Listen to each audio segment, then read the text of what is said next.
Wherever I wander, wherever I rove, the hills of the Highlands forever I love.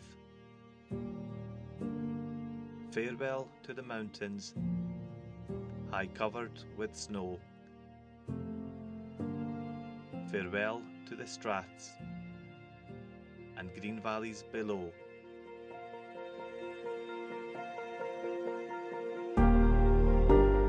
Farewell to the forests and wild hanging woods. Farewell to the torrents and loud pouring floods. My heart's in the Highlands, my heart is not here. My heart's in the Highlands, a-chasing the deer.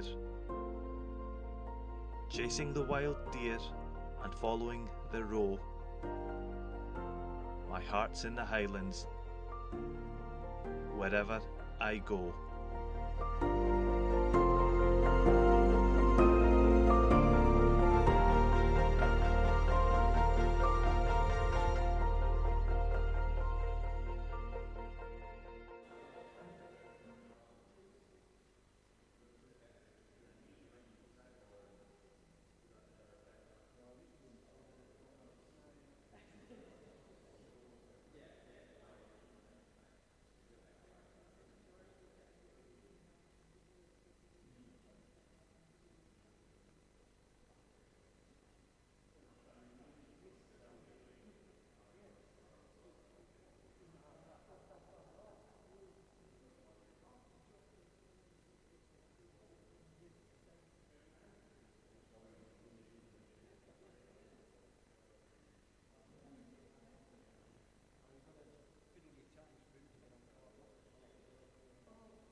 Test.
Hello and welcome to day 3 of the 2021 Springfield Scottish Squash Open.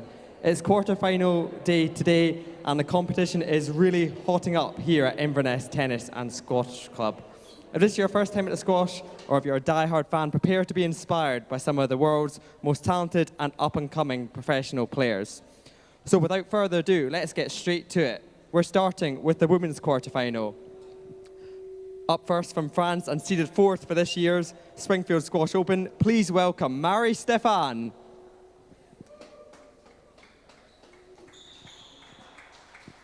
Marie's opponent for the day, representing England, please welcome number 8 seed Grace Gear.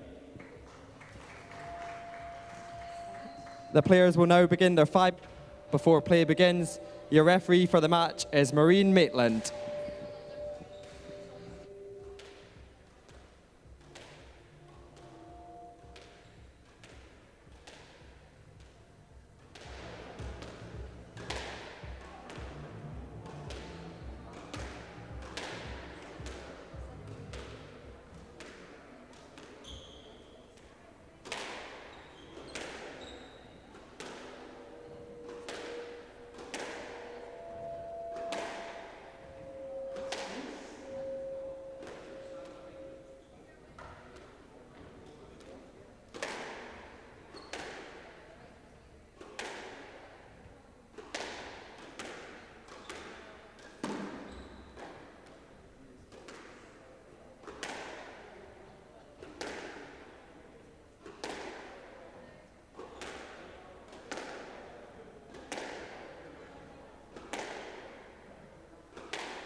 Good afternoon and welcome to the Springfield Scottish Squash Open, the quarterfinals day. I apologise for the lack of commentary in the first game, just a few technical difficulties which have been resolved. Well, I'm Simon Park, and joining me in the commentary cupboard for this match is Georgia Adley. Good afternoon, Georgia. Good afternoon, Parky. How you doing? Very good, thanks. Enjoyed my first game rest. Yeah, definitely. It's good to watch.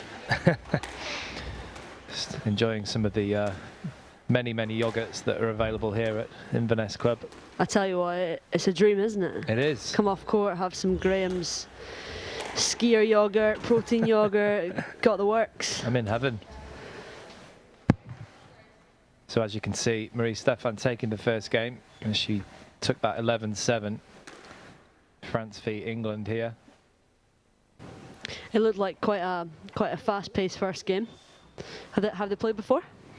They haven't played before on the PSA. Head-to-heads are 0-0.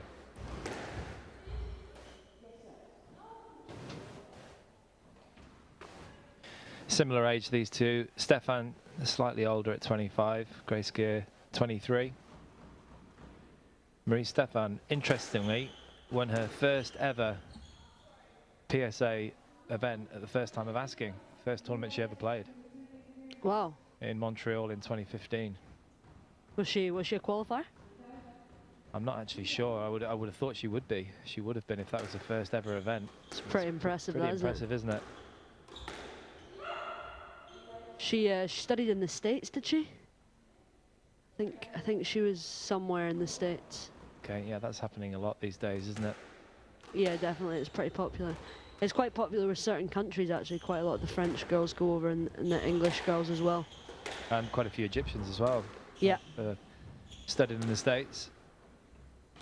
Yeah, there's some of the, well, both the girls and the boys are getting some good results at the moment. It's certainly a good option for a lot of players. I certainly considered it, but decided I couldn't deal with being away from my dogs for too long. I can relate to that. What have you got? Got two black labs. Lovely. Yeah, they're delightful. Get all the cuddles. Yeah, lovely. I have a ginger cockapoo called Brian. Oh, called Brian. What a name. What a name. So good start from Gear here, just a response. Looking very focused. Grace Gear managed to get to the semi-finals of Squash Squared Open recently, losing to Ali Thompson eventually in one of the many tournaments that have been going on in the last few months. Yeah, it was quite a battle, that match. I was sat there. I watched four of the 5 games before I had to go and get ready for my match, but it was a stressful one to watch. Were you in Ali's corner? I was. Scottish corner. Scotch corner. That's actually a place. It is, isn't it? It's a service station. Yeah. Isn't it? It's always so busy. To remember that one. Yeah, Grace played well yesterday. She was playing Katie Wells. Got off court pretty quickly. Played some good squash. Certainly be looking to take her chances here and see what she can do.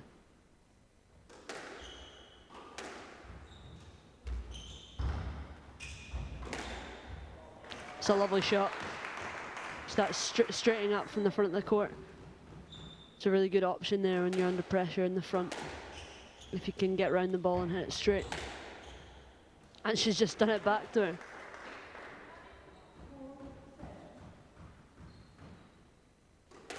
Yeah, Stephan came through against Sana Veldkamp in her earlier match. Seems like she's in good form.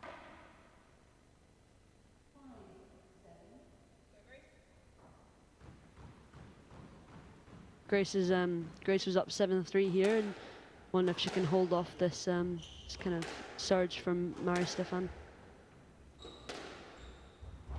Yeah, it's all about momentum, as you know, don't you? And it's just trying to halt that if it's coming at you somehow.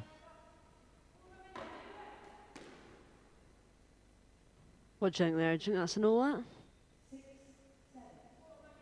I think that's a let. You? Yeah, I agree. I think that's a lot. I think think it was a bit too loose. If it was a bit tighter, then maybe a no let, but referee's call is the referee's call. Got to accept it and move on. Absolutely. Our opinion means nothing. Exactly.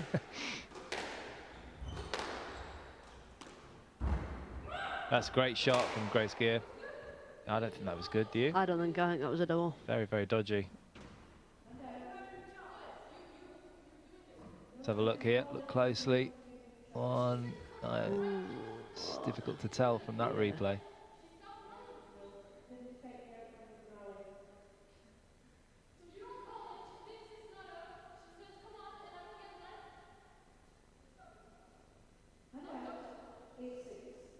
Bit of communication here.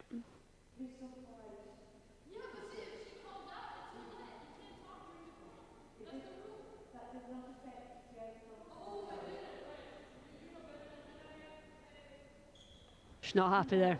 She's not happy. Absolutely not. Well, she kind of has a point, I think, Marie-Stéphane. She does, yeah, definitely. You know, if the referee's called out during the rally, it is distracting. But we move on. Oh, Quite sure what happened there. just doing a little squat on the tee. Yeah, yeah, just some extra work.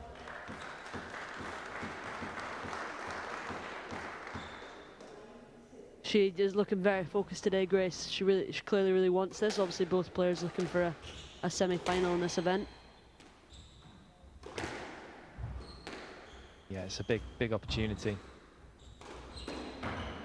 Also, with the 2 seed having been knocked out as well, they'll both be looking to, if they can get this win, they'll be then looking ahead see if they can make that final. So, Yeah, that's right. Rachel Chadwick, the number 2 seed from England, going out against Tori Malik, 17-year-old, also from England. That match will be, well, Tori's match will be against Alicia Mead at 2 o'clock. And the winner of that will play the winner of this.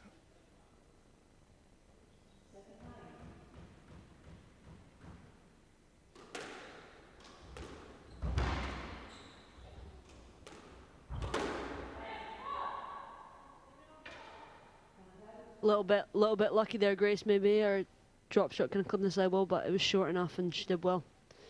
So 3 game balls for Grace Gear here.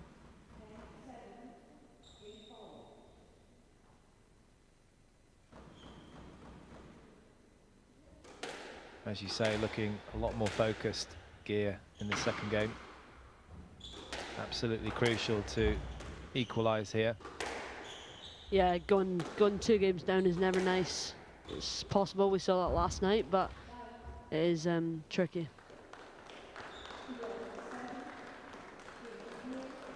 Well, the ball was called down, that attempted drop shot from Marie-Stéphane. And it means that Grace Gear can go back to her seat, regroup after equalising in this first quarter-final here in Inverness. So Grace Gear, the number 8 seed, takes the second game 11-7 in 9 minutes. The score is 1 game apiece.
Sitting at 1-1 here.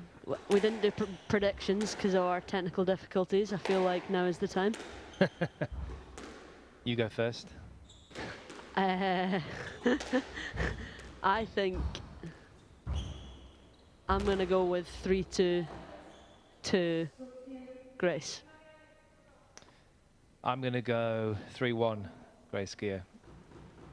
I think it's going to be very evenly matched. Well, it is looking that way. I just think perhaps Gear's got a slightly better temperament, perhaps, because I think it is going to be between the ears, this one. Well, like a lot of close squash matches, as you know.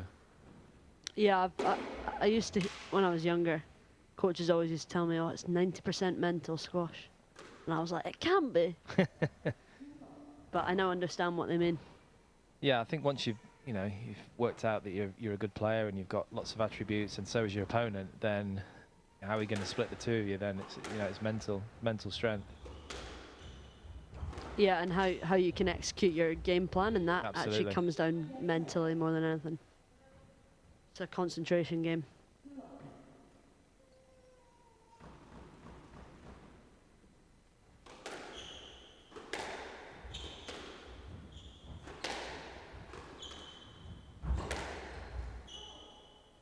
Has to be a stroke. It's the correct decision. She's certainly trying to use the front of the court a bit more here, Grace.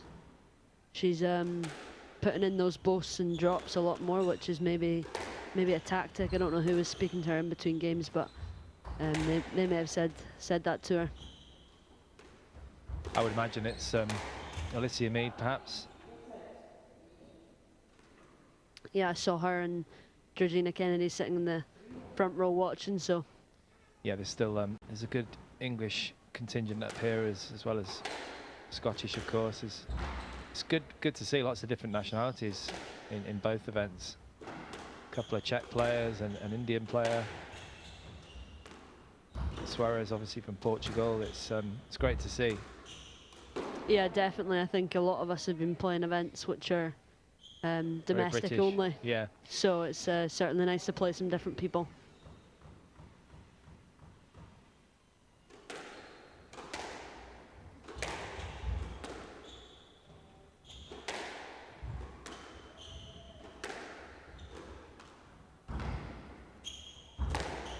That's well played. I think you noticed that that tactic from Grace Gear, and she really whips in the bows here. It's not to say that Stefan is slow, but she was a little late onto that one, wasn't she? Yeah, definitely, and just ended up hitting up on the ball rather than. I mean, that she did well there. Yeah, she did. I think she read it a bit earlier, didn't she? Yeah. She took off it sooner, Marie Stefan.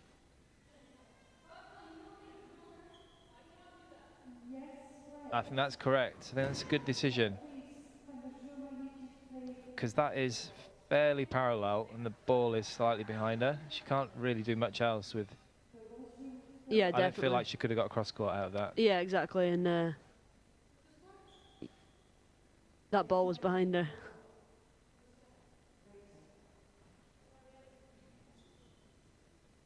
It is a tough job being a ref, though. Oh yeah, it's a thankless task as well. Difficult game to ref, isn't it, squash? Yeah, it's lots of different situations. No situation is really ever the same because you got two different players on the court each time, and you know the ball is never in the exact same place. She's running away with it here a little bit. Yeah, Gear seems to have got her tactics together a little bit better. She's very, very focused. Just seems to be playing some nice straight balls down the backhand, and then she'll whip a boast in. There you go, right on schedule. Only problem is Stefan has started to read it a little bit better.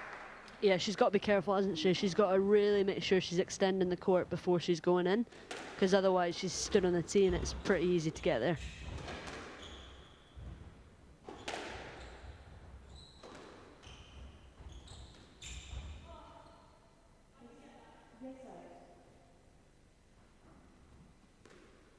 Interesting movement there. Not feeling that Stefan was coming straight back to the tee there. A little bit naughty. Slightly cheeky, yeah.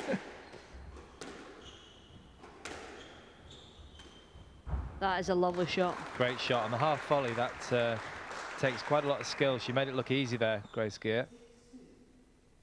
Lovely shot. Just controlled that wrist the whole way through the shot, and yeah, perfect. 2 bounces before the sidewall. Stefan couldn't do anything with it.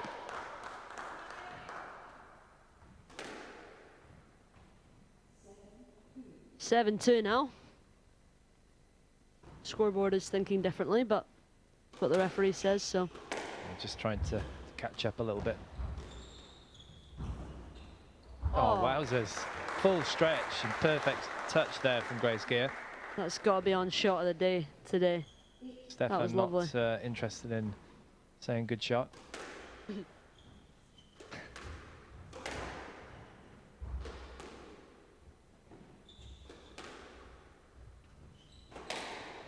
Grace Gear's playing well here. She is. She's really picked it up. She seems to be a lot more assured on the court, confident, and especially than the first game. Yeah, I mean, I feel like it's always first game nerves, isn't it? But now she's using the full court and stretching Stefan all over the place, and it's proven to work really well.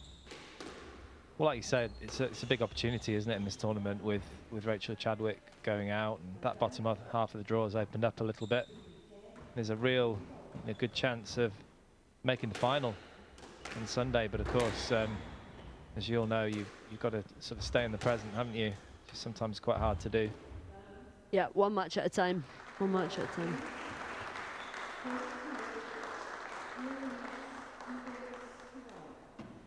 Very good third game there for Grace Gear.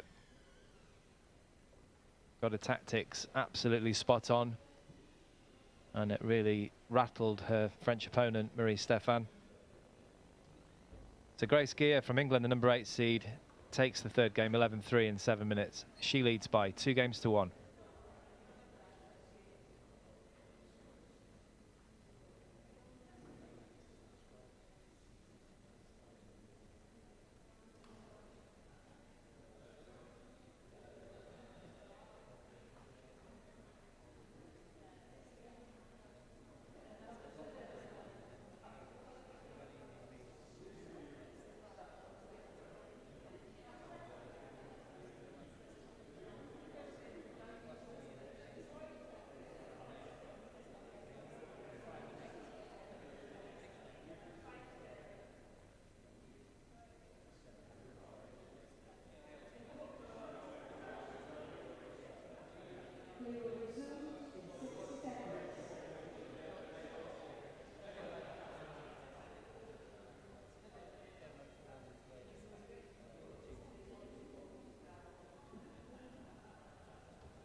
So Marie Stephan of France needs a really strong response here. I mean, she does for my prediction as well, so let's hope she gets this game, that's all I'm saying.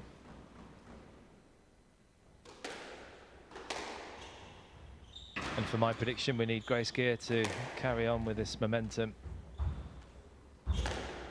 It's well straightened.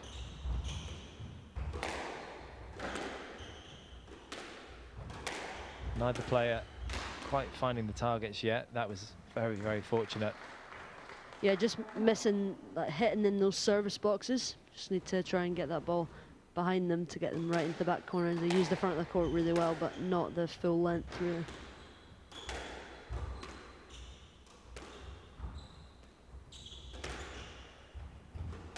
was always a last minute decision there, wasn't it? It was, very much so.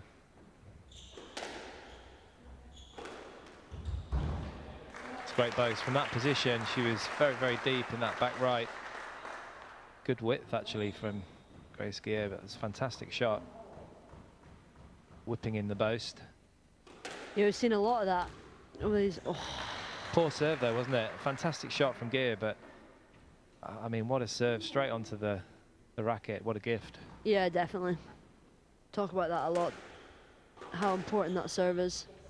Only shot you have 100% control of in the rally. Very true.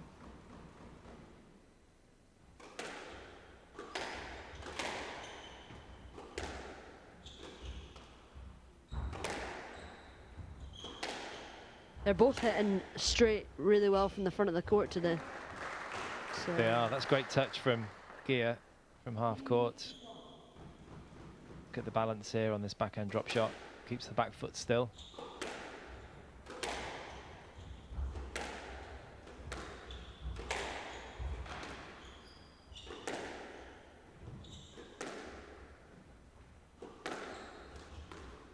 Oh, Fantastic. Not missing at the moment, Grace Gear. that's a lovely shot. That backhand side working really, really well for her.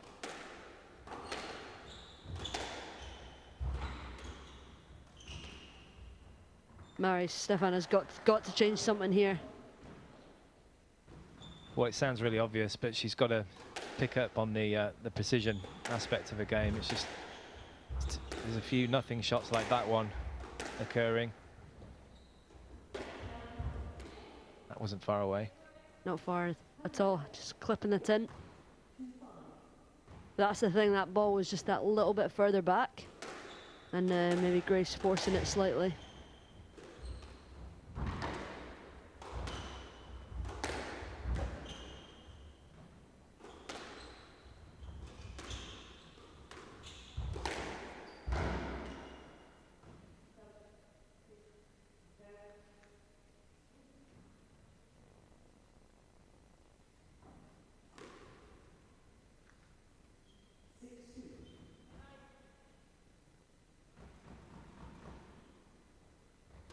Unsure what that was about, but we move on. 6-2 up for Grace Gear. Well, you did say you like a bit of aggro. I do, to be fair. I like seeing it, I don't like being in it. Yeah.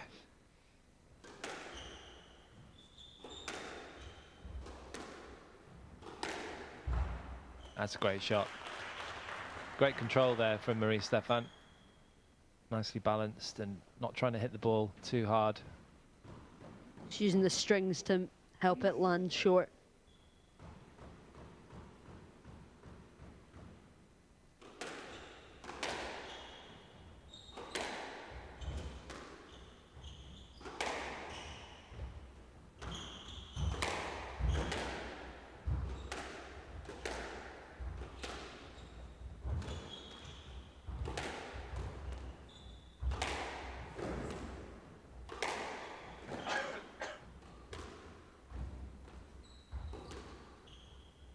It's a good long rally here. I feel like whoever's going to hit that good length... Oh, Yeah, I think that's the right decision. just a little bit too loose. Yeah, a little bit too loose, and the clearance wasn't good enough. See, she was coming back in the wrong line there. Grace Gear.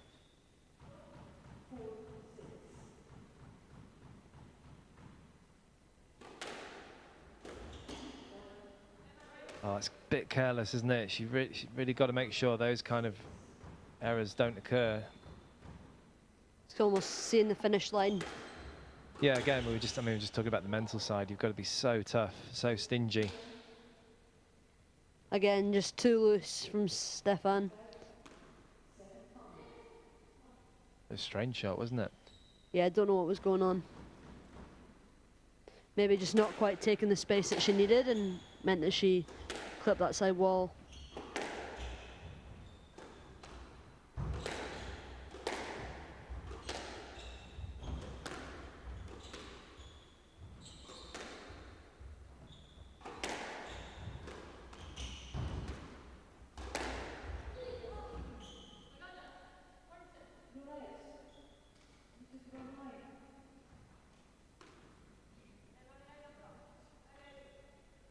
I'm not sure taking the wrong line is the right explanation, but well, she just lost the balance, didn't she?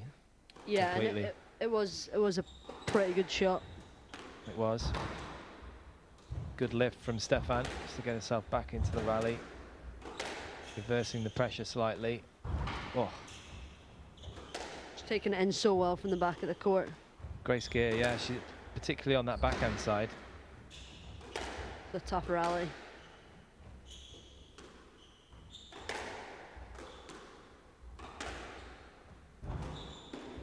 There you go. That's just the length we were talking about. Gets that good length and puts Grace under pressure. Yeah, I think it would serve Gear better to just try and flick it straight, even if it's a really high, sort of soft shot, rather than sort of attempting to flap in the bow. So it was a bit risky, wasn't it? Yeah. I actually think that's something that she does really well on the backhand side, is controls her wrist the whole way through. Good change of direction there from Gear.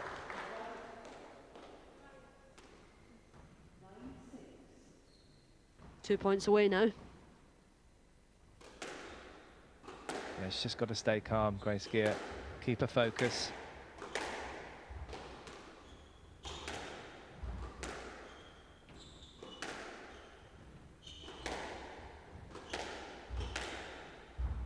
That's a good shot from Stefan. She was onto that nice and early. Anticipated that volley. Yeah, 2 bounces before the side wall.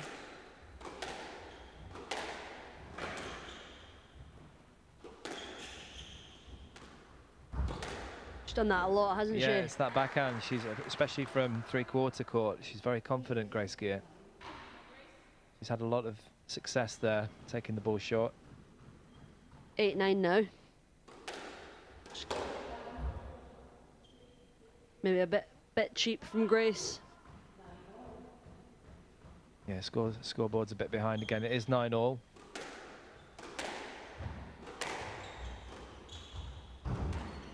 Oh dear, that was a rush of blood to the head, wasn't it, Georgia? Yeah, saw it. She saw it, flashed before her eyes, and then that's it. It's hit the tin. We've all been there. We have indeed. This is a really important point for Stefan. I feel like 10-all might go in Grace's favour, but who knows?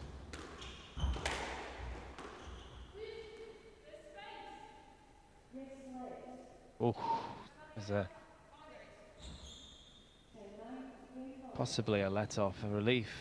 You could tell from Grace Gear's comment. It's actually 10-9 game ball. One chance here for French lady, Stefan.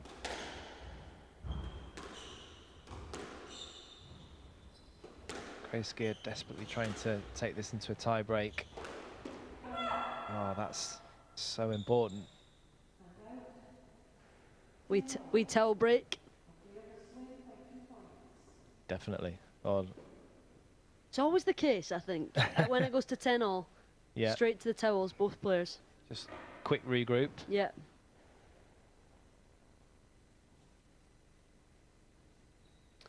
I feel like whoever can hit that back wall first is gonna win these points.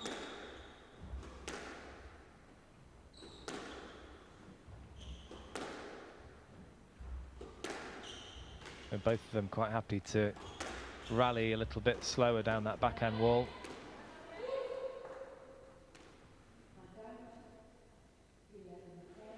Yeah, it was almost the most amount of shots we've seen to the back wall in this match yet.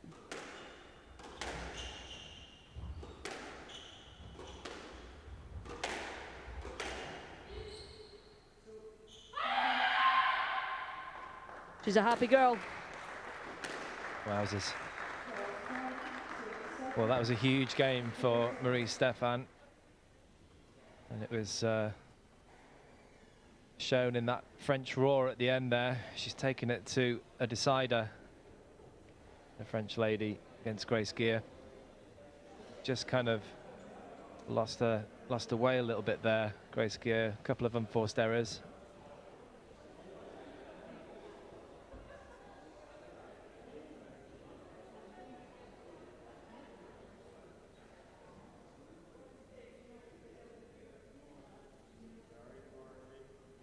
So we're going into a decider.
So your prediction is on, Georgia.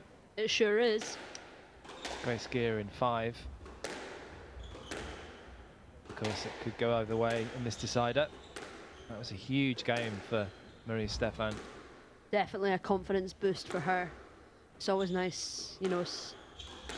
Did she save a match ball? No, she didn't. No. But it's always nice coming. She was certainly 9-6 down, I think. Yeah, yeah. So that'll be a big confidence boost for her. That's a lovely counter drop. Ran it in beautifully, didn't she? There was no real cut on that one. It was more of just a bit of a nice push. Yeah. Nice and tight. Something Raneem did very well. She did it very well. Used to roll out the nick virtually every time. Not bad for some, eh?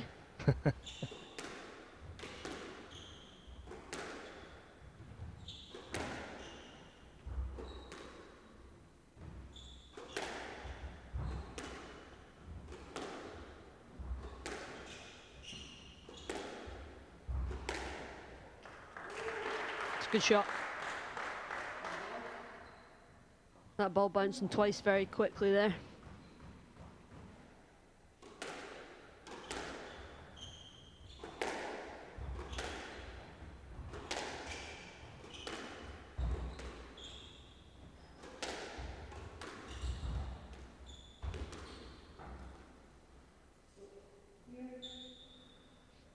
It's funny, players always try and get out the way, or they duck or hit the deck or whatever it is, but it's always going to be a stroke, isn't it? Absolutely. Once it's kind of a bad line. Oh. Clever shot there. I think she meant it. Yeah, I think she did. It was a little bit risky though, because it was quite close to her, but Stephan was going to react eventually. Oh, that is delightful. Fantastic shot there from Gear. Fantastic skill from the back of the court. And again, it's that backhand. Quite a late. She's got the drive set up as well, so causes her opponent to move over. And again, backhand's working so well for her. Yeah, I think it's got to be at least 3-1 in terms of winners. Backhand to forehand for Gear.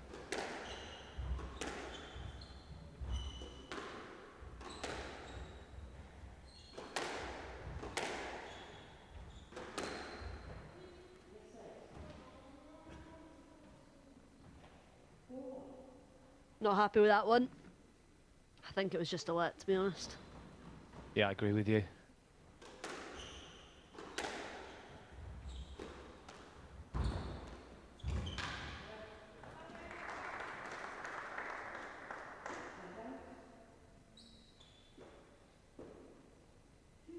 Did well there to control the ball, keep it nice and tight.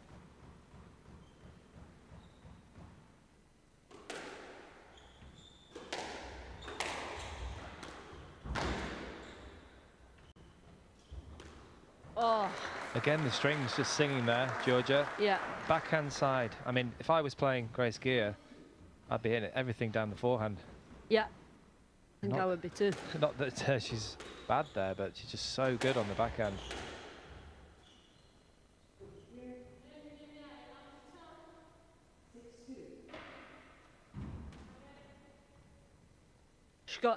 Stefan's got to kind of get her focus back on the squash. She's getting a little bit involved in the referee. Yeah, it was that roll.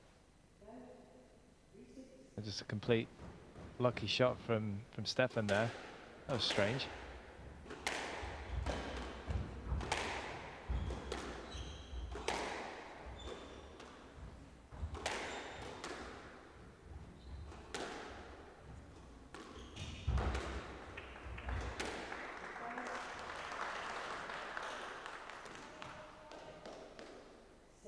Seven 7-3, she's got a bit of a lead here. My prediction is on. That's what you're worried about, isn't it? Yeah, basically. So competitive. It's a good trait, I I think. guess that is a good thing when you're a professional sports person. Hopefully you can take that into your match tonight. Hope so. Little front of the court exchange there. Grace Gear coming out on top.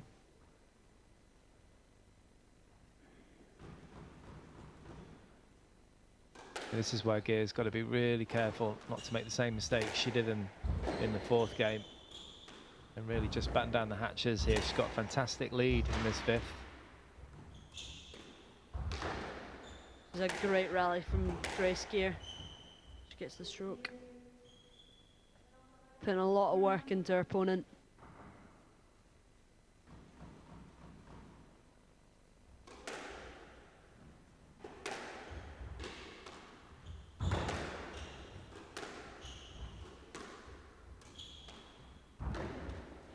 Oh, that's a lovely shot. Really good flick of the wrist. She's not played that all match.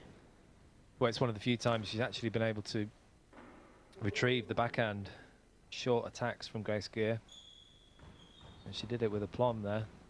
She did indeed. 4-9.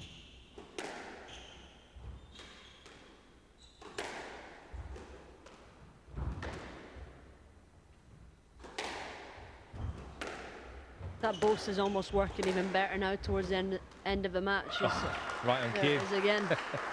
But unusually this time on the forehand side for Gear. This is a wonderful shot. I mean, it was just almost invisible. Took it so late. So 6 match balls for the English lady, Grace Gear.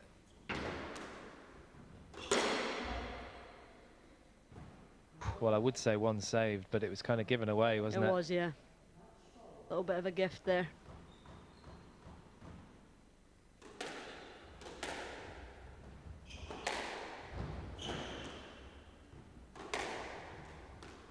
Oh, There wow. it is. What a way to win. Had to do the backhand, didn't it? Backhand straight drop shot from Grace Gear, half court. So many winners on that backhand side. And at times there's some really good tactics from Grace Gear. Just lost her way a little bit in that fourth game. But a great win for her to get through to the semi-finals of the Springfield Scottish Open, winning 7-11, 11-7, 11-3, 10-12, 11-5 in 49 minutes. And we're just going to have a quick word with the victor, Grace Gear.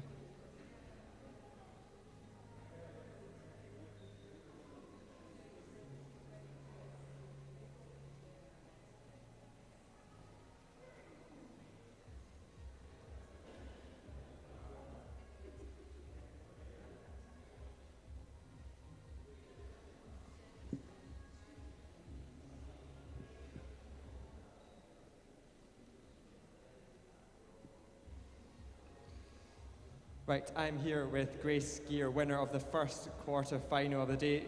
Grace, first of all, congratulations. A hard-fought victory. You must be delighted with that. Yeah, really happy to get through that in 5. Yeah, it's a tough match. Yeah, and I mean, it was exhausting to watch. What was it like to play in? Yeah, it was really tough. She kept fighting. She was really attacking to the front, so you had to keep covering her fast kills at the front. But yeah, she was really tight as well. And in terms of what was going through your head, obviously went a game down and then had chances to win it in that fourth game, back to 2-2. How did you manage to keep yourself calm? Yeah, I kind of let it go in the fourth a little bit, but I just had to refocus in the break before the fifth game, and yeah, I just came back, calmed down a little bit, and just played some simple squash. Yeah, absolutely. And now, what's the plan for the rest of the day? You're going to stay and watch some of the action. You've got a semi-final to prepare. How will you prepare for that one? Yeah, I'll hang around, watch a bit of squash, refuel, and then yeah, looking forward to getting going tomorrow. Well, best of luck, and once again, congratulations, Grace.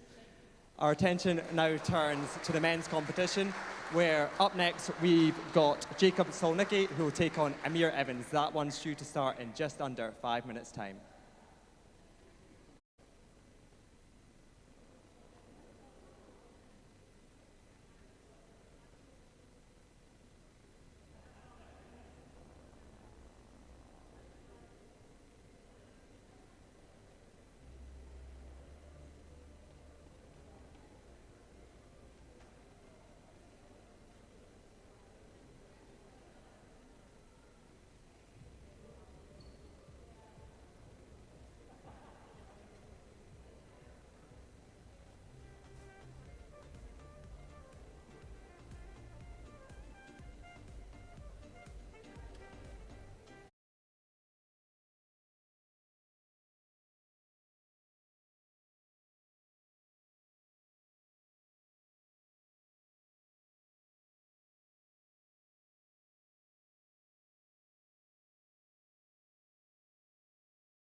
welcome to the first men's quarterfinal at the Springfield Scottish Open. Jakub Solnicki of the Czech Republic, number 4 seed, inside the top 100 now at 97. He's been on the tour for a good few years now, managing to take 1 title from 2 finals.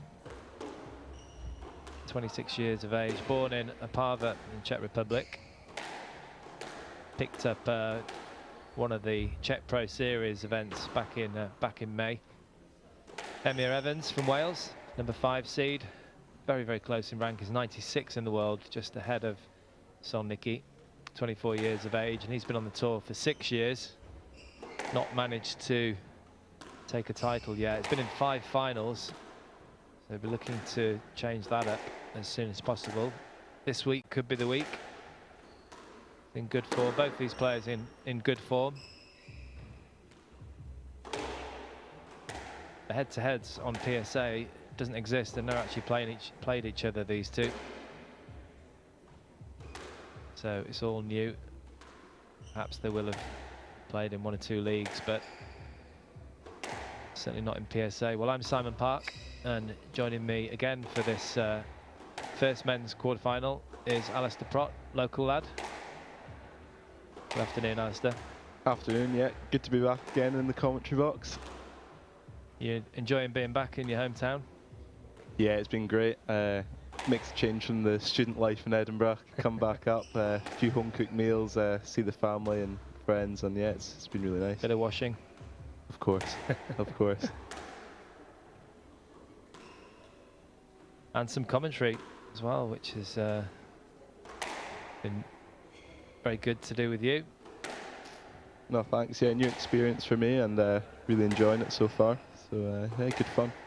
And I believe your father Ian's coming in next after you as well, so keeping it in the family. Of course, yeah. No, I'll be looking forward to listening in on that one. I'm sure he'll have a few good stories to tell.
So we have a Wales versus Czech Republic quarter-final here in the first men's match. Emyr Evans getting us underway. It's going to be quite a tight match, you feel, Alistair? Yeah, I mean, judging off the world ranking, what, 1 spot between them, so yeah, on paper it certainly looks that way.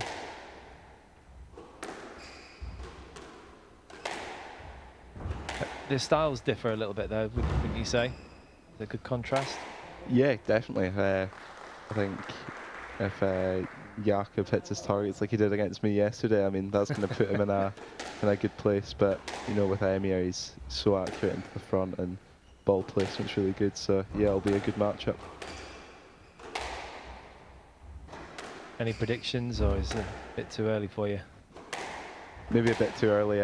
I'll see after the first game. Maybe I'll make a bit more of an educated guess then. Well, we had a 5-setter in the first ladies quarter-final. Could be on the cards again in this match.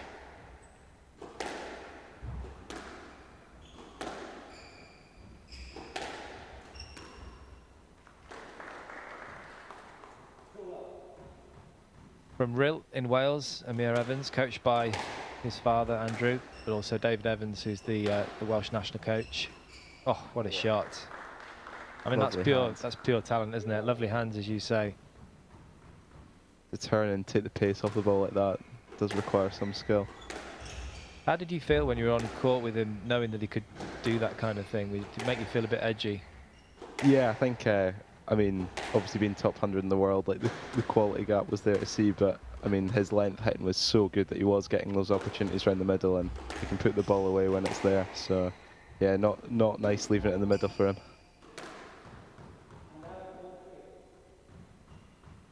First point on the board for the Welshman.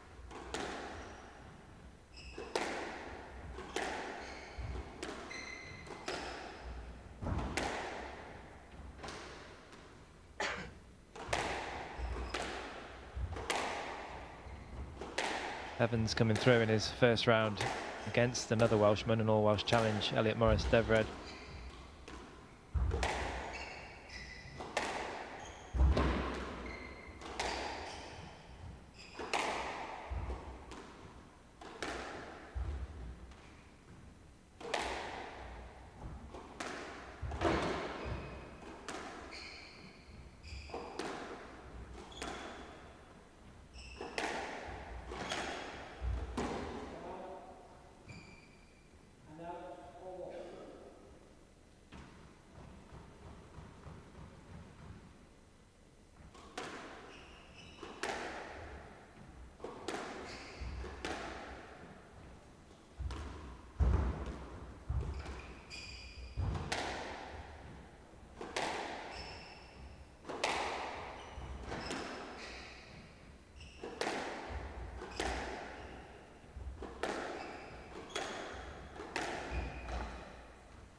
Yeah, Emir coming back into this one nicely from, what, 3-1 down to 5-4 up. He's really finding his targets now.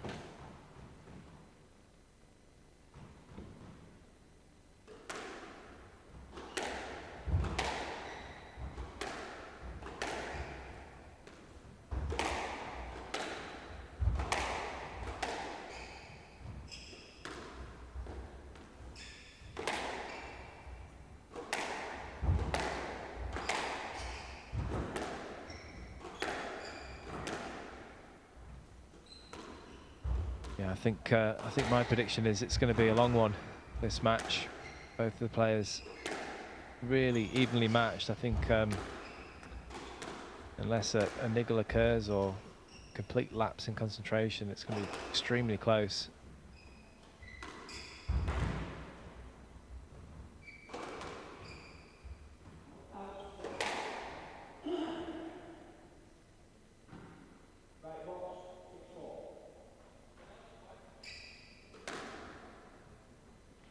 It's an interesting one, that I've never seen the skid boast used as much as on this court. I don't know what it is about it, but yeah, using it to recover to get back in the point quite a lot. Strange one. I think it was Ali Thompson who I was commentating with, and she was basically saying that she can't play that shot. She's never been able to play it. Oh, really? Does that sound like her? I think it was her. Could be. I'm not sure. I've never really asked her about the skid post myself. It's But not really been a topic of conversation. I'll need to know, though.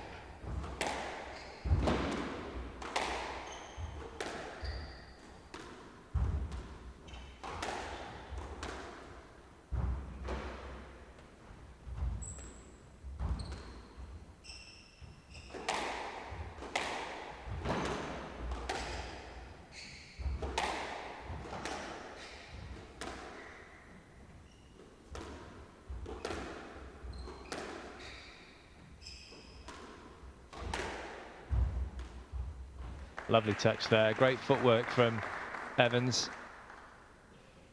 Kept it very, very simple. Short backswing. Just thinking in that little drop shot. Yeah, lovely touch from the awkward bounce coming out of the neck. Yeah, adjusted well, like you said.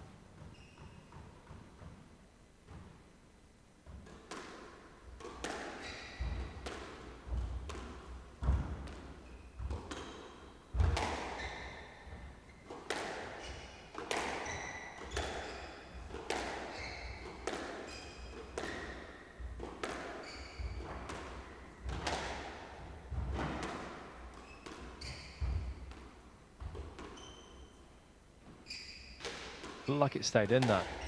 Yeah, I think it was just glued there. Oh, lovely touch. Oh, and great again. shot from both players. Movement. Fantastic. Great rally to get the crowd going there.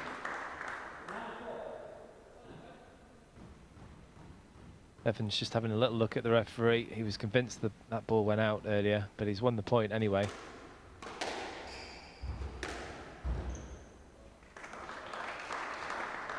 Great first game from Emyr here. 10-4 up.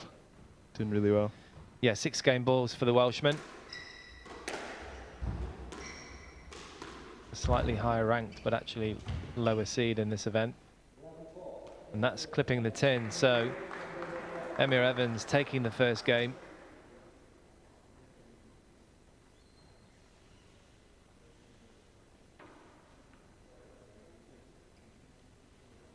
Playing some good quality squash, was right into the zone immediately there. Emyr Evans, the number 5 seed, taking the first game 11-4 in 10 minutes. He leads by 1 game to love.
Well, a little bit fortunate there for the Welshman. Just apologising to his opponent. Caught in his heels, but he'll take that point every day of the week. Absolutely. Great chance here for both players to possibly reach the semi-finals. The winner of this will play the winner of a Portuguese #2 seed, Rui Soares or Curtis Malik.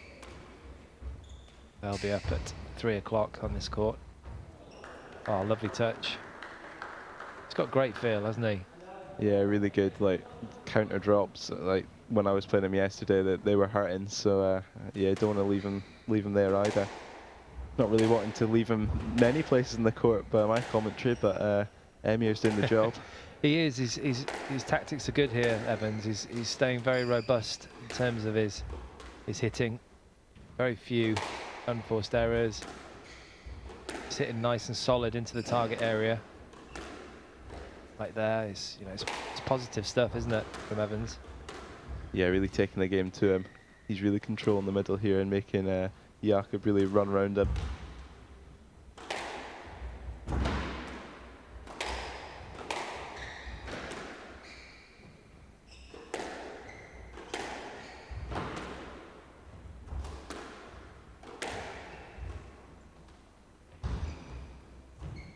Yeah, it's good touch from Evans with a bit of disguise as well.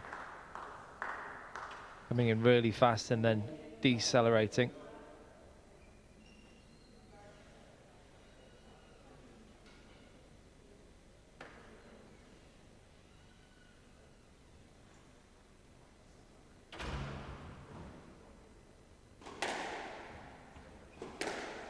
Did he just change his racket? Yeah, I think his strings went, maybe.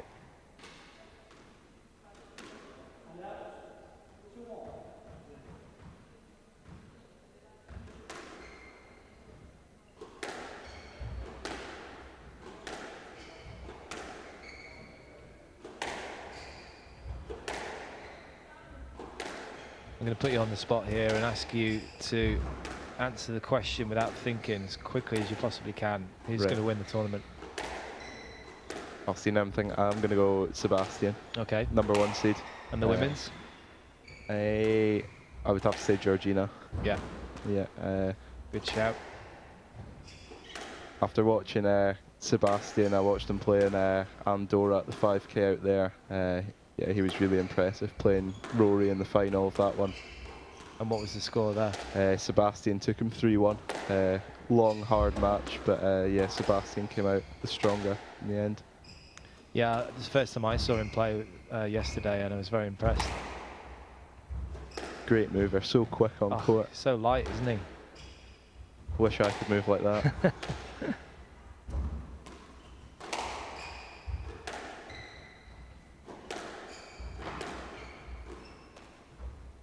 Do you think that he can go pretty far in the rankings as well? He's already 57, 58 in the world.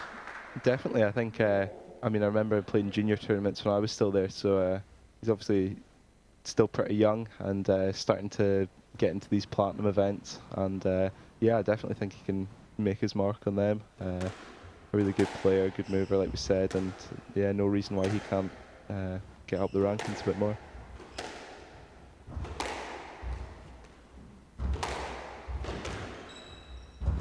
And what about these two? Do you feel these two can make top 50? That's kind of like a big breakthrough, isn't it? Top 50.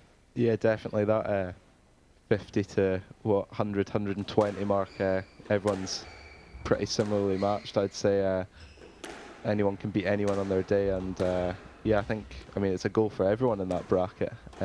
So yeah, I definitely think these two guys, obviously playing pretty well this week, can manage that.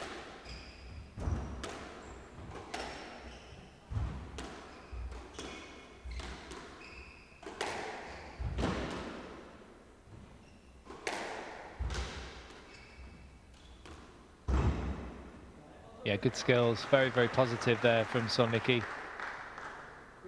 Yeah, he's 26 years of age, Solnicki, so he's been around a little while. Evans slightly younger at 24. But people develop at different rates, don't they? It's And not everybody's a Ramy Ashour or Nour El Shabini. Yeah, exactly. I mean, it's wonderful to see like people coming through that young. But I mean, it's just as good if you can put the hard work in and when you're just out of juniors and really see the improvements from there. So yeah, definitely both ways can work well. Don't have to be a good junior to be a good senior, but it certainly does help. Yeah, it's true. You know, I mean, look at somebody like Joel Macon, you know, who came through a lot later. Wasn't a really strong junior. It's a good example to people you can still do it. You know, after during education, you just keep ticking over and then really push it afterwards. Yeah, exactly. No, it's definitely good. Good to see someone like Joel doing that. So. I think he's getting a wee telling off here for touching the walls. And he wasn't actually doing it. Referee apologising.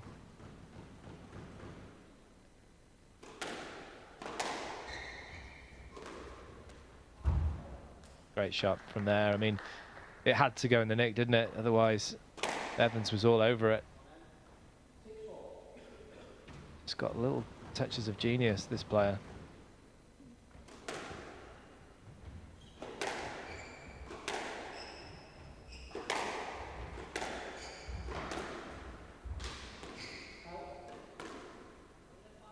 But then a mistake comes in like that. Obviously forced really well by Evans, but maybe that's the difference that needs to be resolved. We're talking about getting to the top 50 in the world.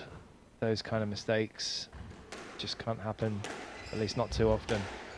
Yeah, for sure. I mean, you saw the first game there, like that was probably the difference maker, and it was quite a big one being 11-4. So yeah, that's definitely gonna help and push up. I mean, you always get more errors, don't you, from quite attacking players. It's just the nature of it. But the better attacking players that are higher up just keep the stats in the right order. Winners to error ratio. Yeah, for sure. Obviously, quite a fine line, but yeah, like you're saying, it makes all the difference. Like, you don't want to give them any cheap errors, and if you give them 2, that can be the difference between you winning and losing a game. So.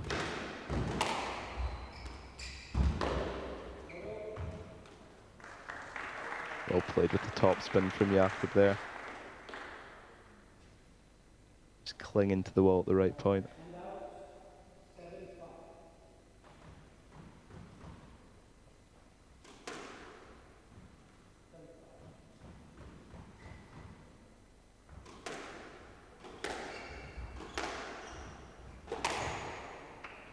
That's clinical finish there. No messing from the Welshman. Yeah, well played. Some might look for the stroke there, but if you've got half to 3/4 of the court to hit. It's a poor serve, wasn't it? I mean, again, it looked very pretty, didn't it? It just absolutely rolled with that fantastic, skillful backhand from the Czech player, but right on the strings, the serve.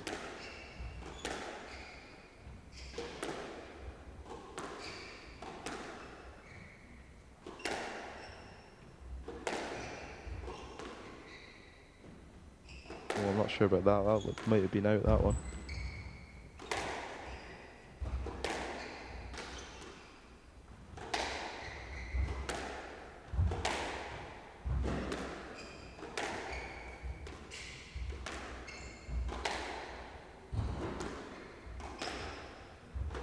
Is watching and commentating today at your home club here, is it making you want to get back on court already? Or yeah, I mean, obviously high quality squash always motivates you, especially when it's played at your home club. No, it's really great to see. But yeah, I'm actually going on having a wee hit with Fergus, who's also, I think, coming into commentary today. So he is, yeah. Have a wee knock with him later. Yeah, That's just impressive. You don't need a day off then. No, I think think it was a shortish match yesterday as well. So yeah, need to make the improvements sooner rather than later. Anyway, it wasn't. It was short, but it wasn't the short. It was 29 minutes. So yeah, I think you can handle a bit more of a workout than that this weekend. Yeah, no rest from that. Yeah.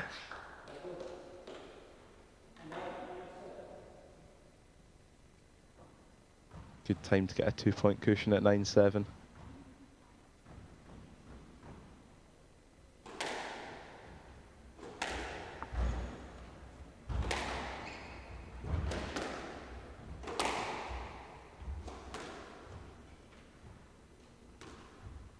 Yeah, it's a good touch. It was a poor shot from Solnicki, executed with great precision there from Evans.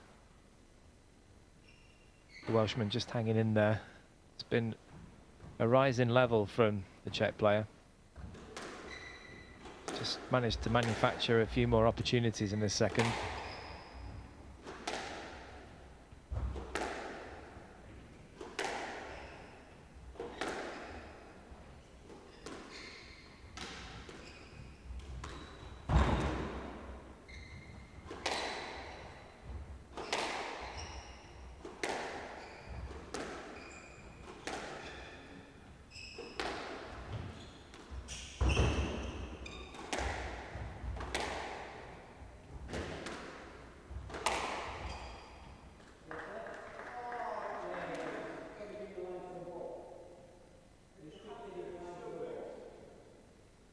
Well, I feel for him a little bit here as well, because he played a couple of shots before that. He played the ball where a lot of players would have stopped. Yeah, he worked that space well, and that was the one to kill the rally off. And yeah, Solnicki lucky to get the let ball there for that. Perhaps just wasn't quite tight enough, the Evans drive. That's the reason for the let.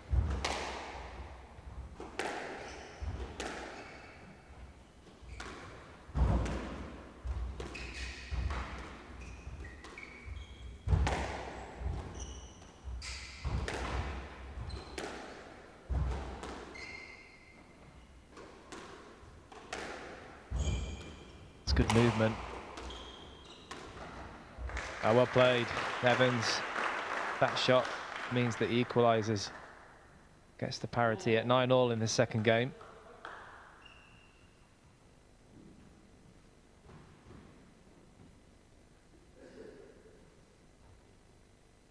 Would dearly love to go to live up here, Evans. He had a 44-minute match with Devred, also from Wales yesterday.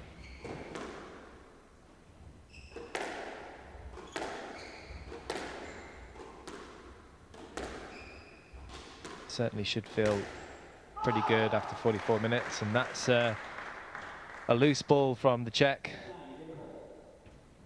handing a relatively easy volley to Evans, who's got one game ball in the second. Yeah, good turnaround from Emir here, from pretty much being down the whole game into the 10-9 advantage. That's a great shot, brave shot as well from Solnicki. From three-quarter court, he backs himself when it comes to skillful shots to the front. Definitely out the back corners. When I was playing him yesterday, he was firing those drops in really low and tight, and just so hard to get back. Yeah, he was hitting them consistently too, which isn't fun to have to deal with. Yeah, and you're quick around the court, but when you're constantly having to sprint around, it's not much fun, is it? No, for sure. He made me move really, like it's hard work, like subtly really hard, just his weight of shot into the back and the front, just really making me get low to get the ball back. And although I can back myself getting to the ball quickly, it's hard when it's that low and always hitting up on the ball too. Yeah, absolutely, and that's what he's trying to do a little bit here against Evans.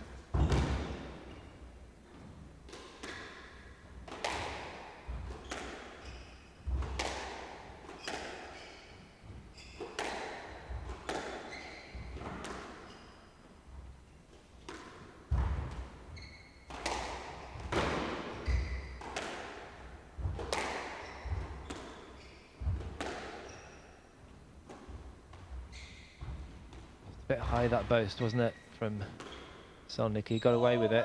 I think that's a fair decision just for safety. I've seen him not given though. Yeah, when the ball's that high, you do run the risk of, and Emir is clear as well. But I think the cross court and maybe the follow through as well, just a little bit close to Evans. He was obviously wanting a stroke though, which referees don't like, do they? No, for sure. But if he's game ball up and he gets the stroke there. Yeah, well, absolutely, yeah. It's worth a shot from his point of view.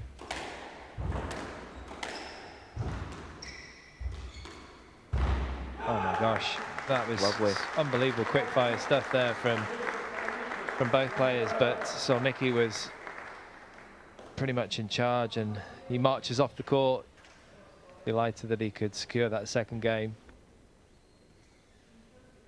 Emyr Evans with a little bit of food for thought. So Solnicki, the 4 seed, taking the second game, 12-10 in 16 minutes. It's 1 game all.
Did you actually make a prediction in the end for the actual victor? Because we are now in the third game. I didn't actually, but I mean, Come on, go for it. It's a bit easier from now. I'm gonna say Emyr in 5. I'm gonna go for. Just think that his sort of mental and physical strength is going to take him through. I think, yeah, when like Jakub obviously dropped off slightly in the first game, and I mean, if he does that again, Emyr's really good at taking advantage of that. So any kind of lapse, I think he'll just lap up. That's a good get from Evans.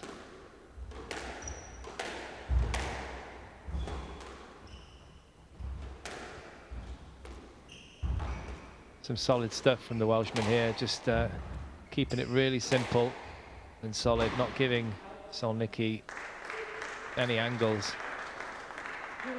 I actually thought that was in, but it's obviously difficult to tell from our position. Yeah, for sure. It was definitely his retrieval there with a nice bit of height, and it really got him back into that rally and just turned the table as well.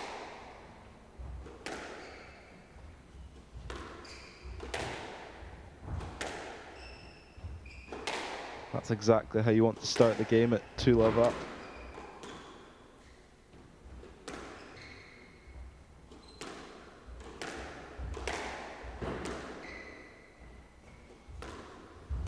Yeah, I agree with you. I do think Evans is going to be the victor, but I'm not sure whether in 4 or 5.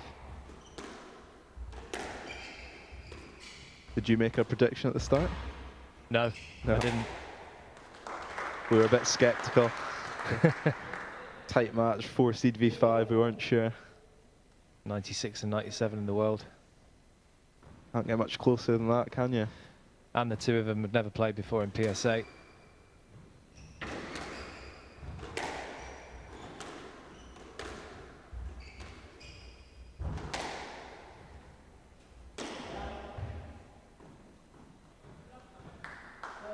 See, that kind of thing, it's useful, isn't it, for Evans? You know, he's going to go for his shots, Solnicki. That's his style. Oh, that's nice as well. Can't go for his shots if the ball's glued to the wall like that. Absolutely not.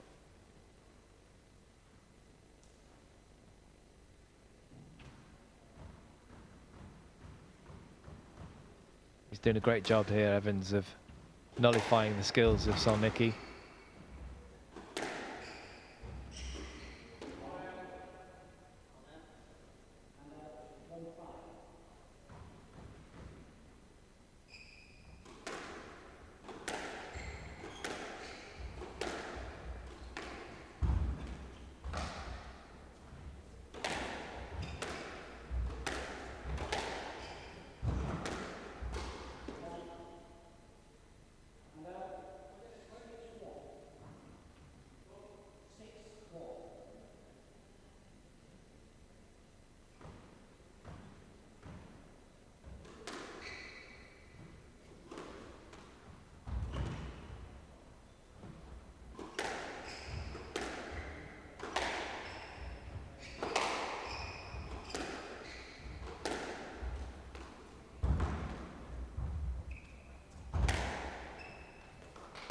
Yeah, it was a bit of a shot to nothing there from the Czech player, just looping the ball across court, and it's too easy for Evans.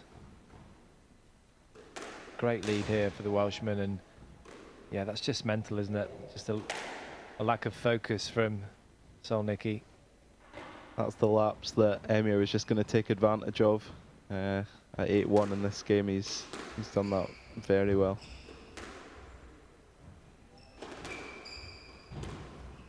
Couple of tins from Yaka, but also some pretty good squash from Emir, so he'll for sure be happy with this. That's a great volley on the backhand side, very strong there. Good hands though.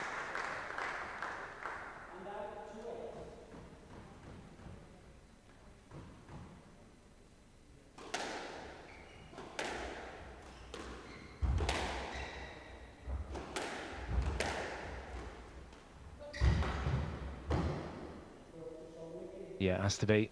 Just couldn't quite clear there, Evans.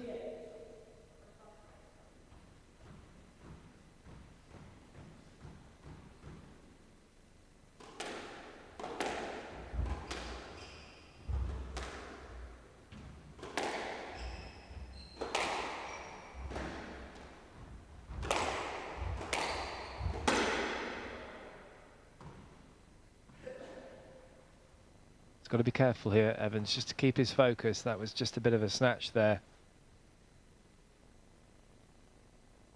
Momentary lapse, hopefully, for him.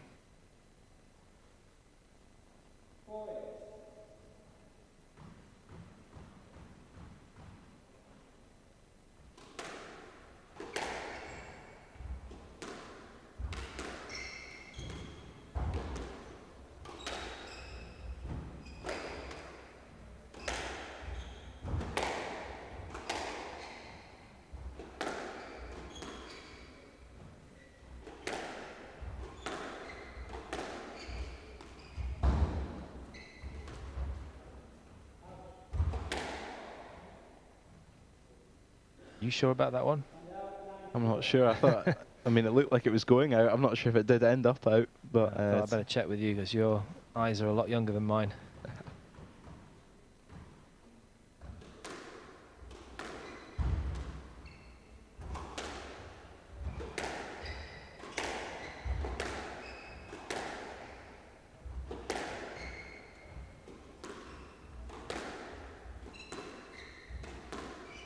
Actually, your old man coming in next, I think it's the first time this week that I will have commentated with somebody older than me. That's why I brought him in. Yeah, make you feel a bit better. Yeah. No, yeah, he was talking about it this morning, certainly looking forward to it. He's actually playing in the graded tournament alongside this tonight, so okay, cool. I think he's just looking for a few pointers, that's all. Bit of coaching before the match.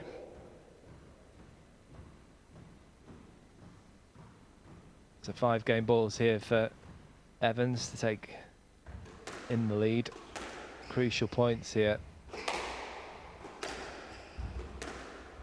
It's all about keeping mentally tough, playing the right shots, and the sidewall helped him along a little bit there. He won't care though, Emyr Evans. And a pensive looking Solnicki goes off to his seat.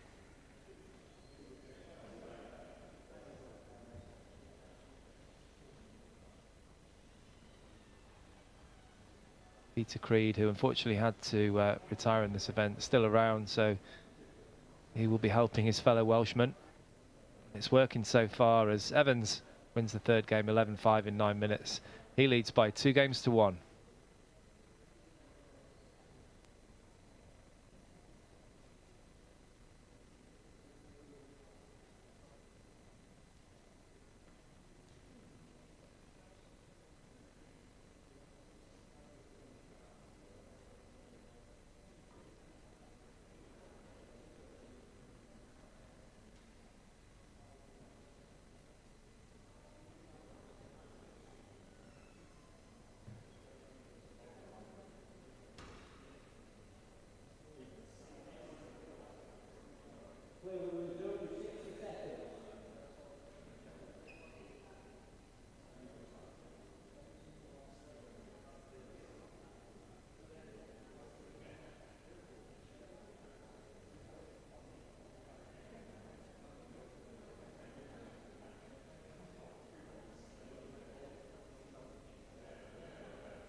So what are your thoughts here, Alistair?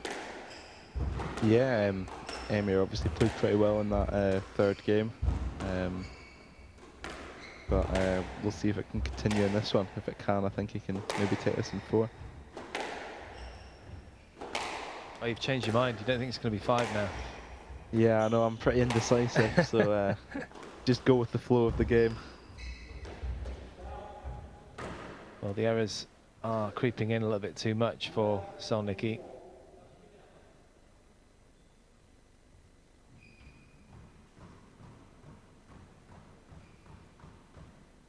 Fantastic event here in Inverness, Springfield Scottish Open. Everyone's really enjoying having squash back. Players and the staff are fantastic here as well. Yeah, no, they've been great. Assembled a great volunteer team that have been running about after everyone doing all the dirty work, so definitely a big shout out to all of them who have really helped the event, and yeah, done all the good stuff around the club.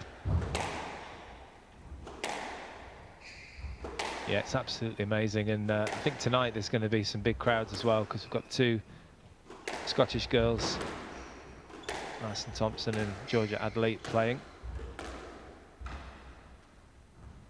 And the BBC will be taking the stream as well, which is fantastic news. That's from tonight all through the weekend.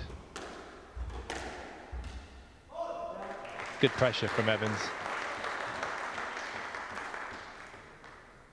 Yeah, it's great to have BBC on board for a bit of squash, get the name out there a bit more, and show what a good sport it is to people who might not have seen it before. Absolutely.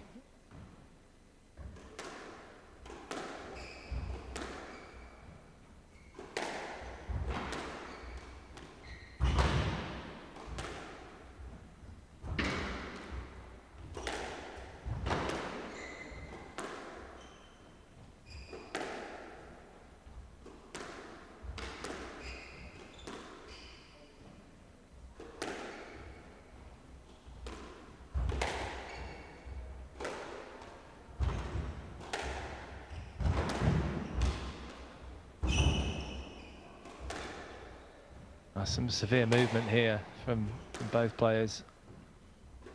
Cat and mouse rally.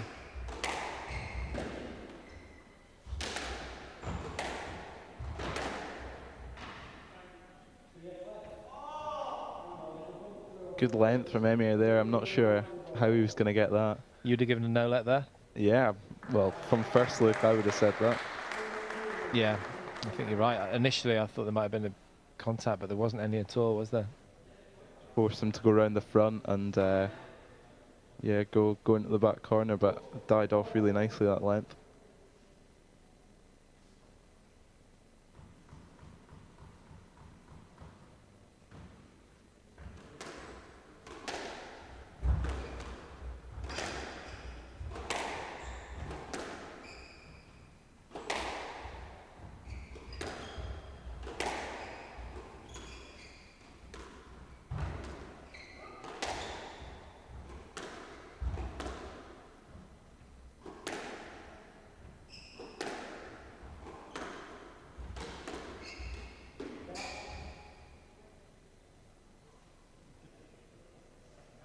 Well, we're seeing a little bit more of Solnicki now, and as I said, it was the first time I saw him play yesterday, but just got this pressure coming in from Evans, who's playing just the right game, and he is getting the rewards, he's getting the errors coming to him. It's not easy, but if you can just keep pressing, then they do come here and there, these errors. Certainly, if Emir can get the first couple back and then really ask the question of him, he's going to have to make, well, he's thinking of making the shots better each time, and there's only so much room for that.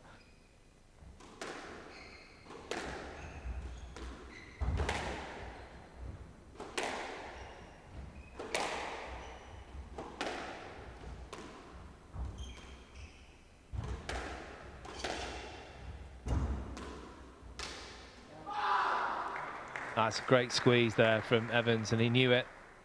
Very, very important for the Welshman. Nice little buffer here now, 3-point buffer.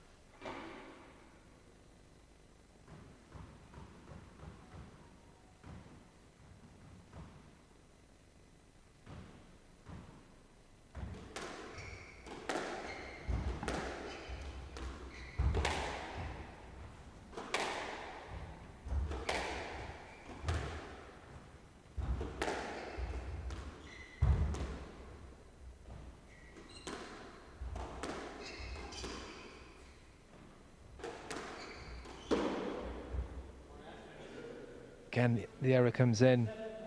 Just trying a little bit too much there, Solnicki. Yeah, Evans is getting his reward from keeping it simple and really asking the questions, and Jakob's just trying to take the game a bit, maybe a bit much to Emir here. Just clipping the tin on a few occasions.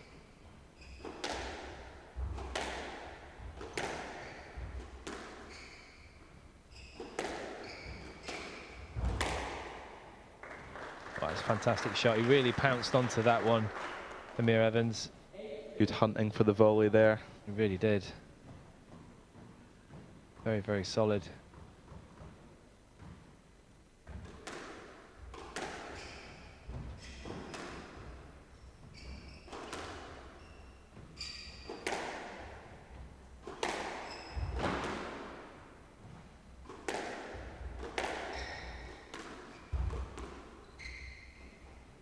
Good lift there, lovely shot on the backhand side. Just keeping it nice and tight.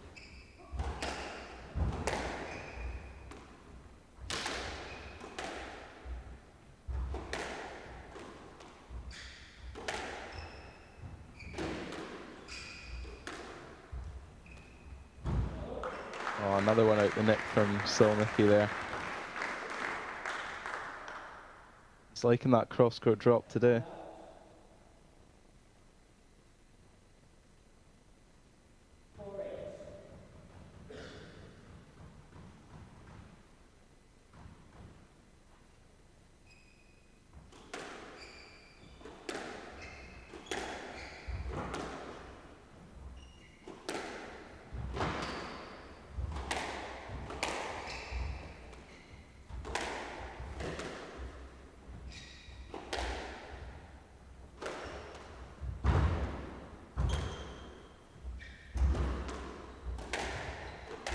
Tough rally this one, lots of movement.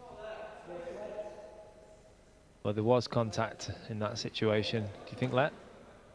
Yeah, I think it didn't help that Emir tried to say no let before he made his decision too. But yeah, I would have given him a let there. He's a quick boy, Solnicki, and I think he would have made that.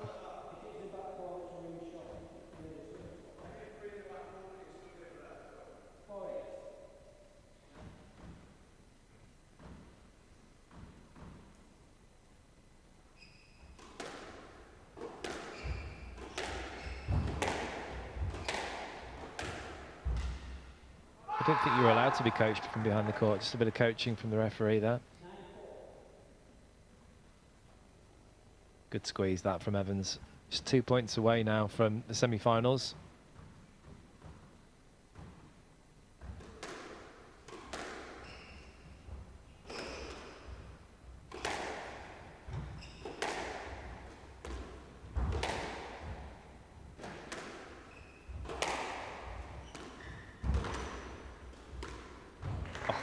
Finish. It's been a while though, isn't it, since he's played a really skillful winner like that. Been quite a lot of errors.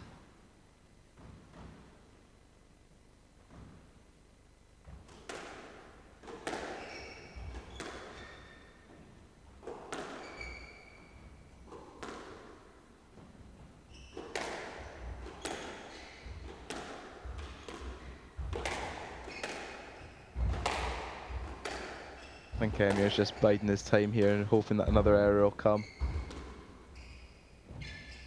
Yeah, it's good. He's still being positive, but he's also being patient. For sure, he's using the tight ball really well this game and winning a few points from that. Yeah, he's not doing anything silly. Trying to keep Solnicki away from the danger areas.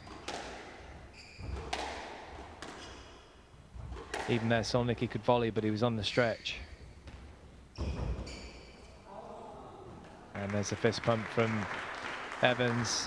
So Emir Evans has 5 match balls now. Great opportunity for him.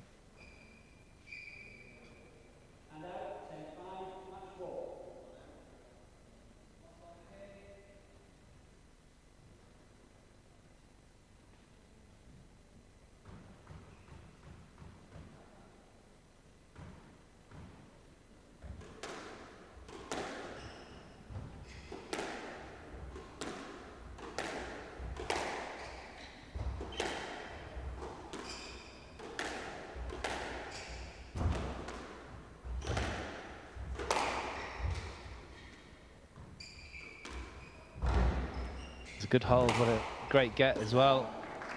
Fantastic awareness that from Emir Evans. Punching his head there, it was a strong mental performance there from Evans. He really deserved that. Very good tactically against a very skillful player, difficult player, Solnicki. So Evans comes through, 11-4, 10-12, 11-5, 11-5. In 52 minutes, he's through to the semi-finals.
Played with Amir Evans, winner of the first men's quarter-final. Amir, first of all, congratulations. You must be delighted with that 3-1 win. Yeah, really happy. Yesterday I had a good performance against fellow Welshman, so just wanted to bring the same today, really, be consistent. Since COVID, that's the first event that I've managed to get 2 wins in a row in a tournament, so I'm pretty pleased with that. Yeah, absolutely. And in terms of the match itself, there's a few really long points in that. How's the body holding up? The body feels better when you win.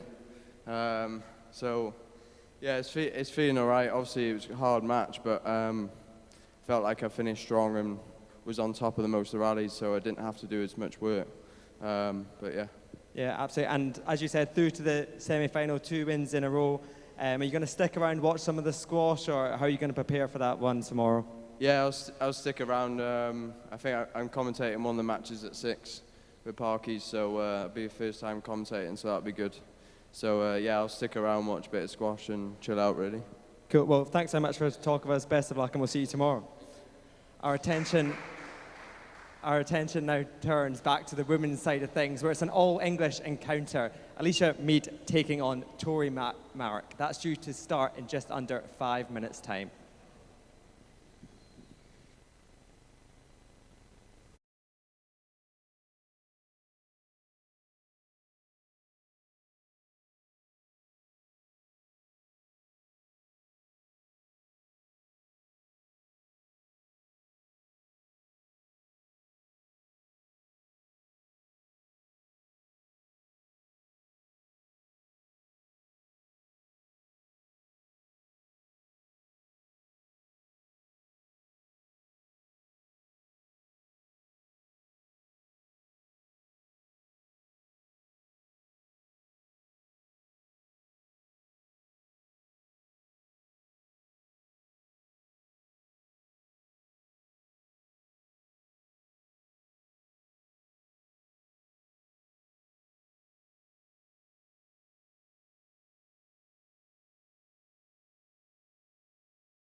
Up next, we have our second women's quarter-final, which is an all-English affair. Up first, representing England, the only unseeded woman left in the draw, please welcome Tori Malik. Tori's opponent for the day, also from England, and seeded 7th in this year's Springfield Squash Open. Please welcome onto court, Alicia Mead.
Welcome back to this Springfield Scottish Open 2021.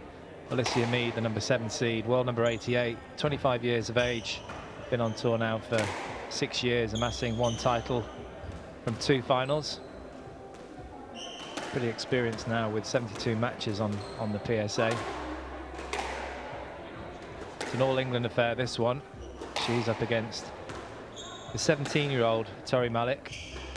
Very impressive performance for her to get to this quarterfinals, but she won't want to stop here. She's 114 in the world and has only been pro for a couple of years, but of course last year we all know what happened. It's been very tough for some of these younger players. We've had a lot of events in the last few months and a good chance for the younger players and up-and-comers to get a lot of matches. She's already got to 1 PSA final, Tori Malik. That was in Pontefract, where she actually lost to Alicia. They do have a head-to-head on the PSA. It's 2-love so far to Alicia. That Pontefract final earlier this year, and also the semi-final in Peterborough.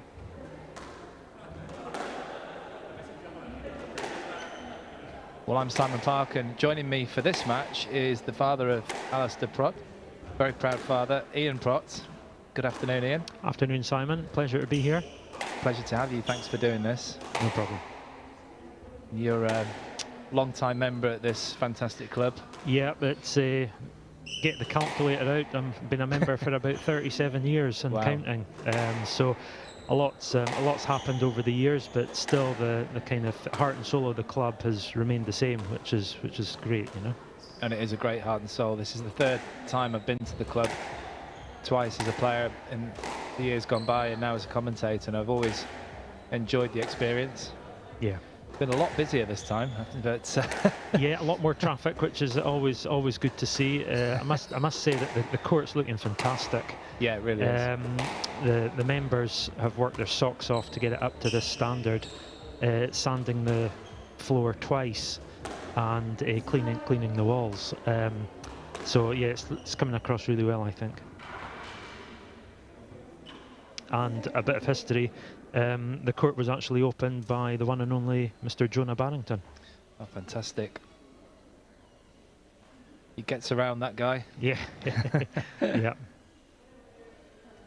And that was 37 years ago, was it, or longer? No, it wasn't quite that long ago. I can't really remember when they built this court, but we'll find out. We'll get our researchers on the case. Yeah.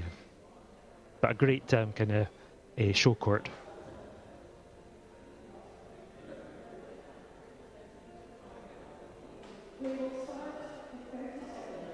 Tori Malik is coached by her father, Cameron.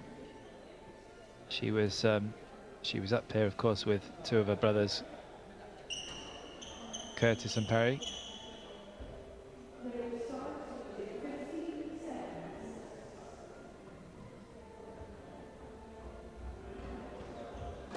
Alicia Mead looking very, very focused there. She knows she's got that two-match head-to-head advantage. And she also will not be taking this young lady for granted.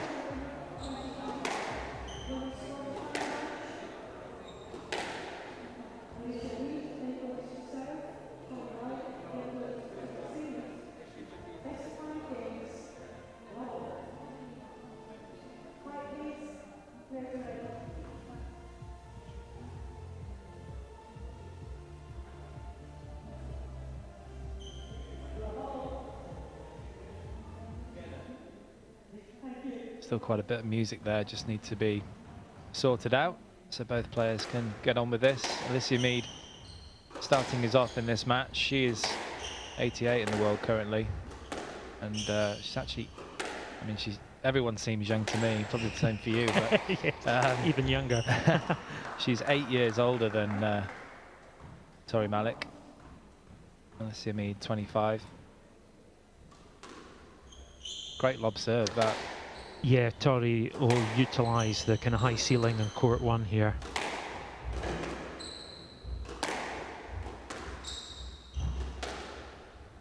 I'm going to ask you early doors. I put your son on the spot in the last match. I want you to pick a winner. Well, before I do, was he successful or not? He was. He was. I think he was successful with the score as well. Yeah, he said Evans in 5. Yeah. I think I'll put my neck on the block here and I'll say Alicia in 5. Okay. But who knows? Squash is a funny game. Anything can happen. Certainly is. And Tori Malik's having a fantastic week. That was just a bit of a miss hit. Kind of didn't quite get in position.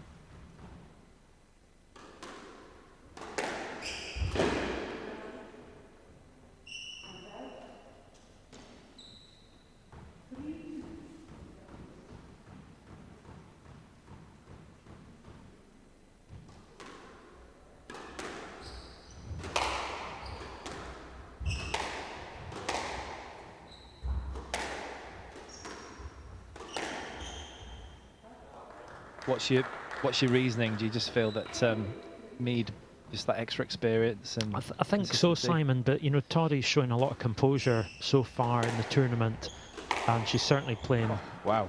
Yeah, what a shot that was. That was a great kill. She's playing, you know, really solid squash, very mature squash.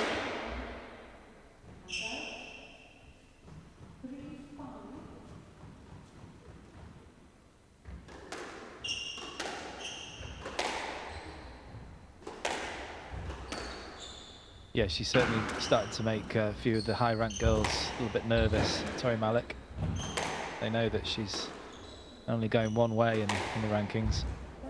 Yeah.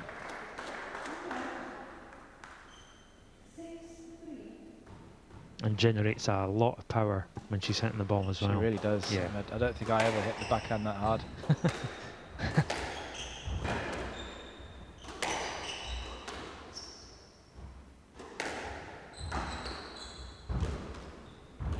She's been very helpful this week as well, helping me out in the commentary cupboard where we are now.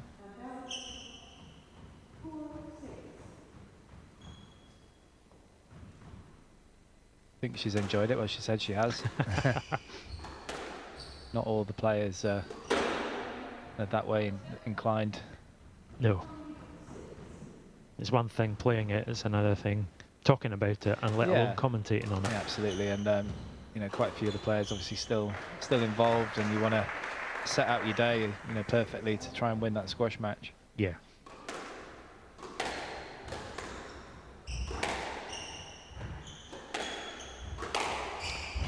Both players are trying to search out each other's backhands here, so it's a kind of side-to-side game just now. Yeah, it often happens, doesn't it, when there's a lefty involved? Yeah.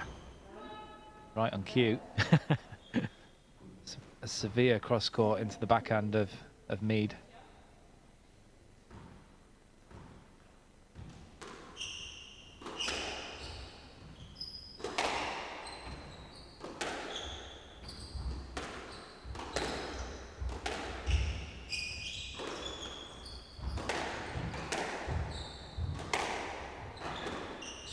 Looking of keeping it in the family, Curtis Malik will actually follow this match.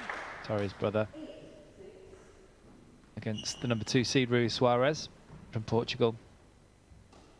How do you see that one going? I haven't really seen Rui play much before. Curtis is certainly on a really good kind of streak just now, performance-wise. Nothing to lose, you know, seedings. Absolutely, yeah. So who knows? Just clipped her. You could hear that quite clearly on that attempted boast from Malik. An apology. Checking she's okay. Of course, Tori Malik still having to don the goggles, being 17 and still a junior. That changes when you reach 19.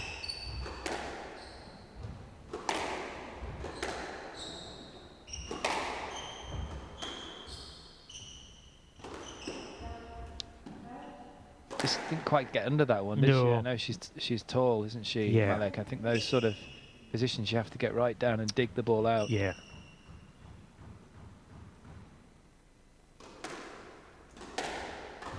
I hear you have a match this evening. I do indeed. I'll be dusting the rackets off. Good luck with that. Thanks. Yeah, I think I'll need it. Hopefully some of this great squash will inspire you. Well, I think, you know, when you're watching such kind of high quality squash, when you go back on court, you maybe try some things differently, you know, and I think it certainly does bring your game on. Definitely.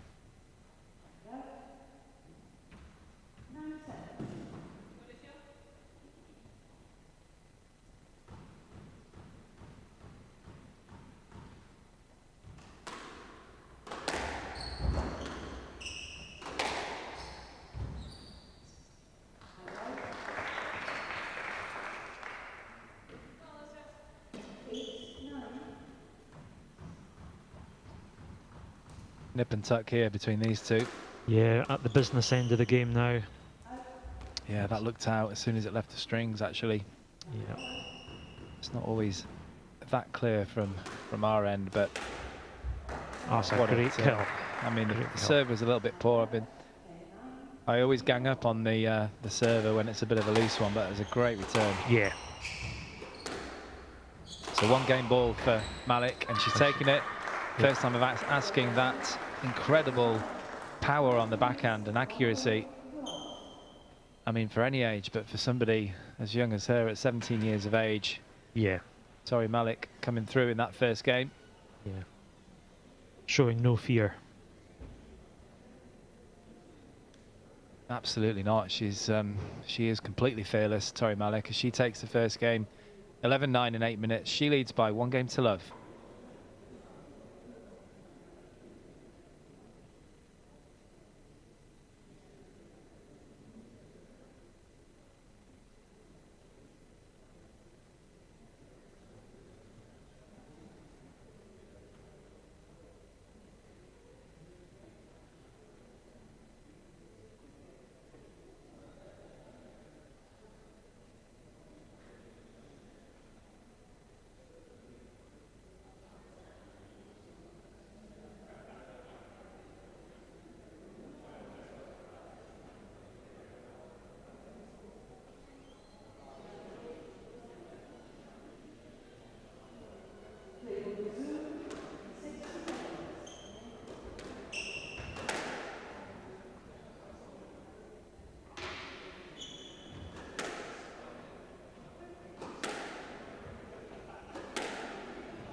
Going for that lob serve again, not quite getting the precision, Malik.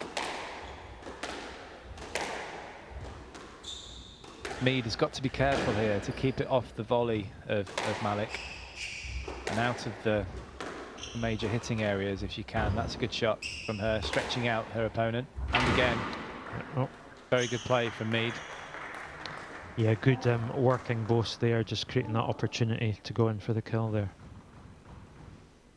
It was kind of like a 1-2, wasn't it? Yeah. It's a little bit high, that one.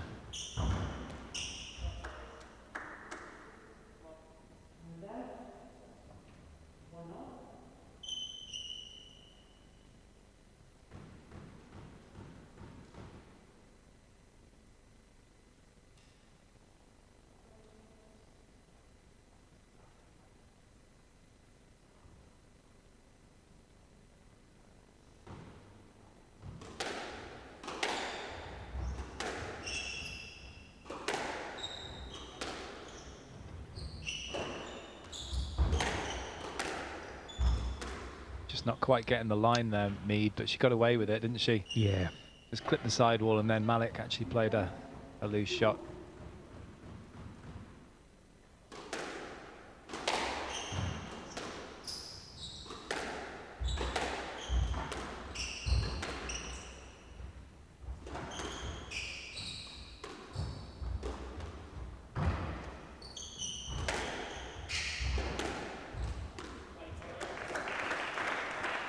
Or guaranteed an all-English affair in the semi-final in the bottom half of the draw. Grace Gear waiting for the winner of these two.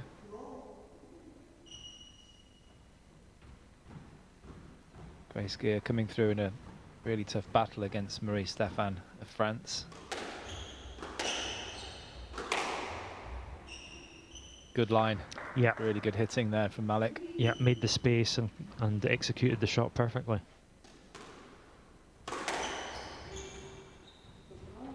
There's a loose return from Alicia there. What kind of level are you, Ian? Could you, like, if you went on court with one of these players, how would you get on? I could possibly win the serve. Spin for serve. No, just their accuracy and hitting power. I wouldn't be able to. Yeah. So young Alistair was beating you when he was fairly young? He was, I think, 14 or 15. Okay. It's always a good sign. Yes, you know it's going to happen at some point. Just have to let it go. Yeah.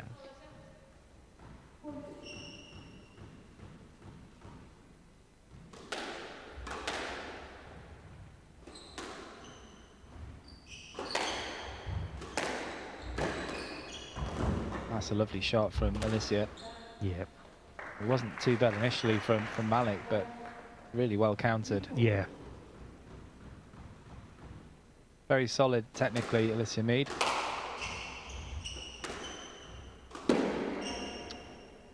What about a drop shot there? Yeah, she was well in front, wasn't she? She Yeah. always have to go for the kill. Yeah. Or even a boast.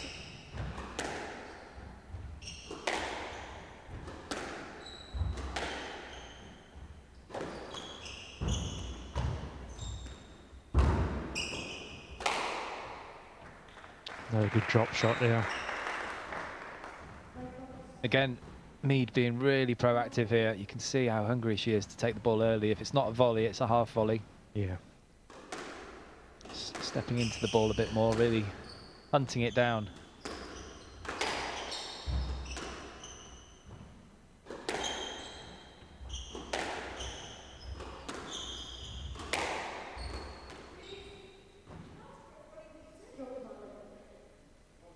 She asked very early there, didn't she? Yeah, it was quite high, but I think it would have been a stroke anyway. Yeah, it was a poor line, wasn't it? It came loose.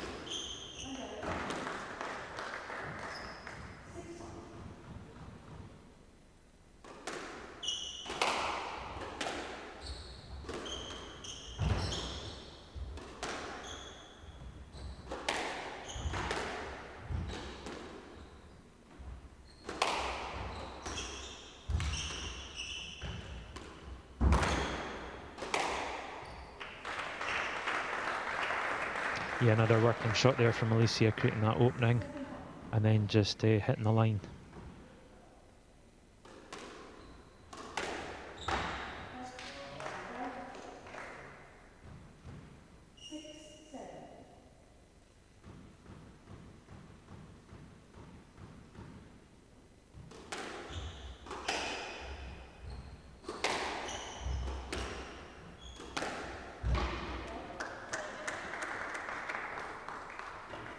She doesn't like that kill, doesn't she, on both sides? No, no. Nice. Got to really stretch into that shot, don't you? I asked your lad a couple of questions, and I'll ask you the same. Ask for really quick answers. Who's going to win the women's event, and who's going to win the men's? Women's, I would say Gina Yep, Kennedy. He said the same. Okay. Men's, I would probably go with Seb. He said the same. Yeah. You think the same? You two? Yeah. Well, I mean, I have to say both of those players are very impressive. Von Malay obviously being the #1 seed in the men's. It's fair. Both tournaments are fairly even though, aren't they? It's certainly not going to be easy for either winner. No, absolutely. And Gina's obviously hitting a really good streak just now with her performance and results. Just a bit of awareness there from Malik. Should have gone straight.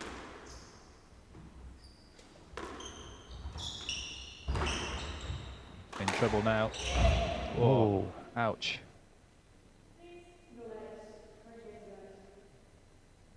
I think that might have hurt Mead a little bit. She's not showing it. No, at least both players are up and walking. Yeah, Yeah. that's the main thing. Yeah. Tougher than they look.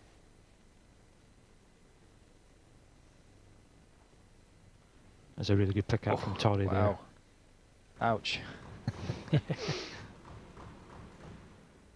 Fully committed. Yeah, absolutely. Great to see. Yeah. Just losing a line of length a little bit here. Tori Malik. Just not finding the targets. So it's Alicia Mead with 2 game balls here in the second. Chance to equalise.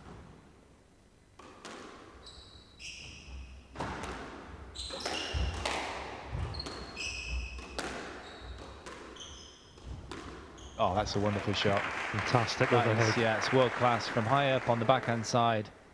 Wonderful skills. Very, very balanced. Made it look easy. Absolutely, yep.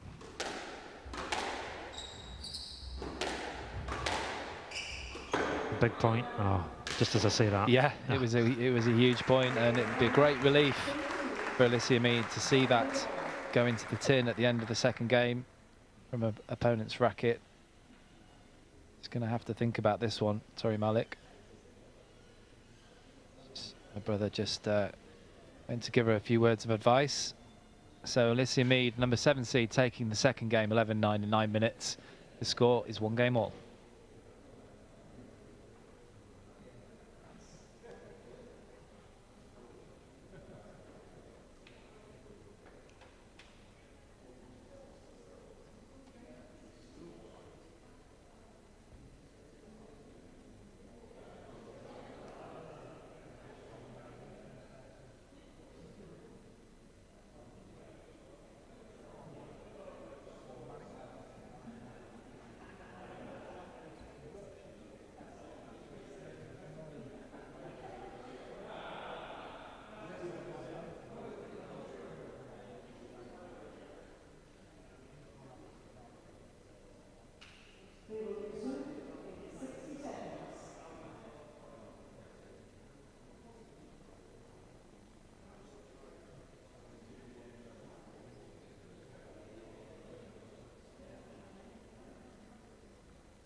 Well, I think Alicia Mead was getting some advice from Casey Bartley. And Tori Malik from her brother Curtis. See what those two coaches can do for their players here. Evenly matched now. Good lob serve.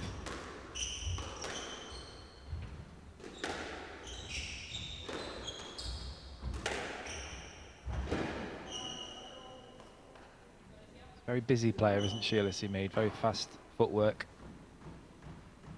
Yeah. I think tries to kind of pressurise her opponent slightly.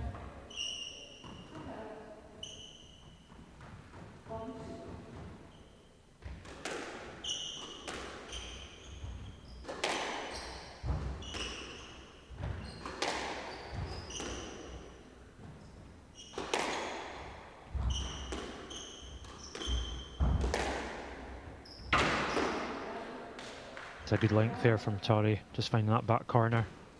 I think that's what she needs to do. That's what she lost in the second. Obviously, she's got some great shots, some great attacking shots, but she needs the foundations, doesn't she? Yeah. To be in place. Just to hit it slightly higher up the front wall, just get the ball deeper, get back into position.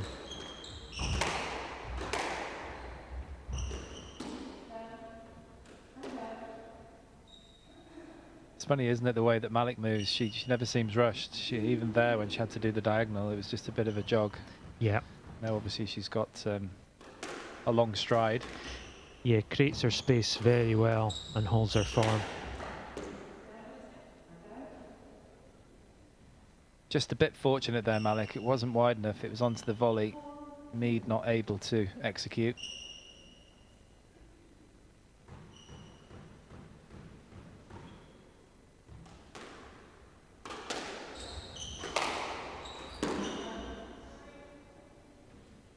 Tori's just getting a bit of steam up here. 3-point cushion.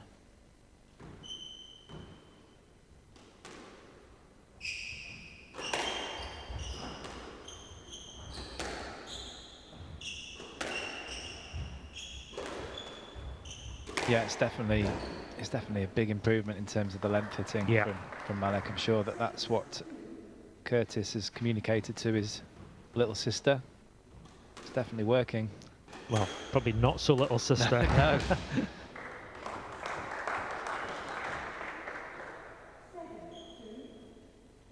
Just little in age.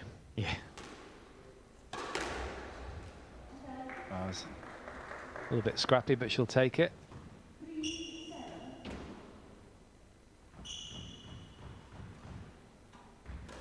Be interesting to see what Alicia will try and do here to close that gap, whether she'll kind of be patient or go for shots.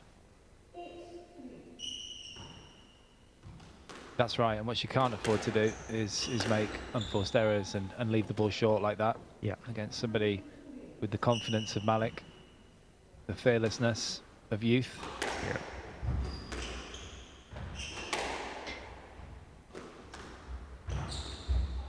That's a great shot. Yeah.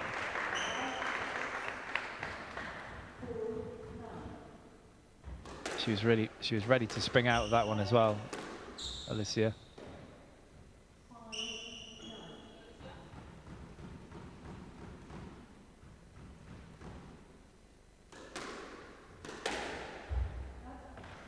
Service again, great shot. You really got to hit that side wall, don't you? You really do, or at least maybe even down the middle or at the body, just something to ask difficult questions of your opponent. But it's 5 game balls to Malik in this third. Been much more accurate squash from her. Oh, I just missed, just as I say that. Misses the drop shot. It was the right shot though, Simon. It was.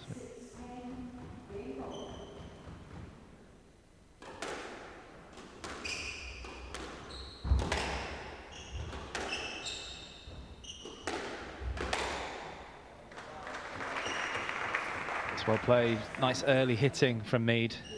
Malik not really moving for that one.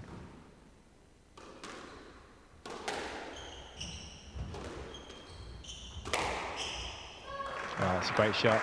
Yeah. Great shot, just got perfect line there off slightly loose post.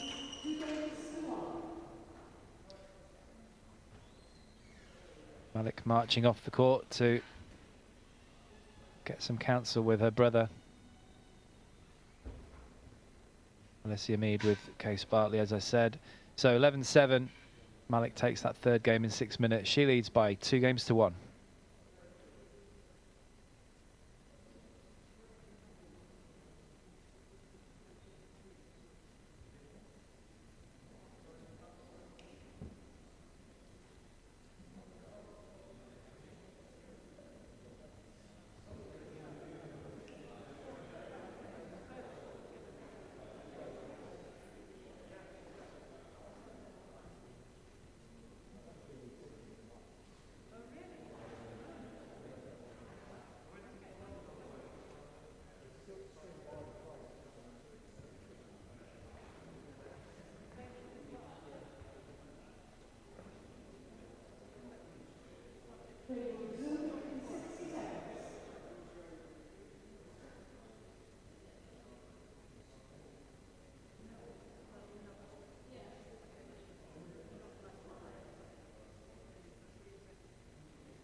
So Alicia's got it all to do here.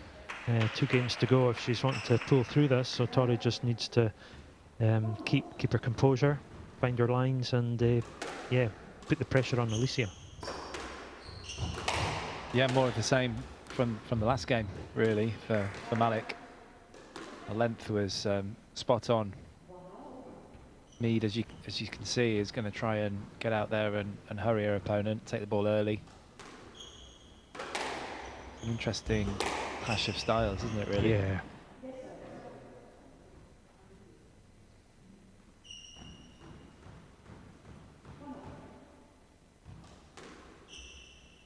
Great serve. Yeah, it's not played a lot nowadays, certainly by the pros. That's true. Yeah, I'd love to see it more. James Willstrop used to do it quite a bit. But it is something that you need to practice quite a bit, because it can be quite risky. I definitely went through a phase of a couple of years of doing it. Worked pretty well, but put a lot of solo practice in as well to get that consistency.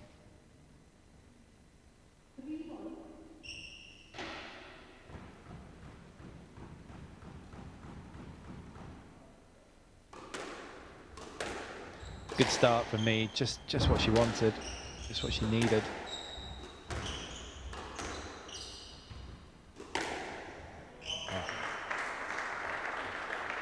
Just can't leave her loose there in those kind of positions. Too much time there for Tori Malik. Fantastic put away.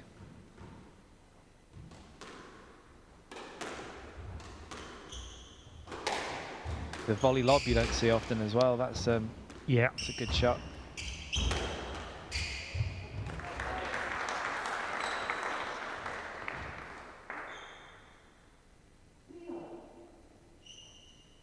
Good put away there from Tori, just kept her cool, focus on hitting the ball.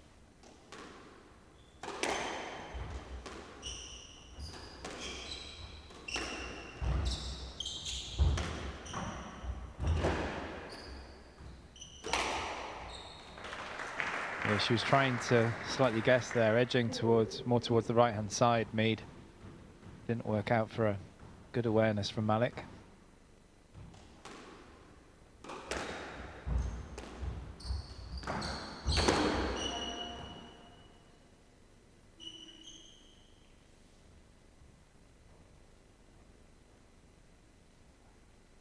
been on the ground a few times in the last couple of matches, Malik, but she just doesn't seem to be phased by it. No.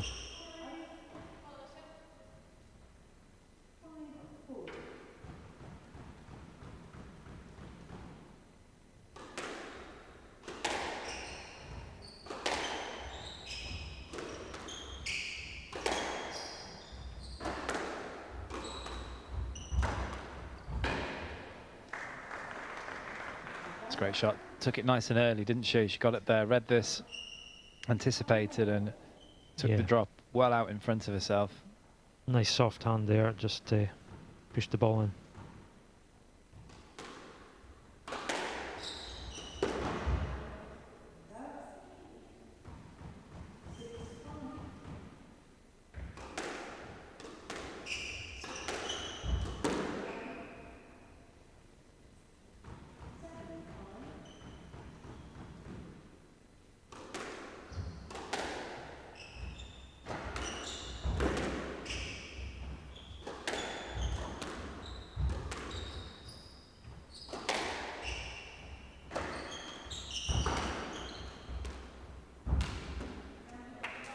Good squeeze, tight work from Mead, and she's got herself a 3-point cushion now in this 4th game. Just what the doctor ordered from her point of view.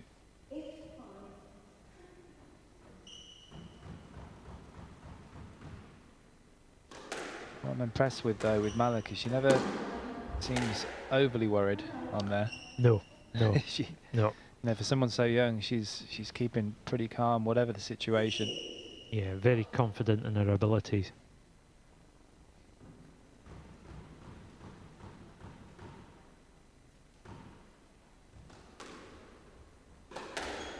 Great serve. You always get... Sure she got that, yeah. She stopped eventually. Yeah.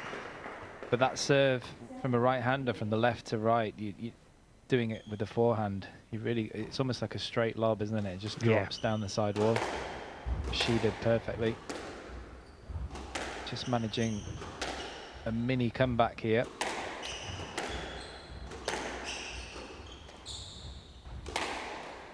Just trying to break the momentum, but Mead's got it back.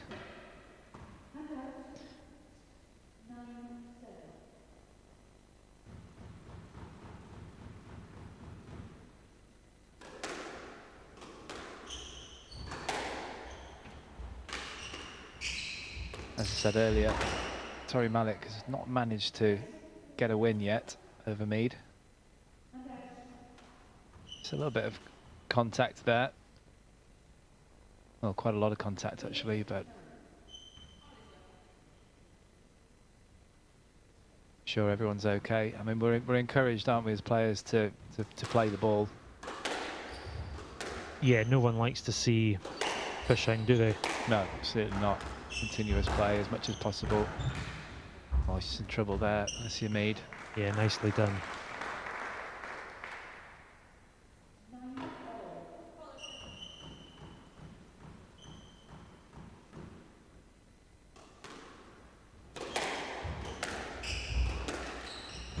Oh.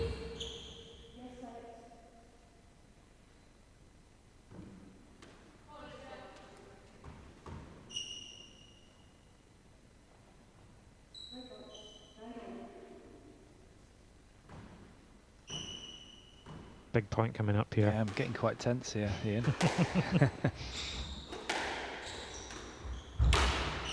That's well played for Mead. Bit of pressure on this shot, wasn't there? Yeah. She kept it simple. Plenty of margin for error. Oh. No, don't stop there. Ball looked okay from my point of view. Yeah, it was good. I would agree with that, and it's that's just a sign of inexperience there. You can't stop. Just got to wait for the referee and maybe point it out later on, but should be kicking herself there, Malik. As I say, I mean, other players would be going berserk right now. She's just going to go and regroup. As Alysia Mead takes the 4th game, 11-9 in 8 minutes. The score is 2 games all.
So here we go into a 5th and deciding game here, Ian.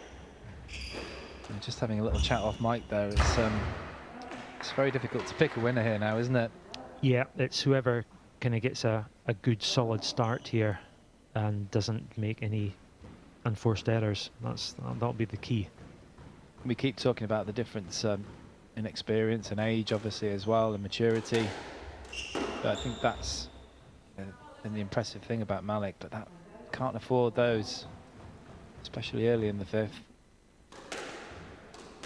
Well, any time, to be quite honest.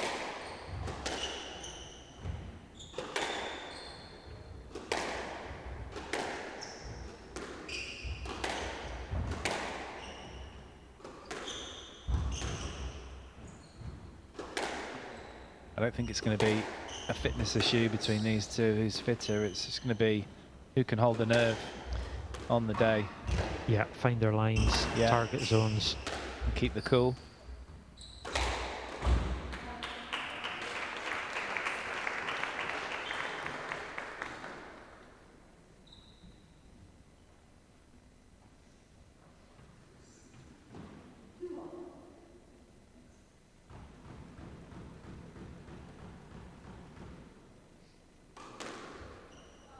My word.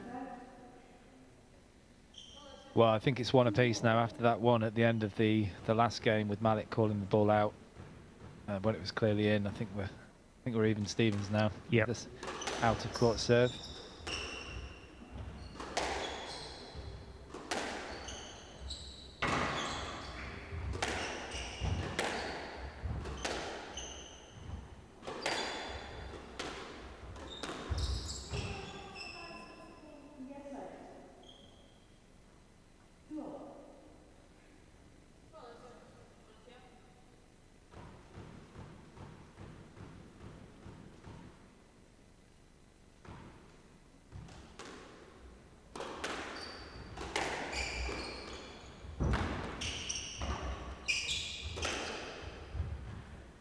That's brilliant. Inside out backhand there.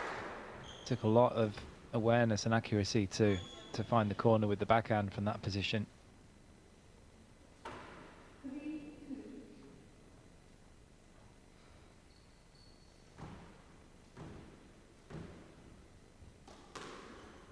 Oh dear.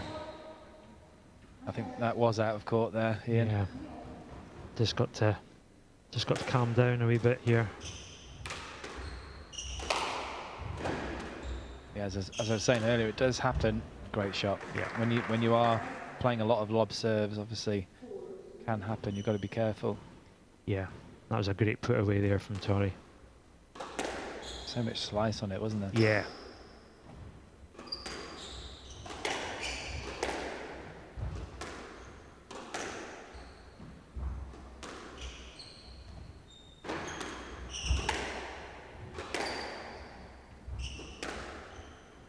Better length from these two. Yep, find their lines nicely. Oh, that was such a gilt-edged opportunity there for Mead. She knows it.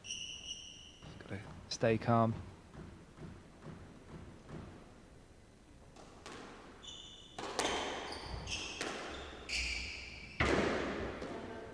That was literally hugging the sidewall, wasn't it? Yeah, it was a great shot. Now Torrey's got a 3-point cushion here. She just needs to do the basics as best she can and see what Alicia can come up with. Yeah, no rushes of blood to the head in this situation. Yeah, the key is not to think about the winning line just now. It's just one point at a time, Simon. Yeah, absolutely. You could be a psychologist.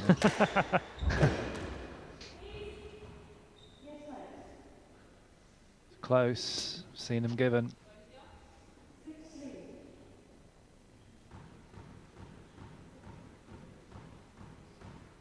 I don't know if she had a full swing there. Still going for that lob serve. Yeah. It's pretty brave, and she has only hit one out of court, which is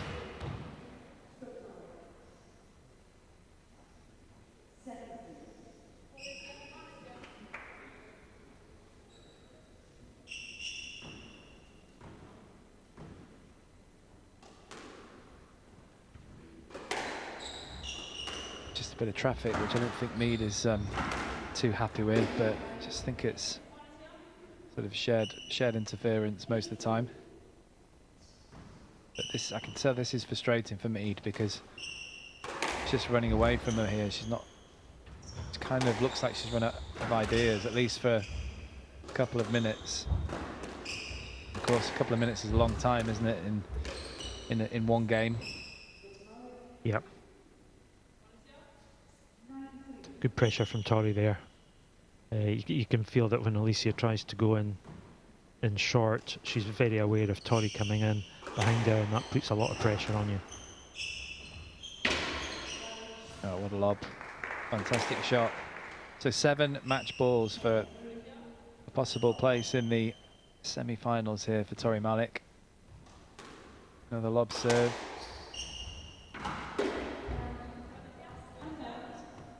I don't know what you think. She just seems to play these shots so casually. You know, you wouldn't think that she's almost in the semi-finals of the Scottish Open. I know. I mean, she's got some points to play with, but I would be trying to win this as soon as possible. Yeah, you don't want to give your opponent easy points. Which she is doing, and are happening quite quickly. And the other thing is, if you do happen to get through, you know, your opponent, which is in this case Grace Gear, is going to be watching this match, looking for any weaknesses. I mean, she's already probably quite happy that this has gone to 5. Yeah. She had a battle earlier as well. So just the 3 match balls now. Oh, she's missed another one. It's just happening so fast. She's got to regroup here, Malik. Credit to Mead though here. She's kept fighting. She's kept her composure here. She's really picked up the pace.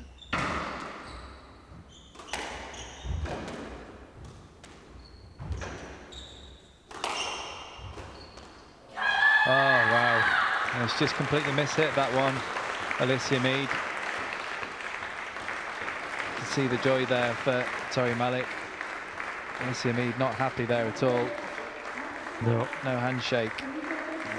Tori Malik really delighted, fully deserved there. She goes through to meet Grace Gear in the semi-finals, coming through 11-9, 9-11, 11-7, 9-11, 11-8 in 46 minutes.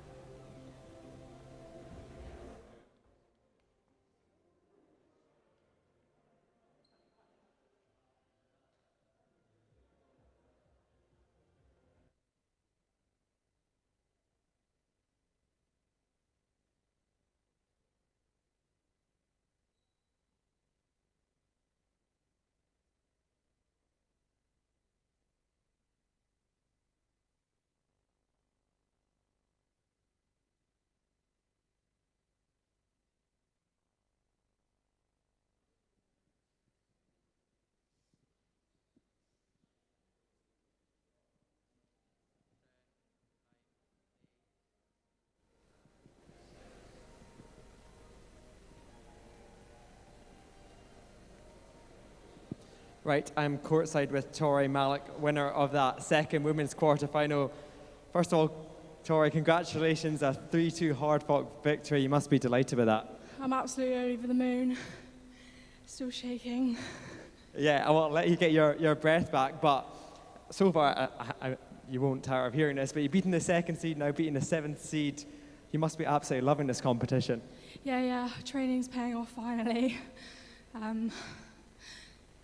Yeah, it's amazing. And then semi-final against Grace Gear up next. What kind of competition do you expect from her? Yeah, she's a quick player, she's fast, intensity, so I just got to make sure I rest up well tonight. And yeah, rest up tonight. And then for the rest of the day, your brother's on next. Will you be cheering him on, maybe giving him some tips? Yeah, Curtis is on next, so need to get him through this next one. So we're together in the semi, so good luck, Curtis. Yeah, rest up. And well, best of luck to you, and we'll see you again tomorrow. That was Tori Malik. Her brother, Curtis Malik, is on next. In just under 5 minutes' time, he'll be taking on Rui Suarez.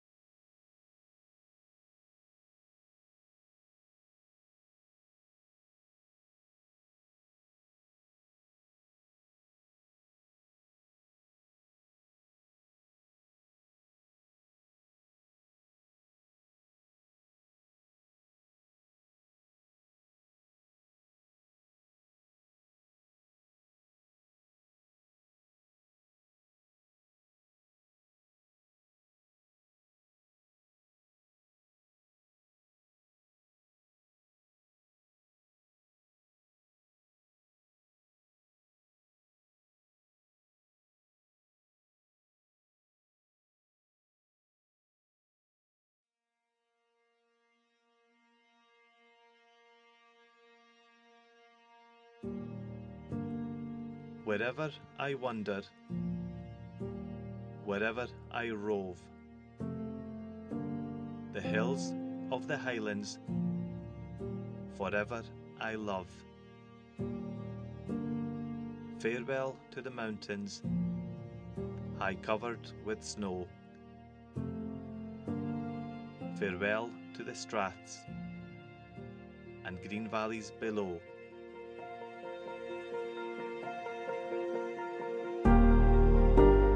Farewell to the forests and wild hanging woods. Farewell to the torrents and loud pouring floods. My heart's in the Highlands, my heart is not here. My heart's in the Highlands, a-chasing the deer. Chasing the wild deer and following the roe.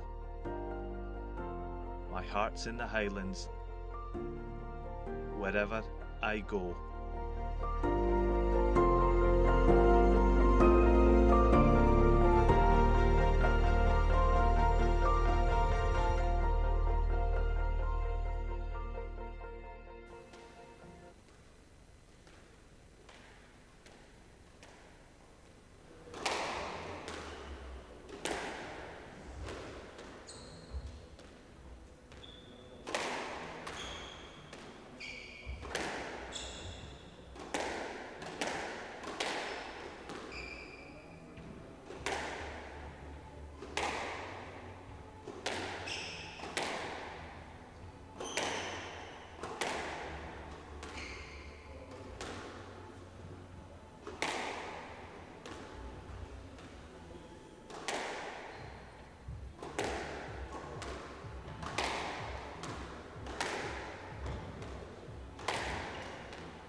Well, welcome back to the Springfield Scottish Open, the quarter-finals day. We have the number 2 seed Rui Soares from Portugal against Curtis Malik of England, brother of Torrey, who you just saw win that incredible match in 5 as Curtis, 9-16 seed, 21 years of age and 123 in the world currently. And he's up against Rui Soares.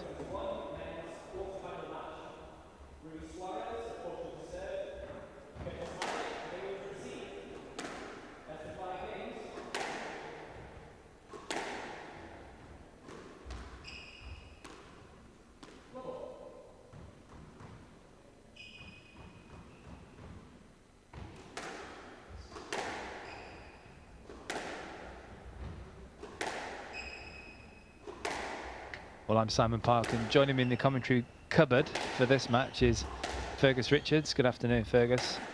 Good afternoon. It's great to be here. Thanks for agreeing to do this. I know it's your first time. Have you enjoyed the tournament so far? Yeah, it's been great. It's been great to be back in Scotland and have competitive squash back in Scotland. It's been a long time since that's been the case with COVID. So it's great to be able to demonstrate to the whole, to the Scottish people that have been able to get here, the high level of squash that's going on around Europe at the moment. It's a really cosmopolitan event as well, isn't it? We've got quite a lot of different nationalities in this event, in both the men's and the women's, particularly the men's though. Yeah, it's great with COVID seeing things open up again, having gone from lots of domestic only tournaments to now having people being able to travel around and play events, which is a big part of why people love being a professional. So it's great to have that back. Yeah, absolutely.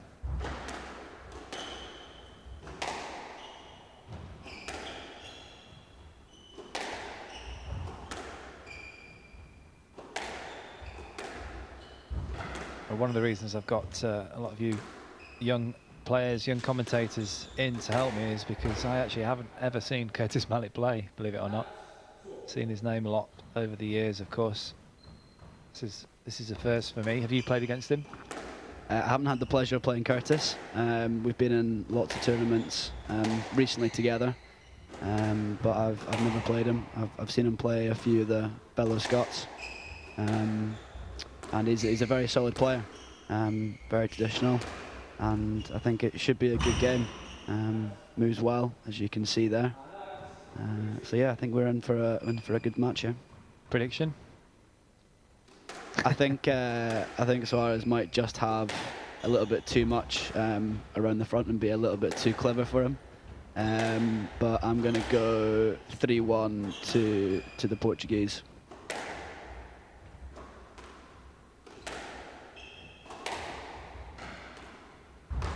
Yeah, he's certainly got a lot of experience on his side, Rui Soares. He's a 9-time national champion, which is pretty amazing. Yeah, that's incredible. It's not quite as many as Alan Klein, but he's getting there. Yeah, we were talking about this yesterday when Soares was playing all the different... We were trying to find out what the record was, because there's a few out there. I know that Olli Tuominen in Finland won a tremendous amount. I mean, even Nick Matthew in England, which is, an incredibly hard task, won 10 nationals.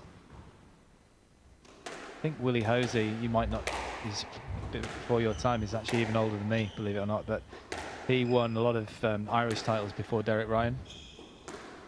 Good knowledge there then. Yeah, I think he won something like 15 titles or maybe even more. Wow, that is incredible.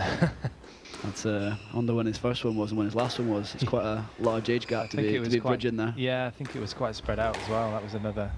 They just kept fit at very an older age, to be playing at that level. Good start from both players. Just as I say that, Soares hammers it into the tin. Yeah, I'm sure the cameramen will be worrying about their camera on that one.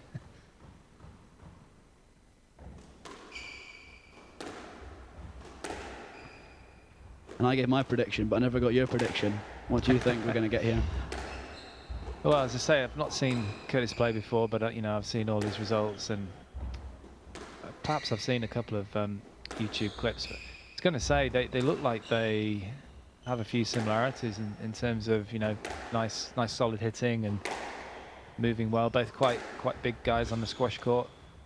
Don't know if you agree with that, but I would say, yeah, I think probably just from seeing all the results and the way that Suarez has played yesterday and his results, that he's probably going to win this match. Yeah, I think that's a fair assessment. He looks very comfortable on there, doesn't he? Very smooth mover. He does. I kept using that word smooth yesterday. Looks like a smooth operator.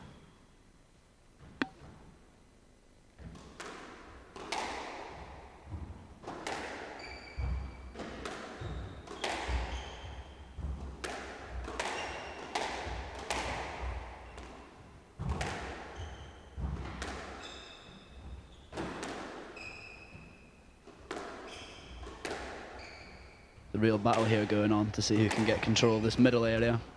Such a crucial area in squash, especially when you're a big guy. To try and assert your dominance around there early is so important. Well, they both look like the kind of players that like to do that as well. So it's just, you know, they both can't be on the tee at the same time, can they? No, so it's a bit of a tussle there. Hopefully it stays clean and there aren't too many decisions to get involved.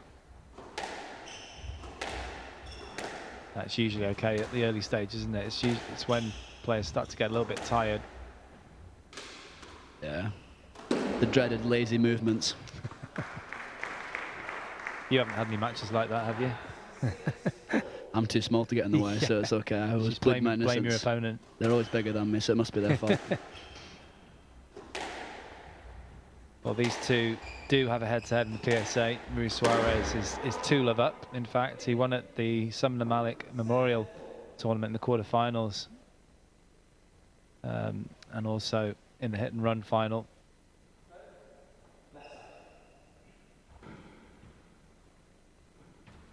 Yeah, I guess with Rui being based in the UK, they've had a few more chances to play with the internal domestic events. Sure. You played Suarez in the first round. Just tell me a little bit about how you felt on court with him. I actually didn't play. Oh, sorry, no. Rui. I played Harry. Yeah, you played Harry. He then played Rui. Yeah. But I haven't spoken to Harry about it. He said that Rui just hit such a good quality length and was able to move the ball around the court really efficiently. So I expect to see him try and employ that tactic again today. Yes, I'd say Curtis and Harry are similar sizes and trying to probably play squash in a very similar way. So I think Rui will be looking for a repeat performance and result.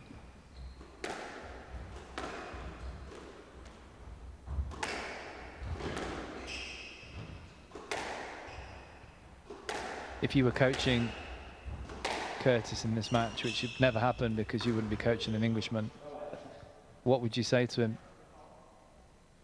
Well, I think he's trying to do the right thing. He's got to try and nullify Rui around the middle by controlling it himself. And if he can put pressure on at the back of the court, he's definitely got the shots and winning attributes to be able to put pressure on just like that. Great shot, great reactions there, and got the ball into the back corner. Great velocity there.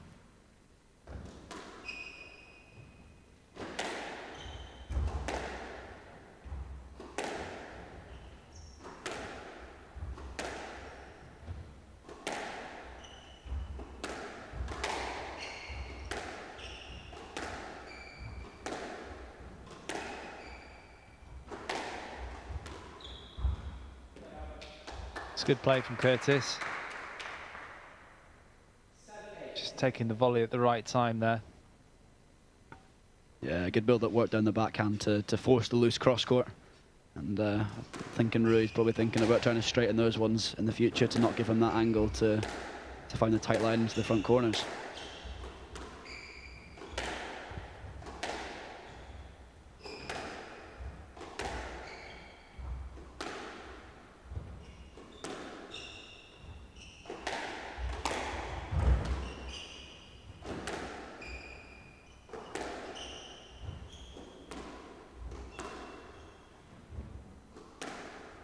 we're just in a really important phase in this first game, which is always so crucial in squash, especially for an unseeded underdog here to try and really impose herself on the game. It's always nice to take the first and really feel a bit more comfortable on the court. I think we're seeing that with both players, maybe a little bit reluctant to take the ball in short and looking to really build the rallies to create a really clear-cut chance to attack in short and open the court up a little bit. Yeah, it's just a bit cagey, isn't it, in these opening exchanges, but we're getting close to the business end now in this first.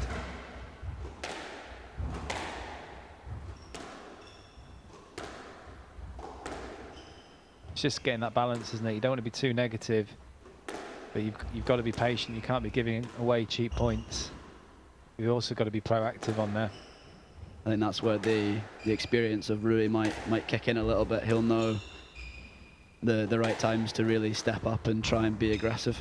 That's a great shot again. It was a similar position to earlier. Some cagey work from both players, and then the anticipation across to the forehand for Malik on that volley drop shot. Good play from the youngster. Yeah, really clinical when he got the chance. That's what you got to do in these tight situations at the end of games. Well, he was advising his younger sister in the last match. I'm sure he must have been, or he must be, quite inspired by that win. Yeah, great win for Tori. Very impressive.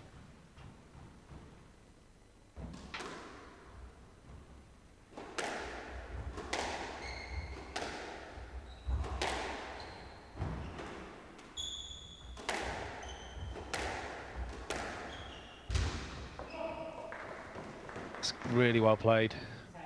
Really well played from Malik. It was a perfectly weighted length there.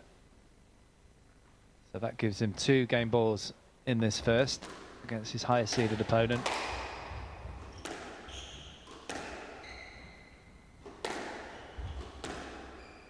It's good work from Malik. He's taking the game to Suarez a little bit. It's not sitting back.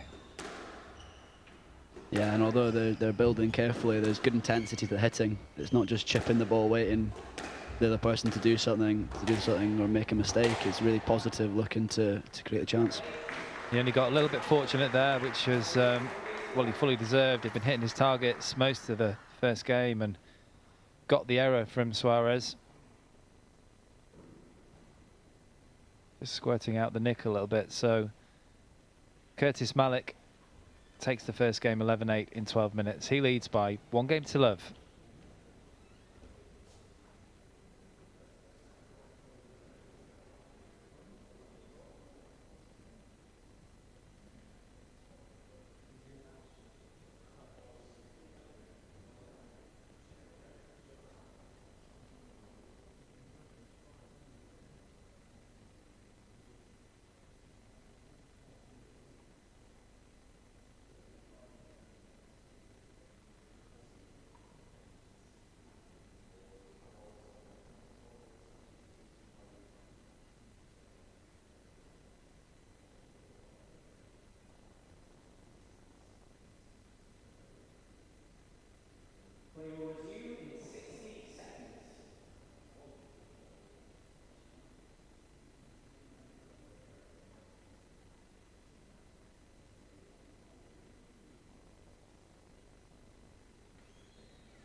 Well, fantastic first game for young Curtis Malik. Things are going well for the Malik family this afternoon. Can it continue? There's going to be a response from Suarez, that's for sure. Both been talking about his experience and quality. Certainly won't panic, will he? No, definitely not. I think sometimes you see players go 1 down and they come out and look to really hit their way out of trouble. But Rui's come out and hit some nice volley lobs and looked to switch the play and change the pace a little bit.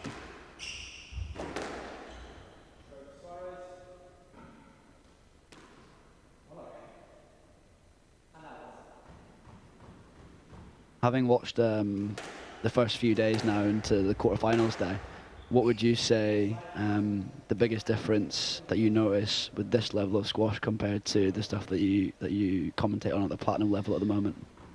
I think one of the biggest differences is mental.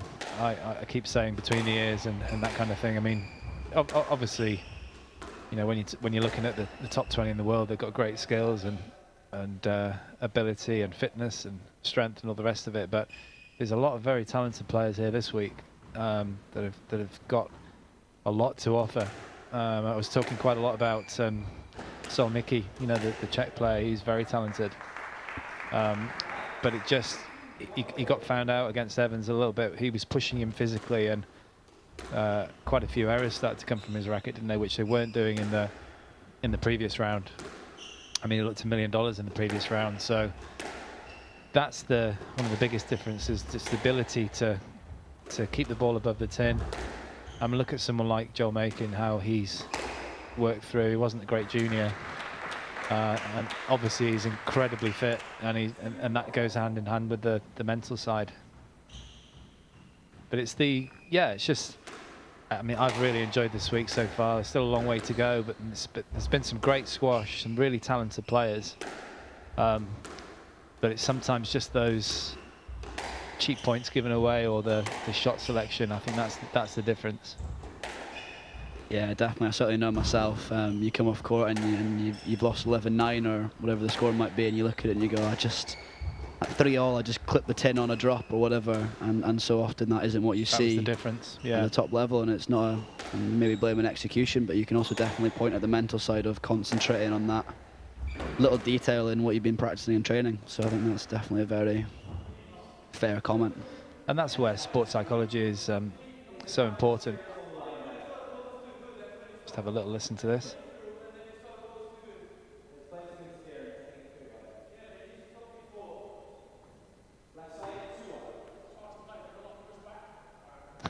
It's just shared interference, let ball. I think so. More effort. I see where Rui's coming from. He has ended up getting past and behind him, but Rui's hit a good length and it's died off. But I think he could have intercepted it before it got there if the line was there. So I think that's a fair decision from the referee there.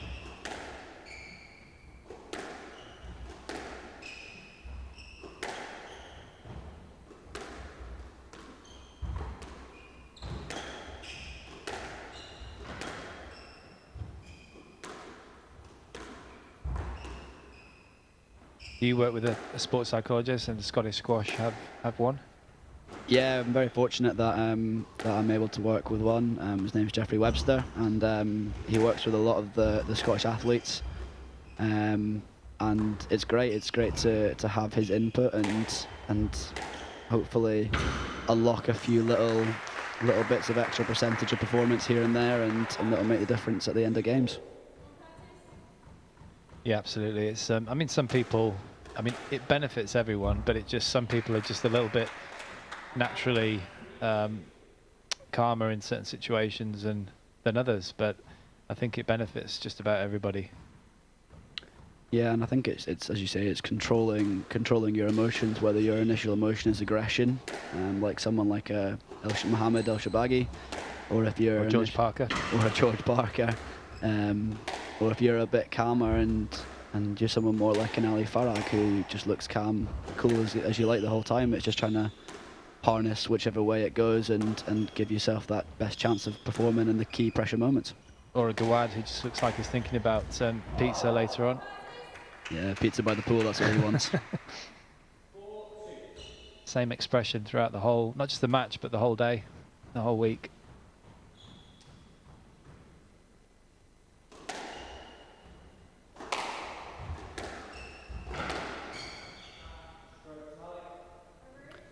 Good start here from Curtis. So often, as we mentioned at the start, the more experienced players come out in the second with a little bit more intent, but Curtis has done a really good job to weather that intent from the Portuguese and taking a good lead here. Well, he's got a great future as a coach, helping his sister earlier, and obviously the future's bright as a player. Looking really good for him at the moment. I'm sure Tori will be quick to take confidence from the coaching that I'm sure he gave to Curtis as well. Yeah. Yeah, she said she was going to be straight in his corner after her match. It's a nice finish there from Curtis. Really soft hands into the front corner. There she is at the back. I hope she's done some stretching.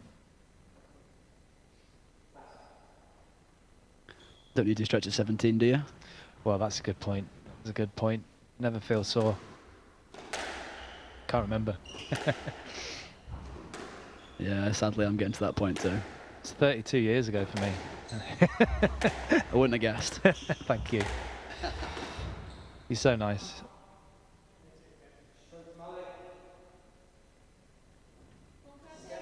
Just a few loose balls here from Ruby, squirting out into the middle a little bit, and he's getting punished here.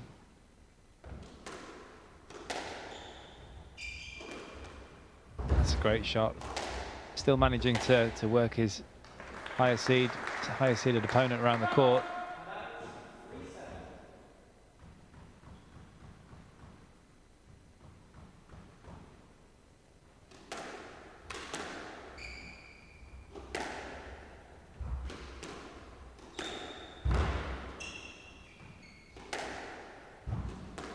It's good holding play from Suarez.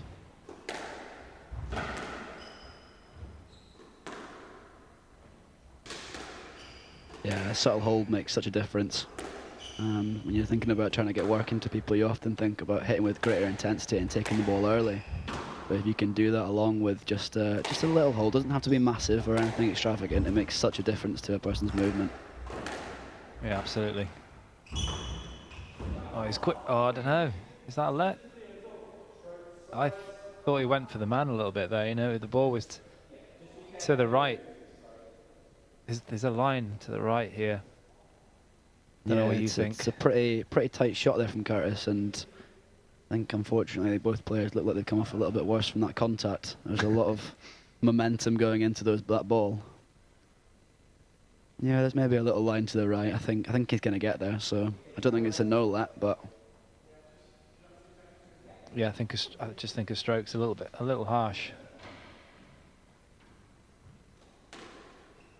Is that the Englishman in you coming out, is it? I'm not sure what you mean by that. Do you mean fair play, or I don't know what you mean? Oh, you mean because I'm being biased towards Malik? I get you. No, I would never insinuate that.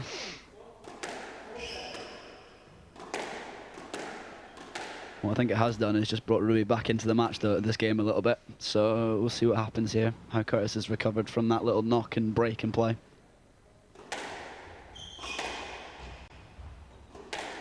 Yeah, he certainly would have felt that, wouldn't he? Yeah, like we said earlier, they're both big lads.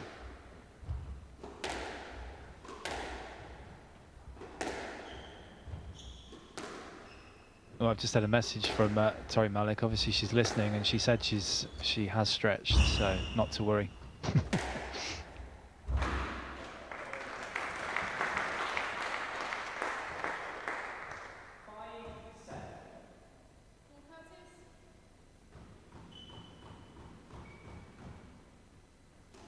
Just staying calm here, Rui Suarez, just trying to stop the rock, get some sort of momentum going. Absolutely crucial in the second game now.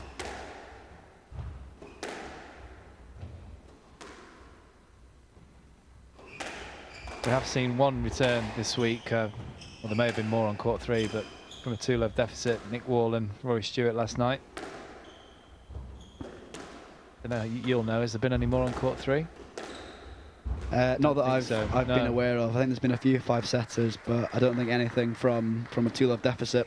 It's mentally such a tough thing to do, especially at this level where not much is given physically. You don't often get someone that just dies out after 2 games. So it's a very hard mental challenge to do, and fair play to Nick last night for managing to do it. Well, if anyone's going to do it, he's going to do it. He's one of the most determined players, isn't he? And fit young lad. Yeah, I'm sure he gets that with some of his coaching.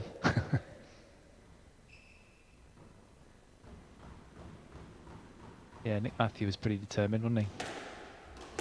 Yeah, I'd say he was on that side of things rather than the cam.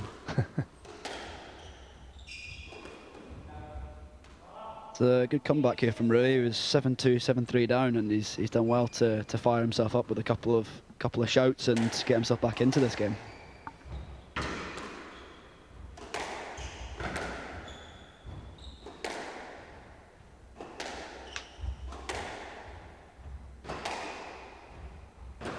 Recently reached the final of the Madeira International, Rui Suarez, which was a pretty decent event. He lost to El Serti, the Egyptian.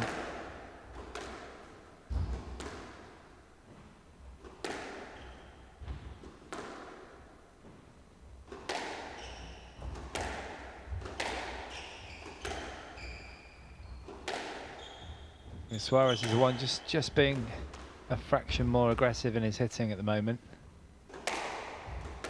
Yeah, I think he's just starting to find his range a little bit more into the back corners, really stretching Curtis out, making the court nice and big for him, which is so key on a court like this that's bouncing so quickly and the ball's flying through. Always hot in Scotland, that's what it is. Seems to be always hot in that court.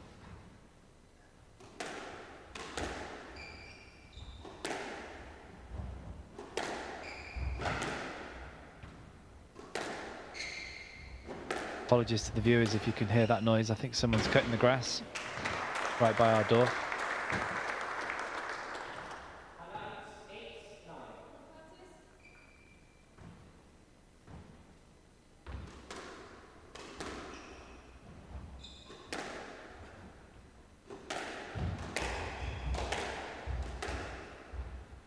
He's got to be careful, Suarez, going cross-court into the forehand of Malik. Pretty good on that forehand volley. I think like a lot of big players they're very good across the middle of the court. Oh, that'll do drop in. That'll do for Suarez. Cross-court drive into the nick behind the service box, and it's given 2 game balls in this second.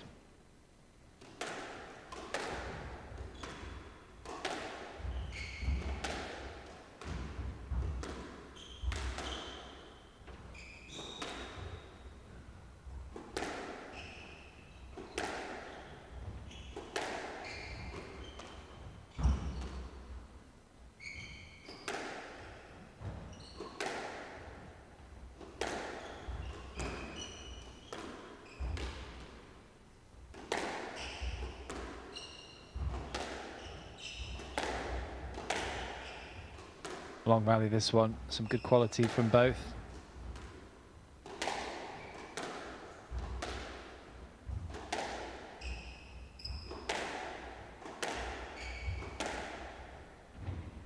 Probably one of the most patient rallies so far.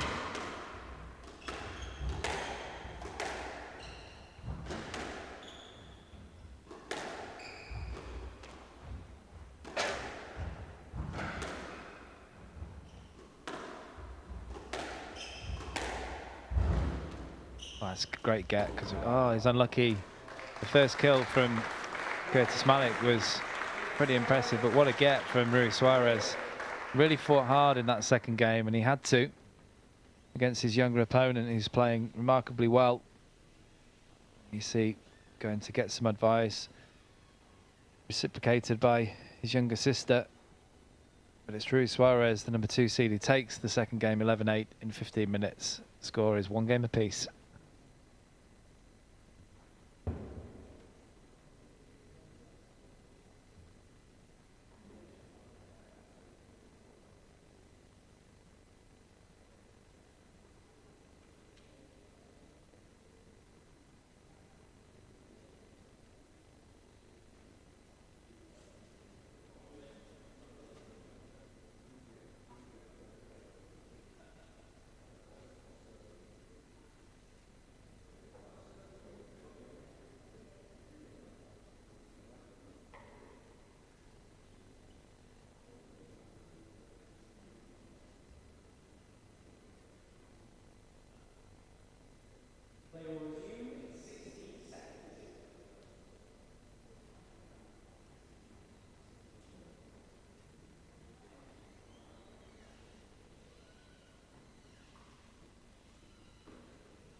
bit early in the game for some time wasting there. Old Manning, one of my tactics. I think it's called experience, isn't it? Something like that.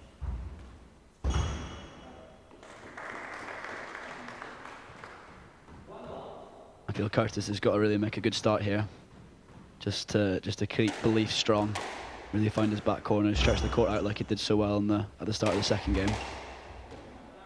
Yeah, he got that. He's going to complain about that, but it was good.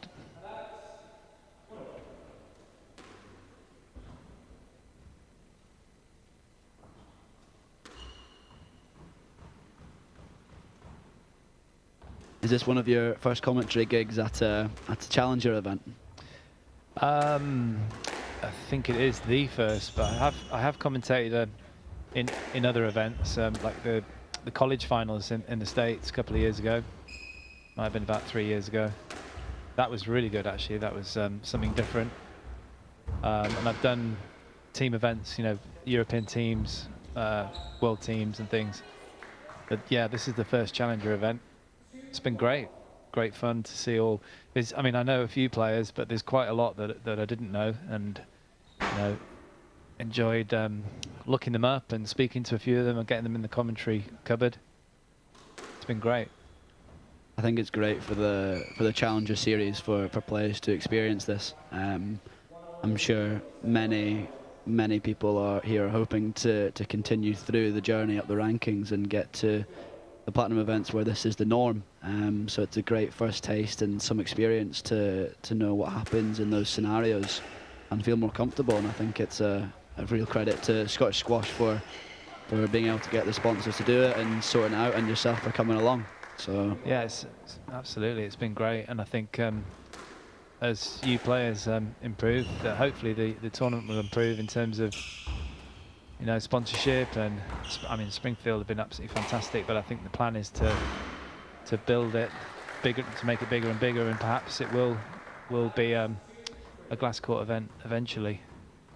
Yeah, I know that Scottish Squash and Springfield as well are very ambitious, and as you can see from the front of the tin, there's plenty of sponsors, and the players have been treated great here in Inverness, and hopefully, as you say, it'll continue to grow and more sponsors will want to get involved, and it's great to see the development of not only players but also hopefully tournaments, and hopefully in the near future the tournament will grow and the players will grow with it. Oh, wicked boast there from Suarez. Opportunity. Oh my word, that is so lucky. A right smile there from Suarez. I mean, he was so out of position. You can just see Curtis Malik saying, how did you do that? I mean, I think he caught the edge of the frame and it spun up and then spun down just above the tin. Impossible to retrieve, wasn't it? Yeah, it's a great shot whichever way it came about. That's the joy of being tall, I guess. Yeah, we wouldn't have got that back, I don't think. No, I think I'd have been a few feet short of that.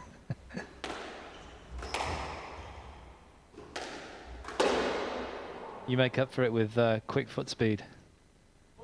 Yeah, I think I might need a longer racket as well. No one will notice. I'm sure Paul Waters can help me out.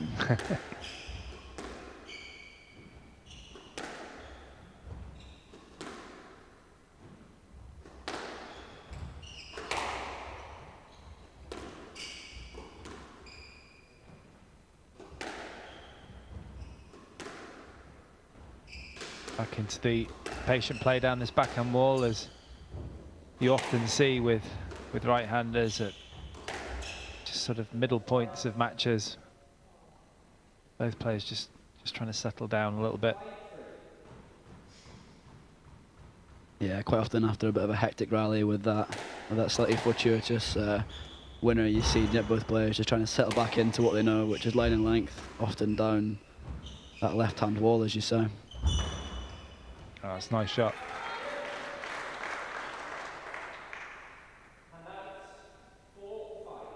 Clever shot here from Malik. sort of touched the ball, so it caressed the sidewall and dropped deftly at the front. Even more impressive, but what looked like a slight slip in the front corner as well.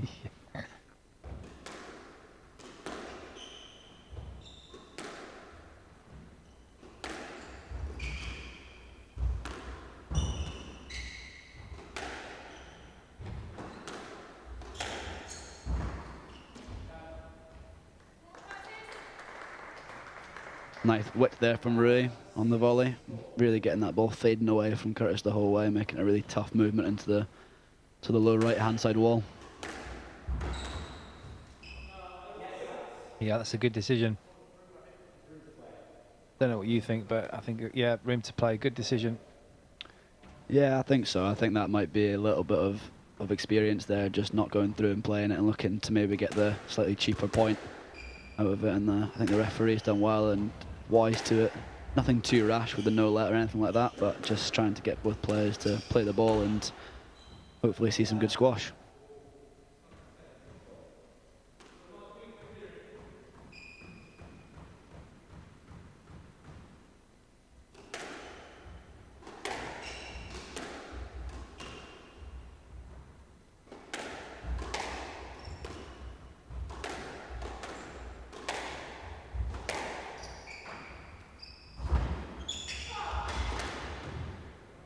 Oh, he's actually played it.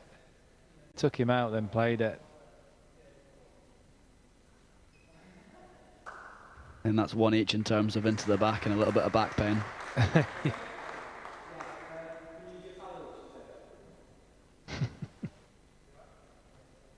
Just use the towel and then wipe your face with it.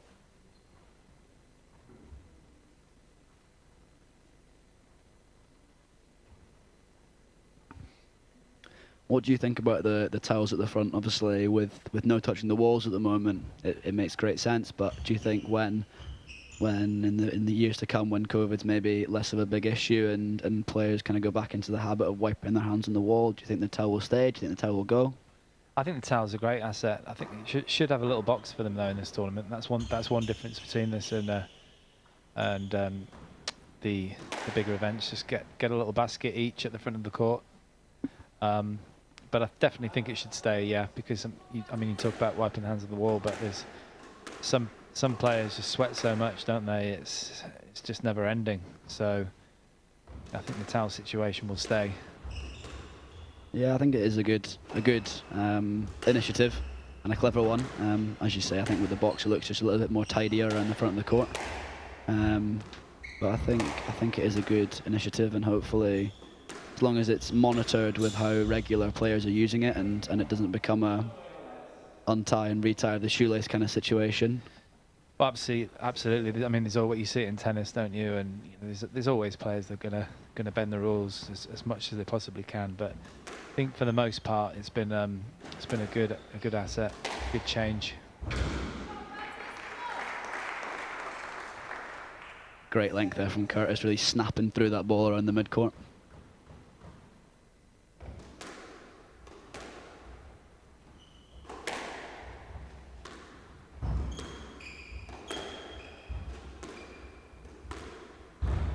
Oh, that's a great shot.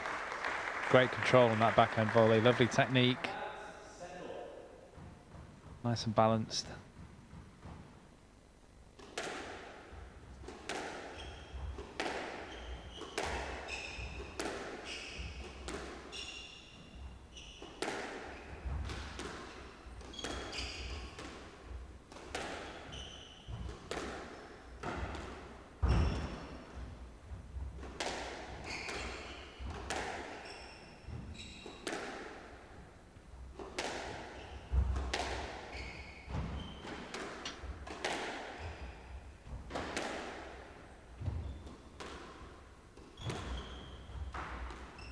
Oh, that's great control. A little bit of disguise there, high racket preparation, early racket preparation, and just descending into that drop shot perfectly.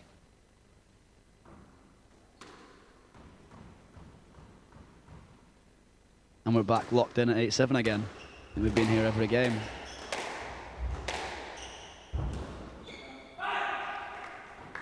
Well, some real quick fire play there from Suarez just to get back to parity, really rushing his opponent.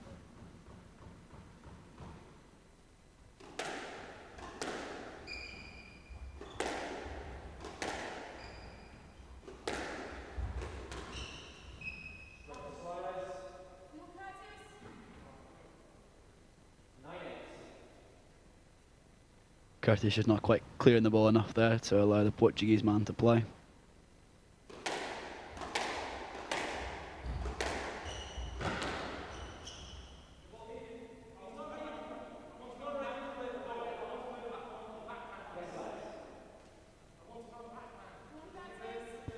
Why didn't he play the backhand? If we see this again, he could have played that backhand earlier and just won the point. The straight drop shot.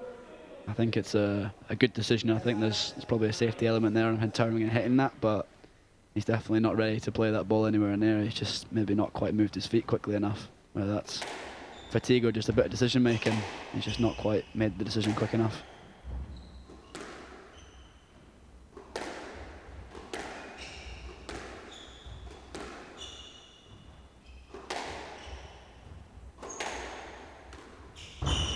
Loose cross court, got away with it temporarily, hasn't eventually.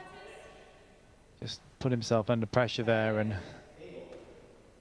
Suarez just using his experience. 2 game balls now, take a 2-1 lead.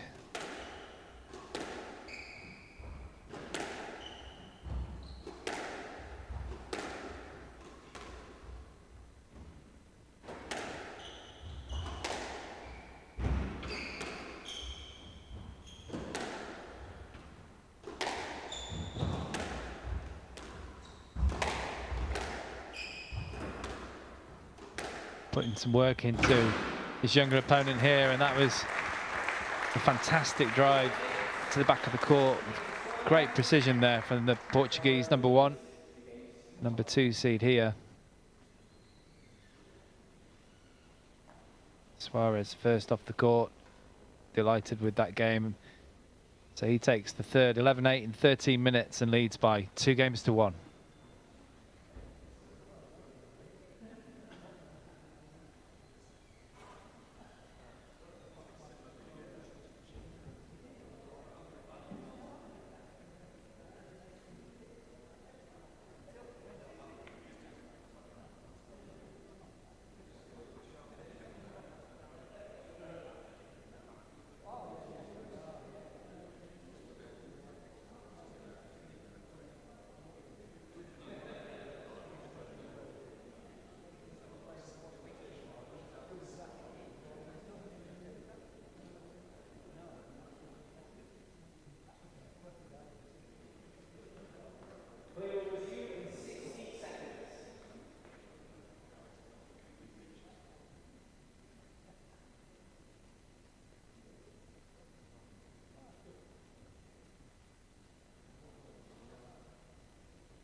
So 1 or 2 decisions happening now. As we said earlier, we alluded to, with big guys on the court, there's going to, as they get a little bit more tired towards the end.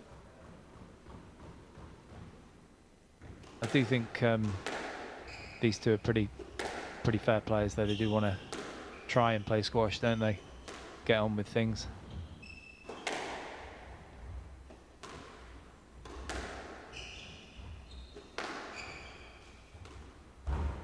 Oh, it's a roller.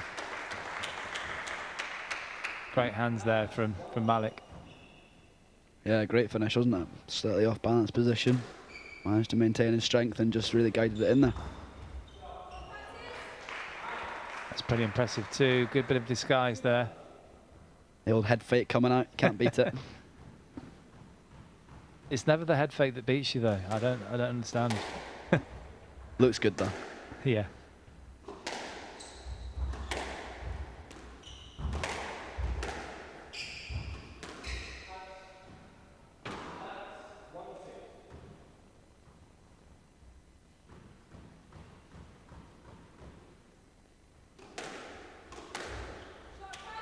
Wowzers.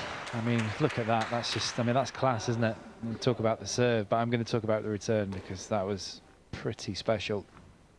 Yeah, that's 3 great shots there from Curtis to take a 3-1 lead. Perfect response. I think that Torres just said to him, just slot it. I think the advice was just every time you get it, just give it a head fake or roll it.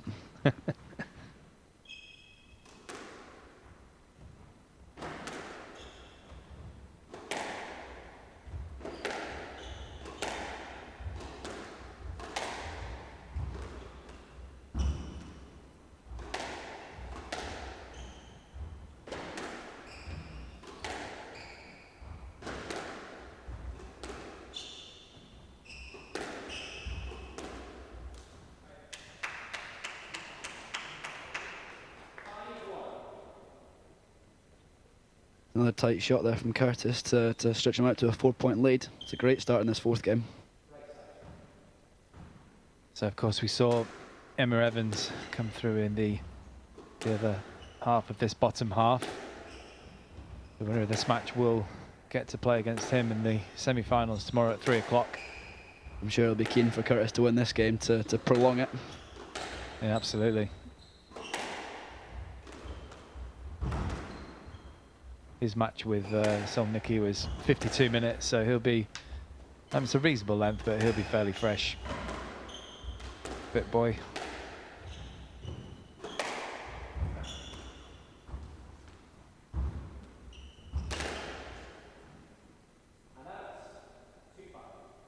Good squeeze from Suarez.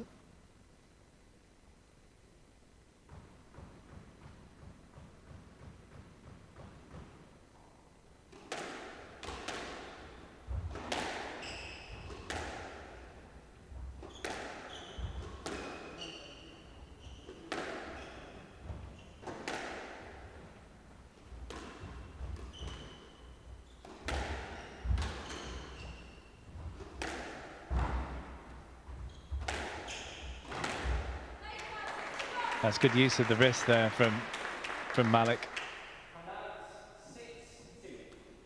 Good bit of power in that wrist as well to get it cross court. Yeah, really flashed across Rui there. I didn't really have much of a chance to react to that one.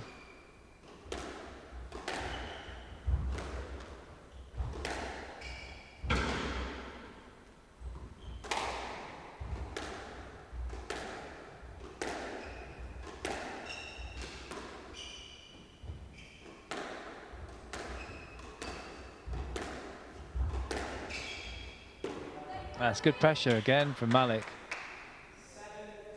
Just managing to get in front a little bit and put the work in on the backhand side. Yeah, some tough movements here for Rui at the start of the 4th. Curtis will be looking to continue this and really try and push through this game. Clever shot that from the Portuguese number 1.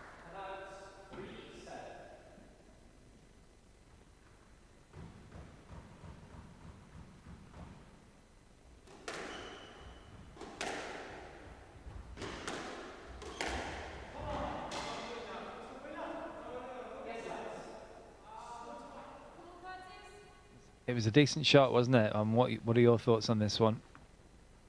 Just having a little look at it here, I think it's a good shot from Curtis. I don't think it's a winner. I think Alet's probably a fair decision. Yeah, I agree. I don't think it's quite loose enough for it to be a stroke. Just popped up a little bit, and everyone's very quick on here, aren't they? Very athletic, and just one stride. It's the one where if you're just hit the shot, you think it's a winner, and if you're trying to get it, you think it's a stroke. Absolutely. But yeah, I think credit to the referee, got that one right as well.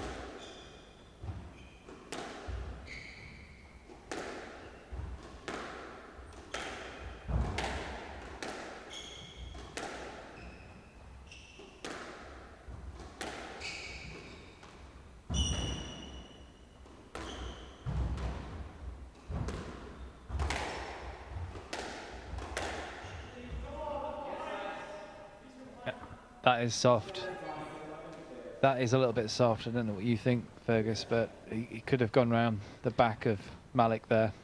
Yeah, I completely agree. I think that's very soft. I think he slightly maybe misread the length of the ball and thought that he was going to be able to cut it off next to him, and then just overcommitted a little bit and couldn't quite, or didn't want to move around the corner. Maybe a little bit of justice there with the miss. I think he moves his feet a little bit too much. Yeah, his back leg, you could see there, was moving as he played the drop shot, so he's not got that still base.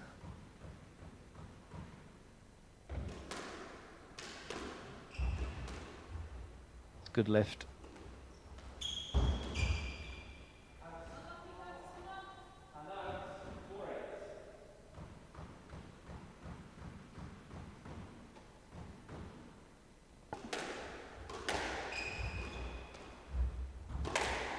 Just starting to run in a few more boasts on the backhand side, Suarez.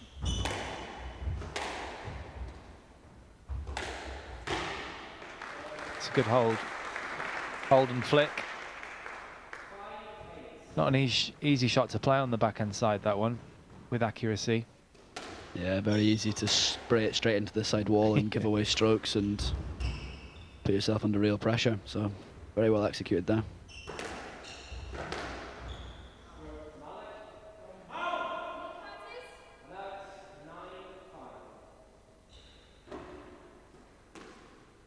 Just heard a little roar there from the Portuguese, hoping to fire himself up to get himself back in this game and get off court in 4.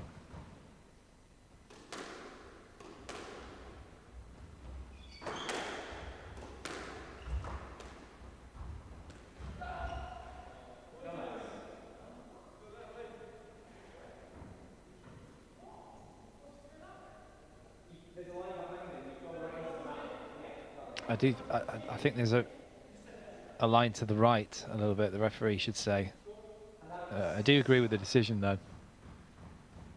I think there's definitely room to go in there. I think they are a big man. I think Rui probably could have maybe cleared it a little bit more, but I think it's good to encourage players to go into those positions and keep playing. Yeah, definitely. So 4 game balls here for Malik now. It takes it at the first time of asking.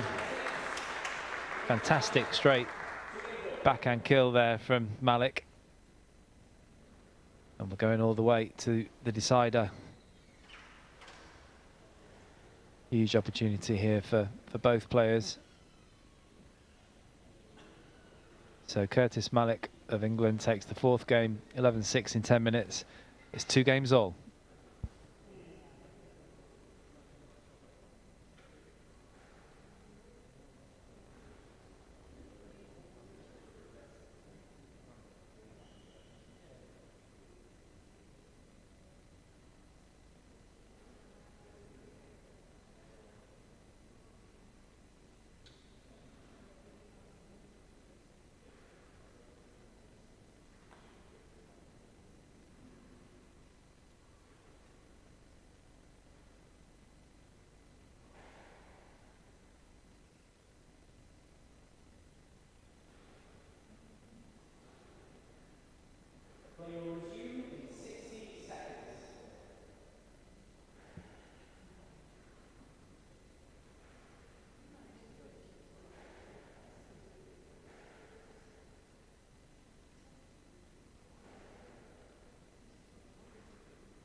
here we go, into the decider.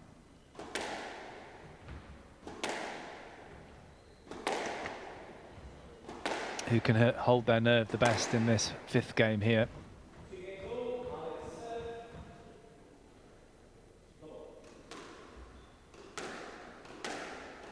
Who do you fancy here then, now that it's gone to the 5th?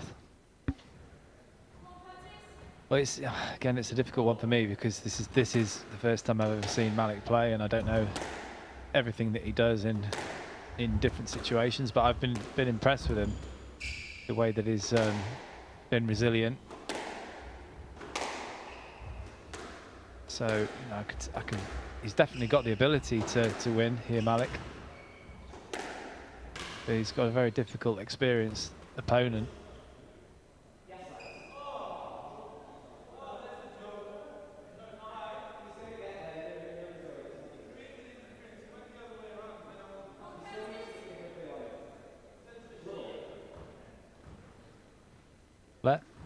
Yeah, I think so. I think there's a bit of clever movement there from the Portuguese moving back in towards where the ball's going to really stop there being a line and make it look like he's gone the wrong way. I think I'd give a let. I'm going to push you for an answer though. I didn't hear who you back in. I mean, you could literally toss a coin, couldn't you, between these two at this stage now? But well, being an Englishman, I'm going to go with Malik, the younger player. But I mean, yeah, just you could even see this going to a tie-break. Portugal on penalties. Yeah, good job there's no penalties in the squash.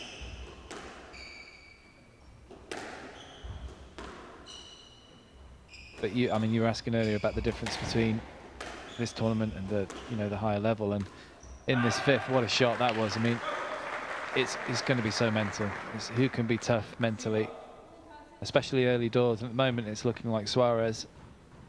Yeah, Curtis did a great job in the 4th of rattling off a few winners at the start and being really aggressive with his shot selection. It'll be interesting to see if he sticks with that policy of going for it when it's there and being aggressive. He's quickly found himself 3-love down here, Malik.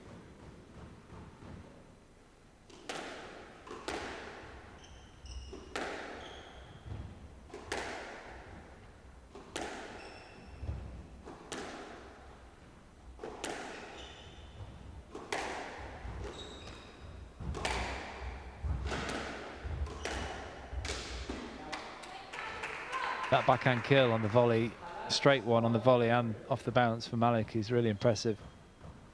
Yeah, really hits down it well, and he's finding a great line to keep the ball tight as well. So even though Rui's maybe getting there, he's really struggling to scrape it off the wall, and it's giving Curtis another chance if it's not a winner.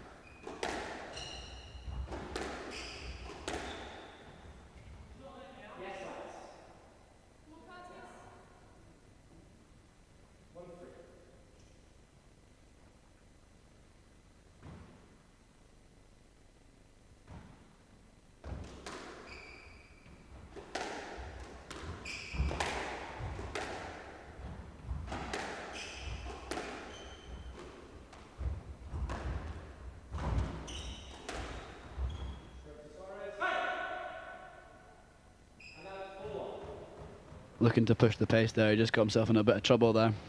Maybe overcommitted a little bit, but I think it's still the right thing to be doing to when you've got him under pressure, really try and turn the screw and take the ball early. Just maybe overcommitted slightly there.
just made it up.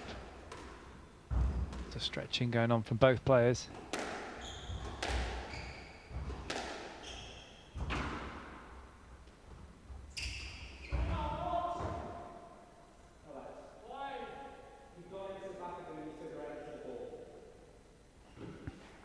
Agree? Yeah, good decision from me. And there's plenty of space on the inside there. He's only just clipped him, to be fair, but I still think there's space on the inside there.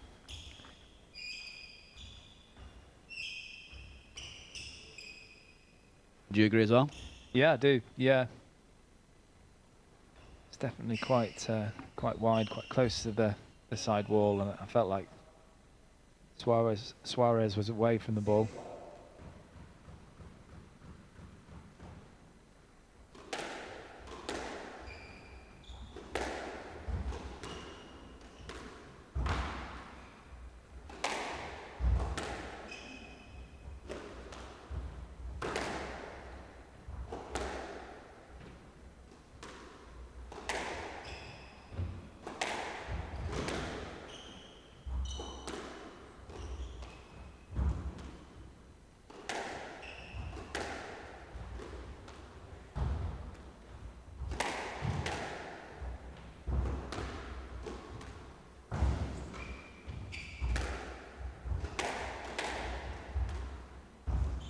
Some fantastic stuff here, amazing rally from these two, and it goes on. Suarez just going for the, they had to finish in a let or a decision. Not sure it was the correct one. Some unbelievable gets from both players. Suarez trying to flick there. Quite high, that drop shot, I thought. Yeah, it did look quite high. Was there a line? I'm not sure there was, but I think the referee's trying to be consistent there, and he's given a couple of no-lets the other way around, and maybe felt like he had to give that decision. Sure. And I think I'd rather see consistency and maybe a couple of wrong ones than lots of inconsistency, and you're not really sure what you're going to get.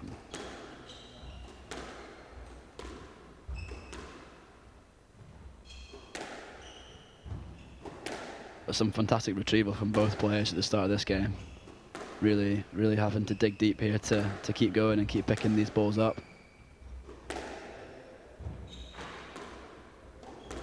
Yeah, this is that period again where both players just happy to rally down the backhand wall, keep it tight and not particularly going for much, staying patient. Now we have the cat and mouse situation. Lots more running, drop shots.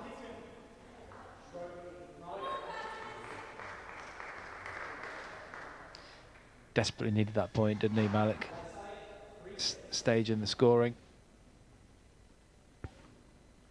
Yeah, again, I think that's a good decision as well. I think sometimes when referees see players get through to the ball, they just think you're through and you can hit it, but as you can clearly see from that reverse angle, he was going to swing down and always chop Rui's poor shoulder off.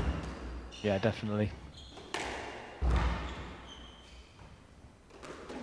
Oh, he's missed it.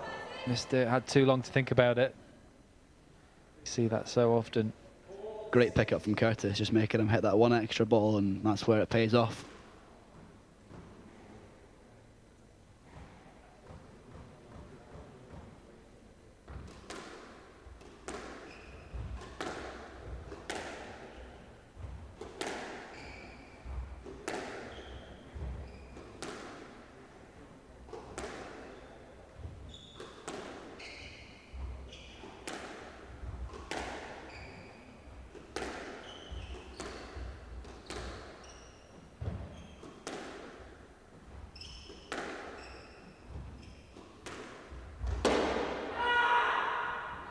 Oh, that's huge, absolutely huge. He pounced on that when he read it. Anticipated really well here, but just the final effort just hitting the tin. A little bit of frustration coming out as well there.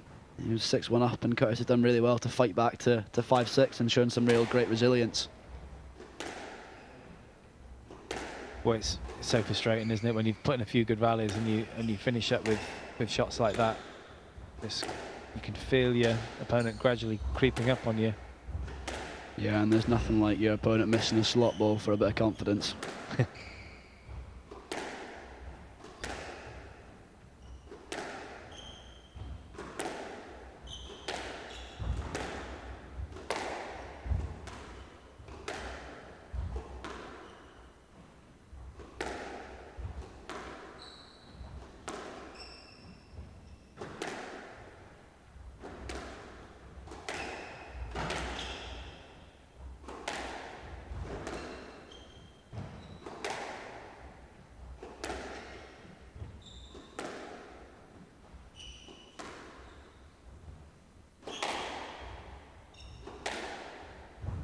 Seems to be the norm now, doesn't it? These long, drawn-out, patient rallies, and it seems to be suiting the younger player. It's a really good comeback in this fifth. Yeah, you just wonder if those couple of tins from Rui slightly dented his confidence in going in short. I felt like at the start he was moving Curtis around the court really well, making it really big, making it tough, and really pouncing on anything loose. And now he just seems to be happy to almost kind of play a length game and wait for something to happen. I think Curtis is doing a good job of playing that game, but also looking to be proactive. And he's worked a few good balls in with the kill and the boast, and I think it's important that he keeps doing that.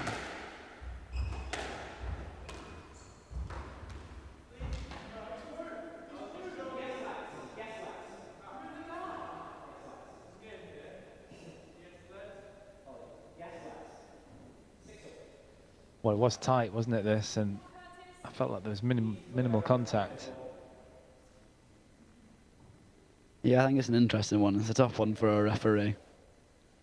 He's obviously got through, but there is some interference, especially on your racket arm. It's definitely difficult to feel that you can get a decent swing on it, but I fancy if it had been a bit looser, he would have had a go at it. Great shot.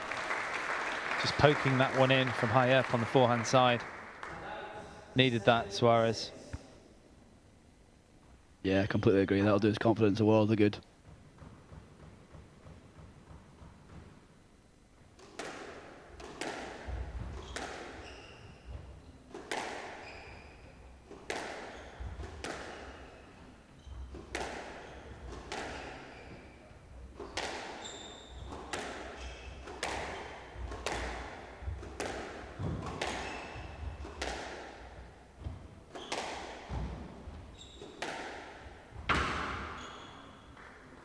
Really good depth there from the Portuguese player.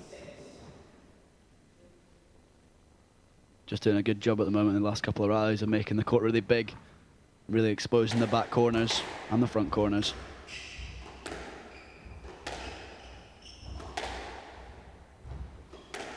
And the other good thing from Suarez's point of view is that he's not been phased mentally by the big lead that he had taken away. Malik getting back to 6-all, and now Suarez just pulling away by 2. Yeah, still looks as smooth as he did in the first rally, doesn't he? Yeah.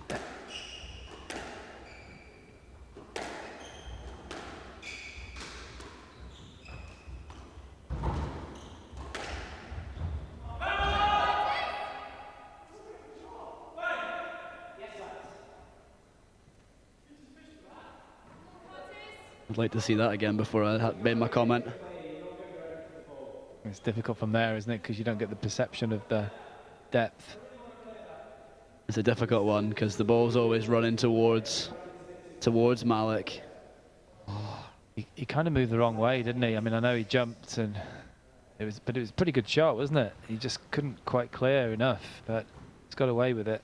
Yeah, I think on the balance, I'm happy with a yes let there. Yeah, I'm pleased that you're happy.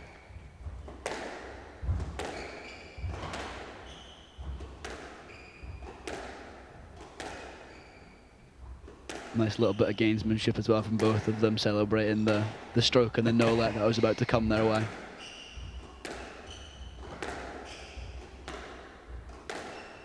Always just a little bit of extra persuasion to the referee. That was a great get. Yeah, it's the old classic, take the ball and walk to the other service box. Yeah. You'd never do that, would you? No decisions in my games. Far too clean.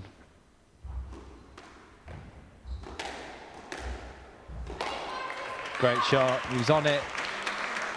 He read it so early, that one. Malik, you can see he's already moving to the backhand side. It's that backhand kill again. Did a great job of absorbing the pressure at the start of the rally as well. Really pouncing on the loose ball that he got from the Portuguese man.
Kurt just holding his ground there and keeping his position and playing that backhand kill again. Doesn't get much tighter than 8-all, 2-all. Nothing between them. Well, there is now. Just overcooking that lob slightly. It was the right shot to try and play. And we do keep talking about the mental side and the extra experience that someone like Suarez has got, because he's been in a situation more times than Malik. It's simple as that. Is he going to utilise that experience? Both players still looking strong physically as well, which is great to see.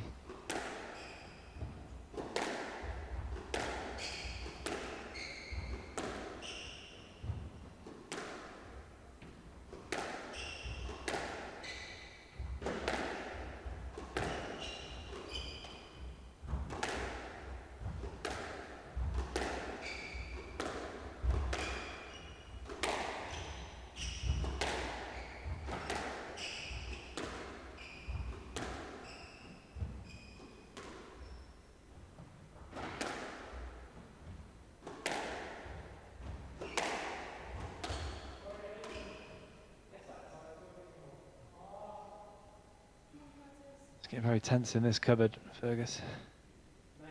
Yeah, a huge moment for both players now. As you said, it's all about composure and staying and trusting in what you've done in training. And at the end of the day, who's got the minerals for it?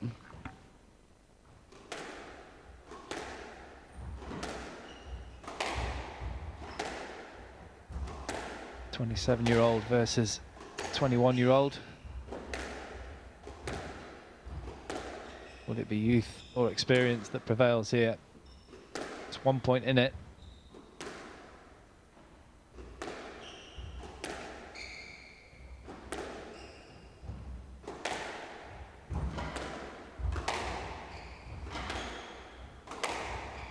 It's good aggressive play. I mean, it's more than good. It's amazing aggressive play there from Malik. You can hear his sister calling out for him, supporting him. That was very much required. Yeah, great injection of pace there with a couple of hold and flick cross courts, really stretching him out to create the opportunity and create the space for that great straight drive there. Doesn't get much better than that.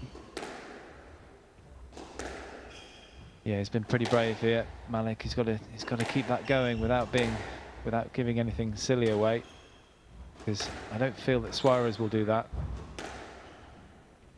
Yeah, it's such a fine line between bravery and maybe stupidity. The wrong shot. Yeah, absolutely.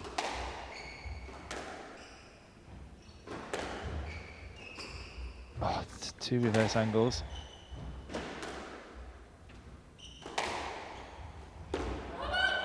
Oh, speaking of which, I mean, of course that could have gone in the nick, but it didn't. It clipped the tin.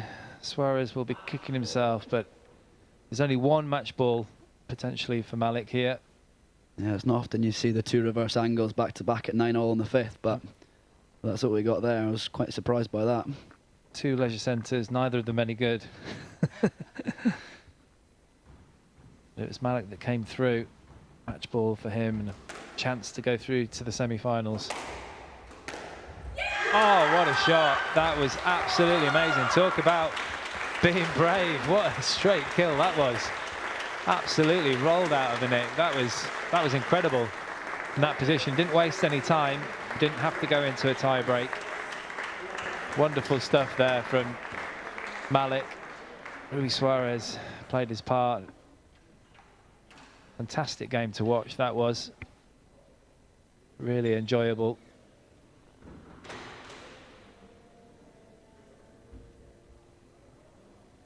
So Curtis Malik comes through this match 11-8, 8-11, 8-11, 11-6, 11-9 in 77 minutes. He's through to meet Emyr Evans in the semi-finals.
Right, I'm courtside with Curtis Malik, winner of that second men's semi-final. Curtis, an absolute marathon of a match. How's the body feeling after that? Pretty sore, to be honest. Honestly, that fifth game, I don't even know how I pushed through to win that. That's probably the hardest I've ever had to dig in a match to win, so I'm pretty pleased with that. And how do you keep your emotions in check with a match like that? The score is constantly changing, going up, losing. In that last set, it was 6-0, 8-0, 9-0. How do you deal with that? Well, I went pretty far down in that fifth game and just said to myself, go back to your game plan. I think when I got nip and tuck for the whole game, I was just remind myself of the game plan, stick to the game plan, and then just hopefully get through on that. And you've got your sister who was cheering you on, and obviously she was playing earlier, made it through to the semi-final. Did that spur you on as well?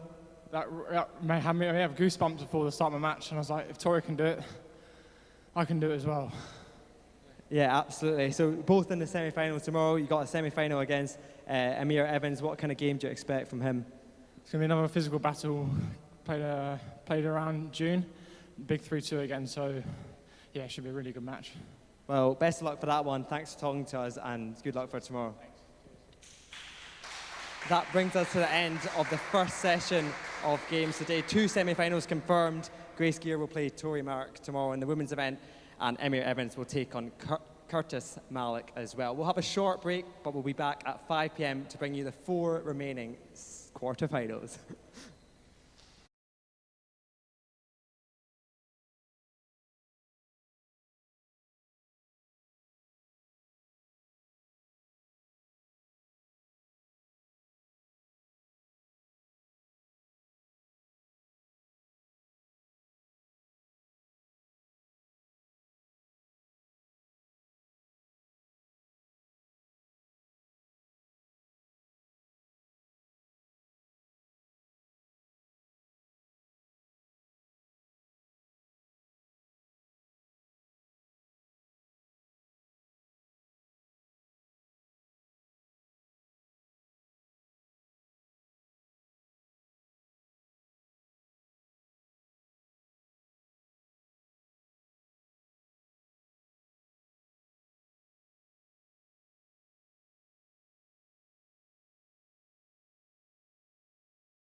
Graham's, the family dairy.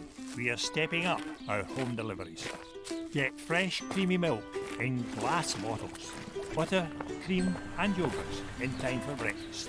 Delicious dairy from local farmers, produced by Graham's and delivered straight to your doorstep. Graham's, the family dairy. Check out our full range online.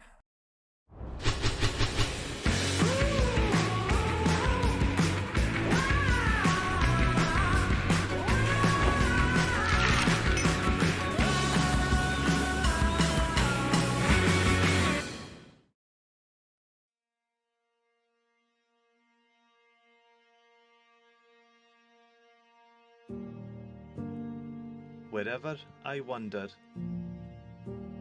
wherever I rove, the hills of the Highlands forever I love. Farewell to the mountains, high covered with snow. Farewell to the straths and green valleys below.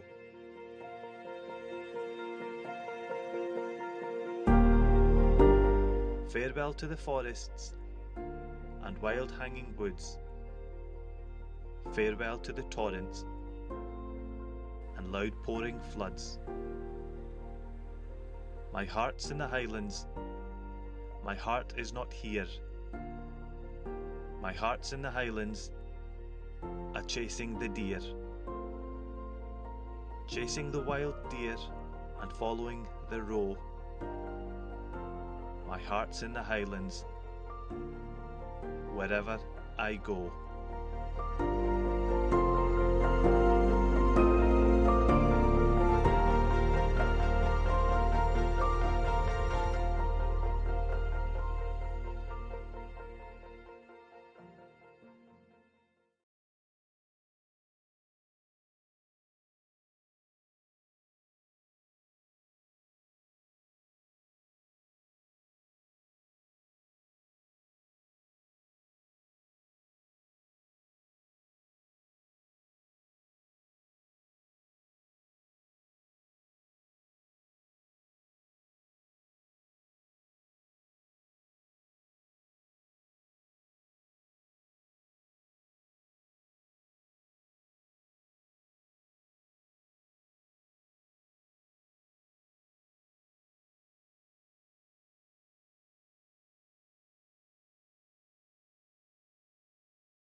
join them, we will find out this evening, with 4 more quarterfinals coming your way.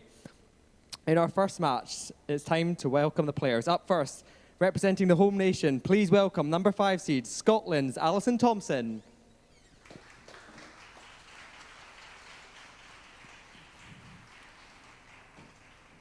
Alison's opponent for the day and seeded 4th in this year's Springfield Scottish Squash Open. Please welcome English woman Georgina Kennedy.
Well, welcome to viewers tuning in on BBC Sports Scotland and BBC iPlayer. You're watching coverage of the Scottish Squash Open live from Inverness, sponsored by Springfield. And we have a women's quarter-final here.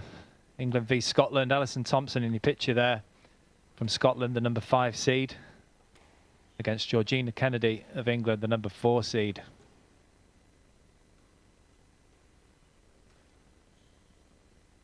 Alison Thompson, currently 76 in the world, aged 25. She was a finalist back in August in the Squash Squared Open. She's having a good run of form at the moment. She's been pro now for 8 years, good experience on the tour.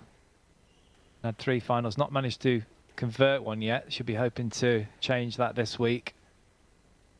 And from 144 matches, 48% win rate, which is pretty impressive.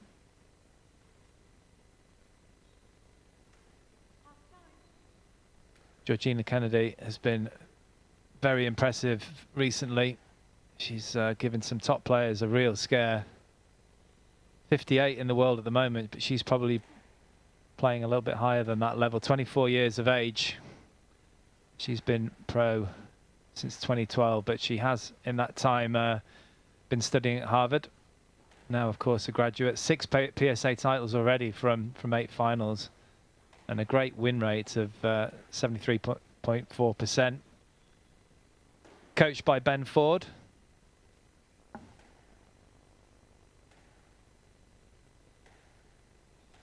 Well, I'm Simon Park, and joining me for this match in the commentary cupboard is Katrina Allen.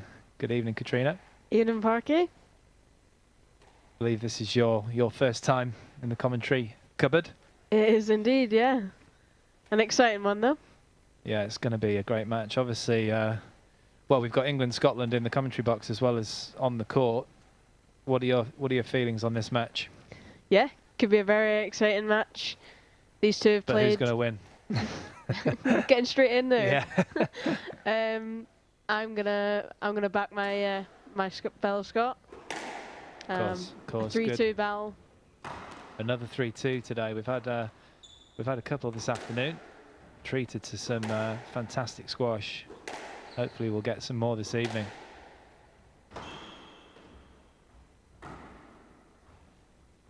She's a fantastic athlete, isn't she, Georgina Kennedy? Yeah, definitely.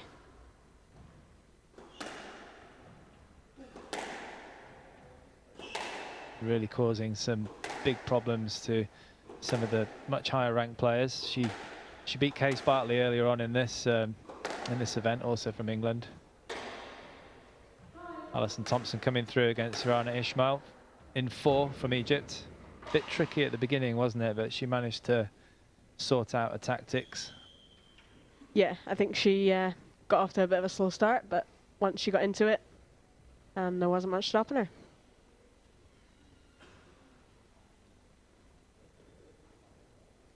So I'm assuming that, well, there he is. Paul Bell will be in Ali's corner. Yeah, I think we're so lucky to have access to such great coaches, and the fact that he can be here just now, able to travel and come to these events is really, really great. Yeah, it's great support for you guys. I'm not sure who Georgina Kennedy would be helped by, but there's still a few English players around. I'm sure there's someone on hand for her. Yeah, I think if there's not a specific coach, then other players get involved and like to help out. So just see Nick Wall in the corner there chatting away, so he's of course in action later on. Well, next match in fact against Abhay Singh of India. Yeah, looking very relaxed.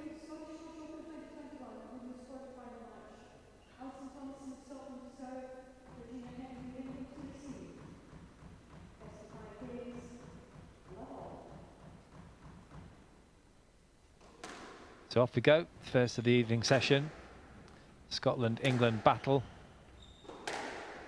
Can't beat it in sport, can you really? It's the best. Best.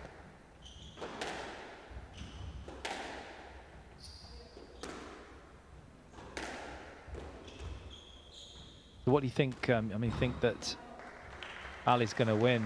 What's she going to do? What do you have to do to beat Georgina Kennedy, do you feel?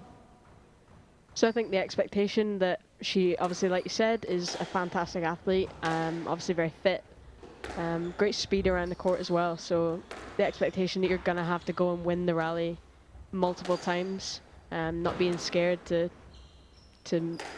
take the ball in, but also expecting it to come back as well. So yeah, just be patient, not be too disheartened if all your best shots come back. Yeah, exactly. Which they will. Yeah, like they're both great retrievers as well, so that's what makes it such an exciting match.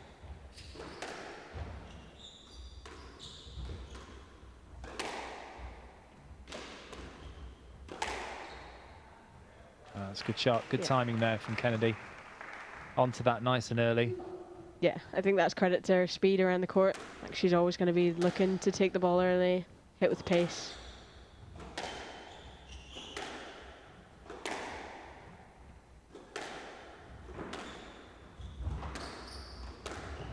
A lot of the players have been saying how warm it is on this court, which is surprising in Inverness, but... Yeah, definitely. It's a really warm court. I think this one, not so bad as court 3. Yeah. But yeah, definitely really, really warm. It's quite enclosed, isn't it, in court 3? Yeah, especially with a good crowd as well. Just raises the temperature those couple of degrees. Sure. It's pretty quick off the front wall as well here, isn't it? Rewards a well-struck drive or kill. Yeah, definitely.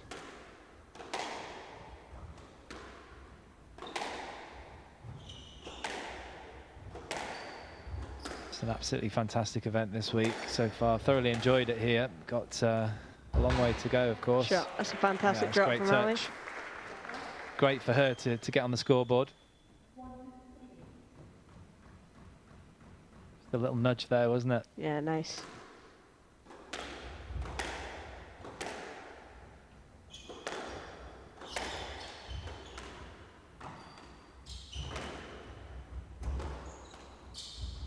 Just absolutely fantastic to have these kind of events back. We've got people from all nationalities as well now that travel has opened up. Yeah, I think this is the first one where we've had a lot more international players. A lot of the events have been domestic. Yeah. And it's been really nice to have players from all over rather than just sort of England, Scotland, Ireland, Wales. So. Yeah, I think a few months ago, before it opened up, a few of the countries have been doing a similar thing, haven't they? Like in Czech Republic, they've had their own satellite events, and France, and here in Scotland as well. And yeah, it's just great to see players from India and Czech Republic and France and everywhere. Even players from England. Sometimes.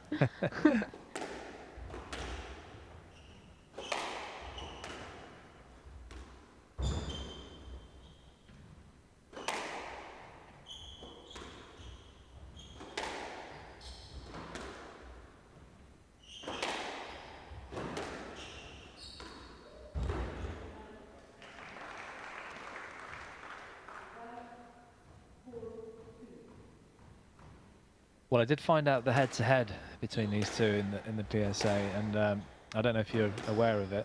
No. If you'd like to guess. On PSA alone. On PSA alone. 4-1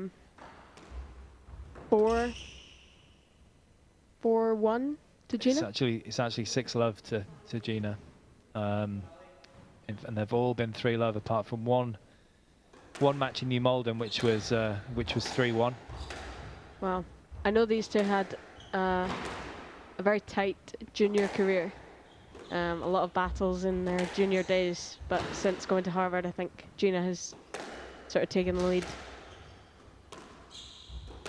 Yeah, of course, always with these head-to-heads, it's purely just in PSA. I'm sure there's been lots of other matches I'm sure Ali would like to point out.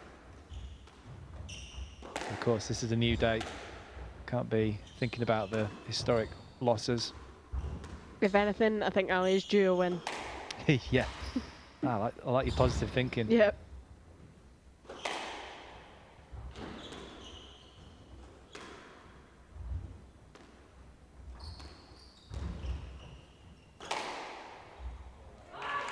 Well, I mean, that actually should have been straight, but she got away with it, didn't she, yeah. Kennedy? Some excellent retrieval from Ali there, though. It was, but I don't know what you think, but she's already looking a little bit weary with the work that she's doing. Yeah, Gina forcing her into every single corner.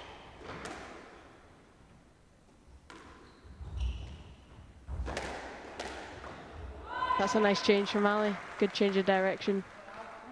Yeah, good hands, good reactions from the Scot.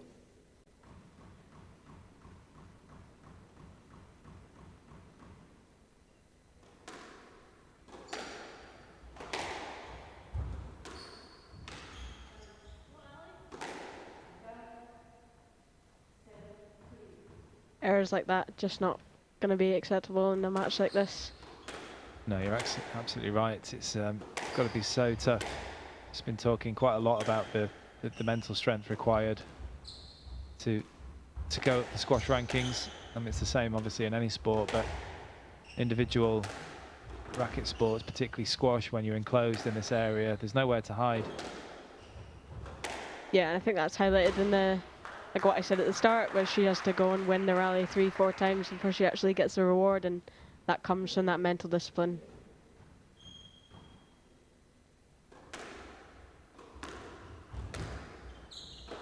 Yeah, it's a lot to do with expectations, isn't it? I mean, you can't just go on there and expect to fire in winners against Kennedy.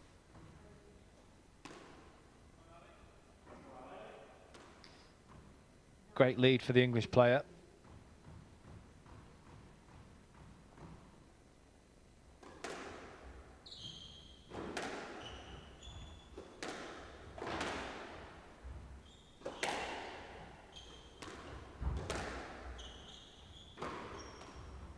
One of the things is the tempo here is going at Georgina's way. Yeah, having trained with Gina, I know physically like the tempo she plays how at. It feels. Yeah, it's rough. Not pleasant. I know how Ali's feeling right now.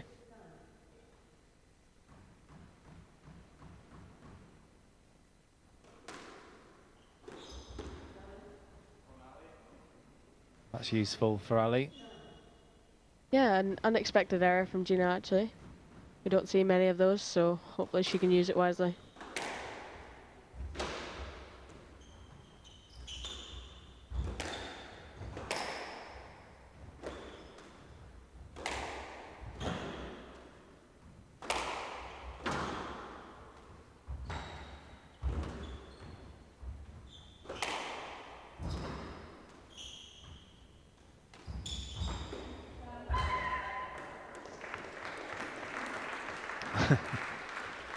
It's the frustration there for Thompson. Yeah, she did so well to stay in that rally, got the opportunity for herself, but unfortunately just clipped the top of the 10 there. So 5 game balls now for Kennedy. Will she take it? First time of asking.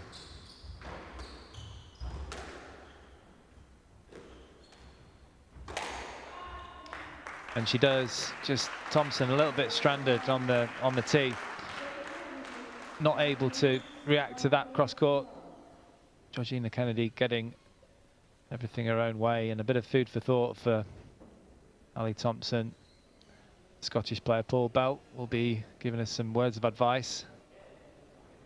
And it's the number 4 seed, Georgina Kennedy from England, who takes the first game 11-5 in 10 minutes. She leads by 1 game to love.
So Georgina Kennedy on the court nice and early. Getting a little bit of extra solo here. So professional, isn't she? Yeah, clearly didn't need that full 2 minutes. She's straight back on court, working on her targets.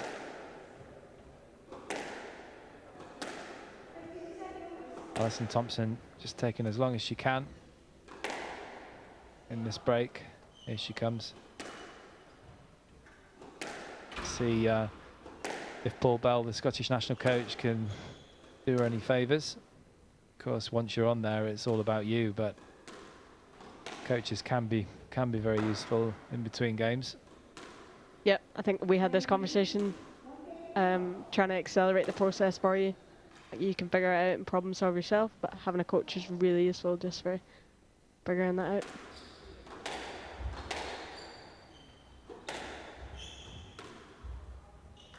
Yeah, it's just not accurate enough there from Thompson.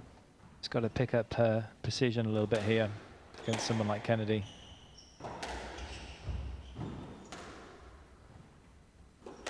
Got another question for you. If Georgina Kennedy is currently 58 in the world, I mean, she's clearly playing a lot higher level than that. What if you had to give her a number that you feel she's playing at? What would it be? Good question. I think definitely top 20. Yeah. Wow, top 20. Yeah, somewhere between 15 and 20. Yeah, I agree with you there. I mean, she's definitely been pushing some of the top players and winning. Yeah. Ali Farag gave her the nod, as it were, on social media and said that she was destined for the top, so we can't trust his opinion, then who can we? Very true. Yeah, he knows a thing or two about squash.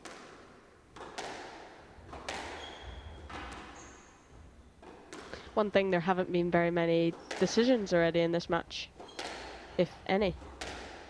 Yeah, it's been very clean so far. I think as you mentioned earlier, both players are good movers, aren't they? And they both bear and want to play squash, want to play the ball.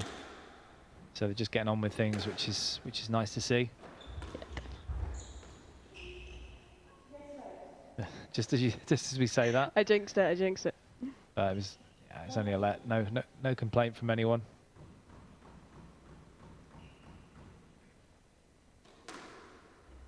And just for viewers that may not have played squash before or seen squash, a let can be when your opponent is slightly impeding your way to the shot. They're not intentionally blocking, but they are slightly in the way and couldn't quite make it through. So the referee would decide to give you a let and replay the point.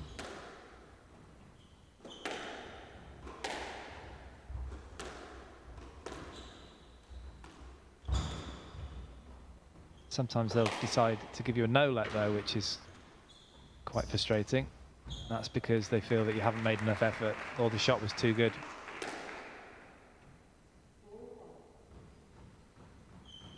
It's a good delay there. She was given too much time though, really, Kennedy, but nice delay on the drop shot. Yeah, I think Ali needs to, like we said at the start, just pick her corners a little bit better, and that will give her the opportunities that Gina's getting at the minute.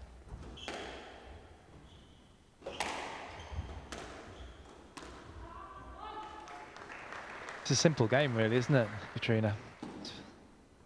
Should be easy, but fortunately it isn't that easy. Yeah, easier said than done is the phrase that springs to mind. Yeah, absolutely. It is a fantastic sport, though, isn't it? It's a great sport to play and to watch and to be involved in. Great people. Yeah, definitely. So many different elements. Mental, physical, tactical, and so many more within each of those, so.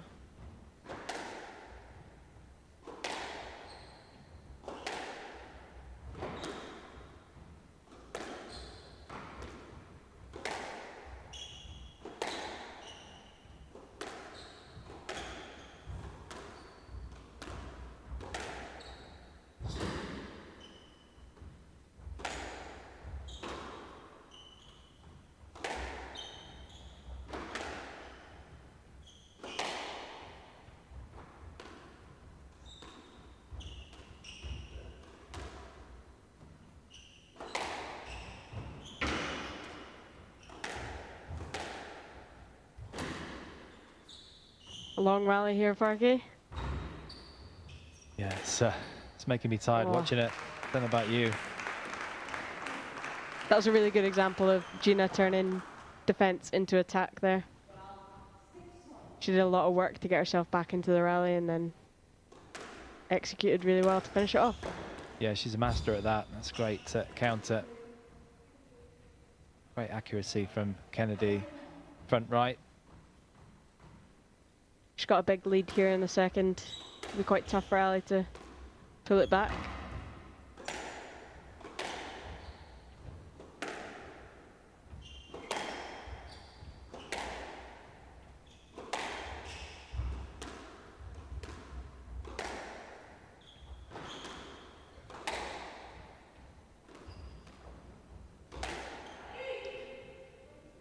I mean, it was a nice idea, wasn't it, from Thompson, but it just wasn't good enough quality. Just a little bit too high and slow, giving Kennedy too much time.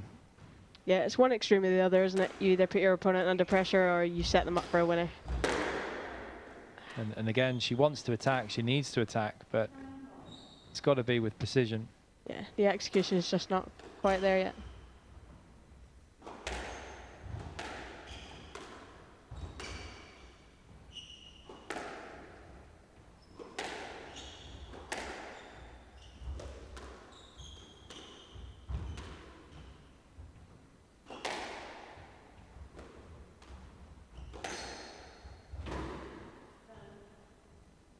Good width and depth there from Kennedy. She's being really stingy here today, which is absolutely fine. That's what you'd expect from a professional. She's got 9 game balls here. Take the second game. Alison Thompson is finding it very difficult, finding the pace tough.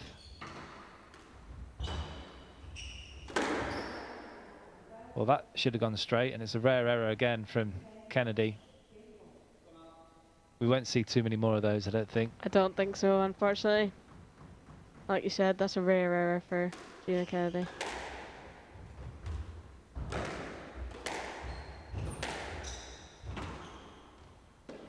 Great width again, forcing the error there from Gina Kennedy. Fantastic play from her.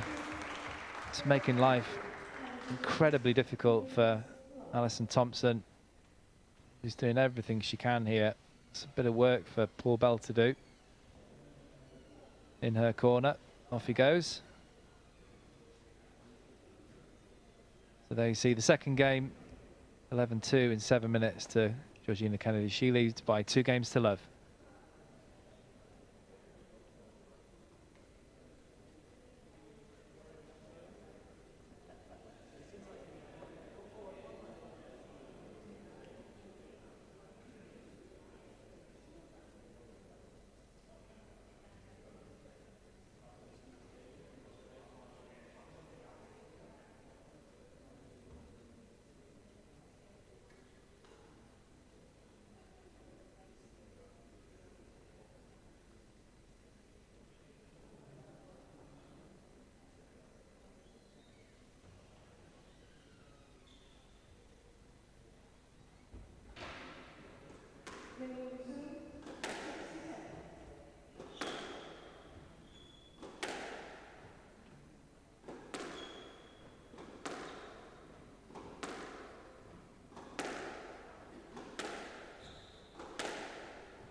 So then, Katrina, how is your fellow Scot going to break, to stop the rot here? I think she needs to either start hitting her targets at the pace she's hitting at, or slow things down to a pace she's comfortable at, or vary the pace at least. Just change something. Yeah, exactly. Because she's not going to battle through this way. No.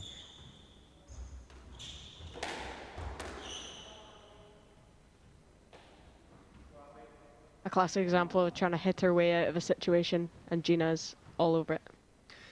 Yeah, a little bit of lack of awareness there as well. I don't know if that's always the case, but or you could say that Kennedy read it particularly well.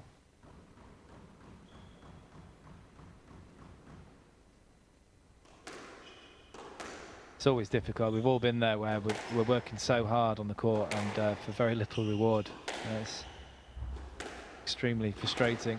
Yeah, I think a little bit of panic sets in, and it's all about just getting the ball on the front wall rather than having the time and space to think, where can I put this to cause some trouble? Yeah, again, that high boast is just not really a good tactic. It's not going to work. It's too much time, Kennedy. She's all over it. Yeah, watching Gina's foot speed back to the tee is unbelievable. She almost sprints there, doesn't she? Yeah. She's so hungry and intense and just hunting down the next ball.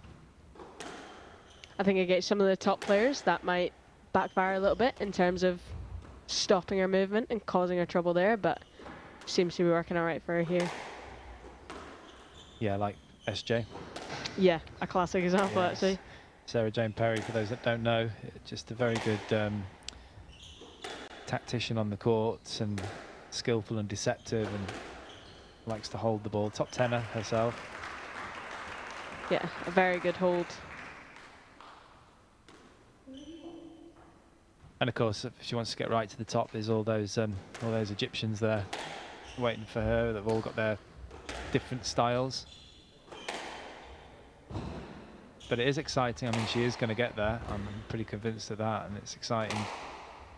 She's an exciting talent, Georgina Kennedy, as she slots it into the top of the tin.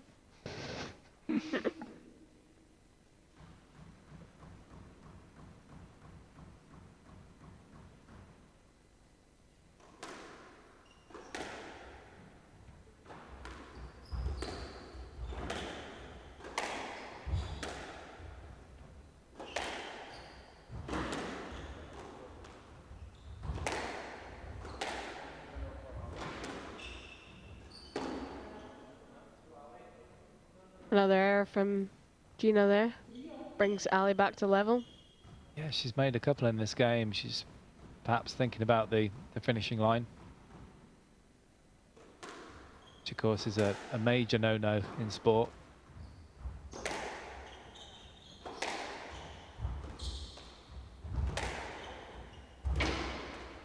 And what a retrieval there.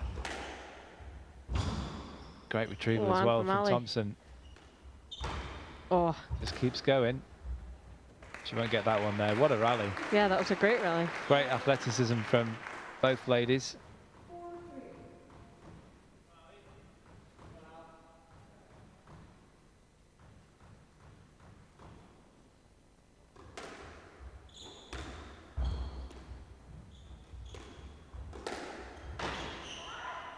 Well, that was clinging to the wall from Kennedy. Yeah, very precise and very accurate, as you would expect.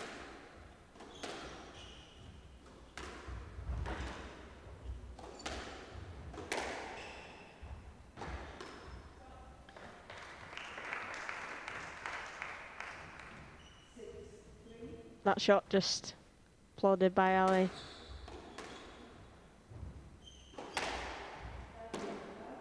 Another error. Ali's managing to hang on here, only 2 points. 2 points adrift.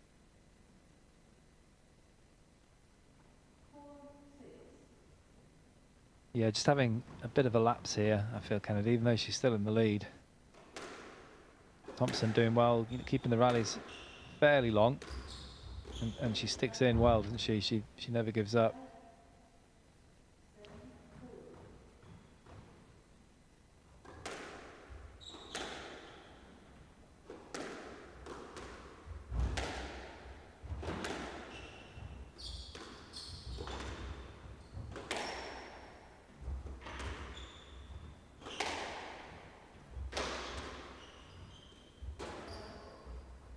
Another error. Yeah, I know. I think we've jinxed it here. Just a bit upright there, Kennedy, I felt. Didn't quite sink into the shot. Keep still. Yeah, I think the ball popped out a little bit unexpected.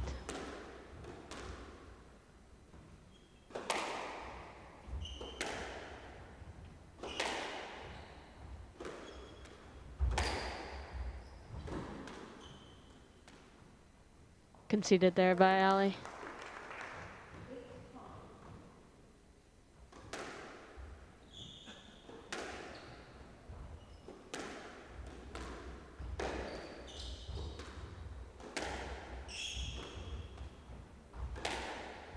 Again, putting in the post twice in a row there and just being punished.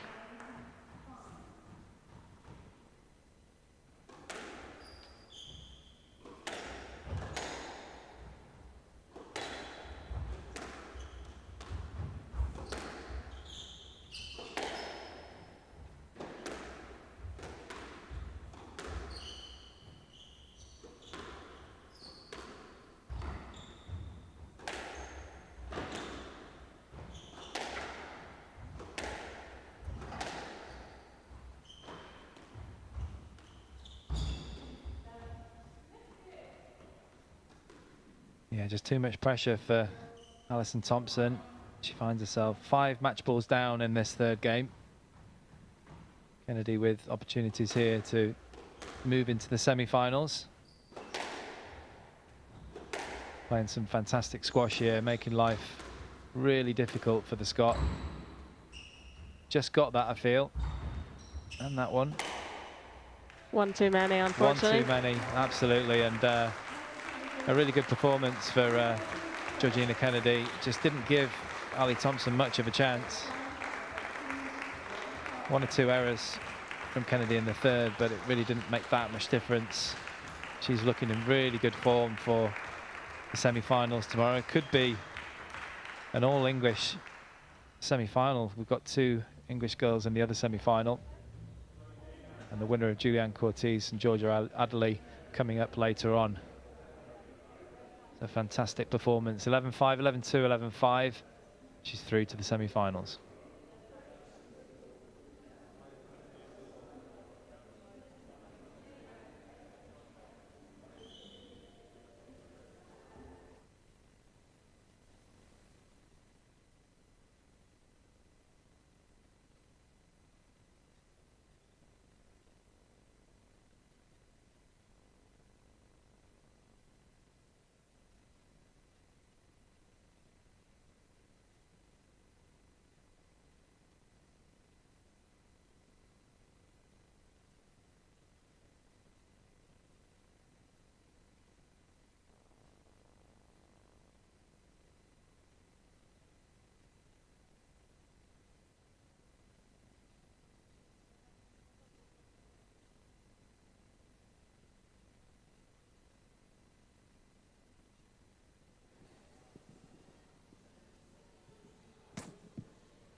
I'm courtside with Gina Kennedy, winner of that women's quarterfinal. Gina, first of all, congratulations, 3-0 win. You must be delighted with that.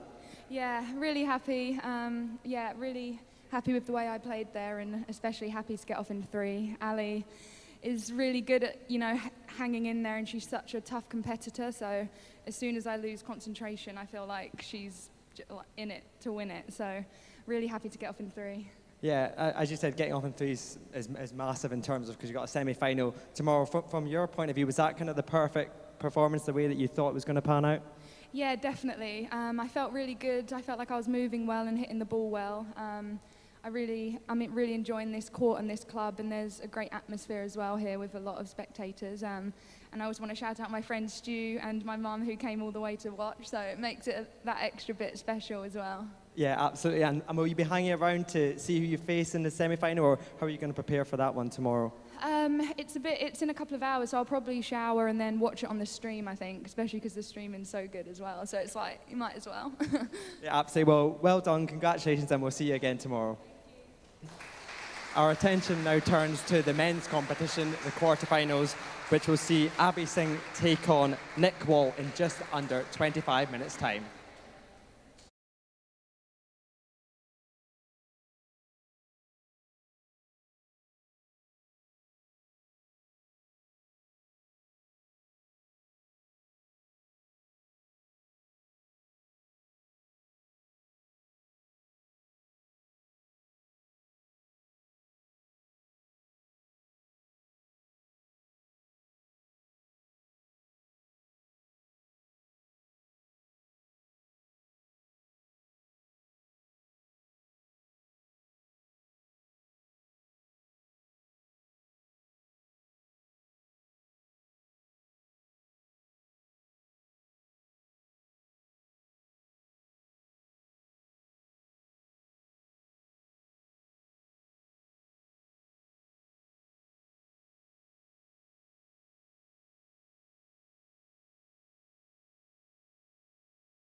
It is time to welcome the players for the third men's quarter-final of the day.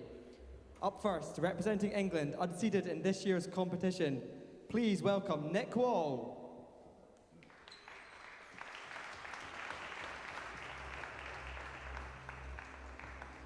Next opponent for the day, representing India and 7th seed in this year's Springfield Scottish Squash Open, please welcome onto court Abhay Singh.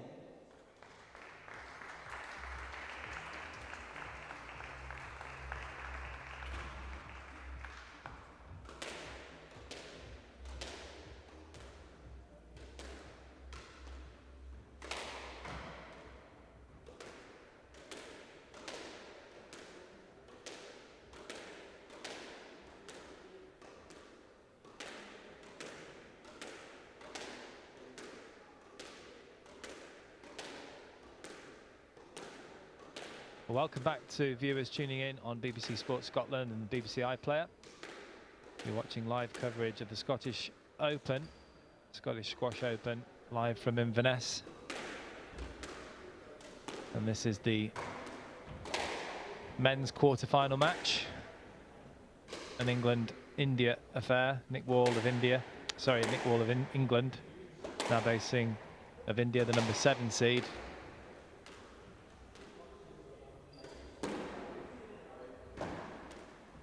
Nick Wall, 9-16 seed in this tournament, ranked 99 in the world and 21 years of age, from Sheffield, in great form in this event so far, beating 2 Scottish players, Martin Ross and Rory Stewart, last night in 5, came back from 2-love down.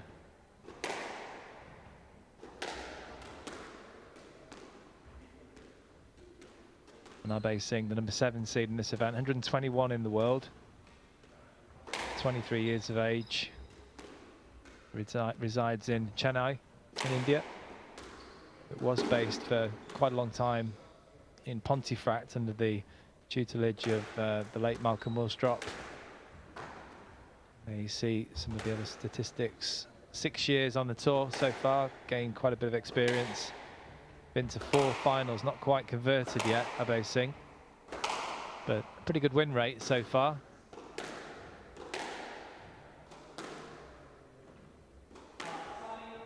And his opponent, Nick Wall, in the all-black there, left-hander.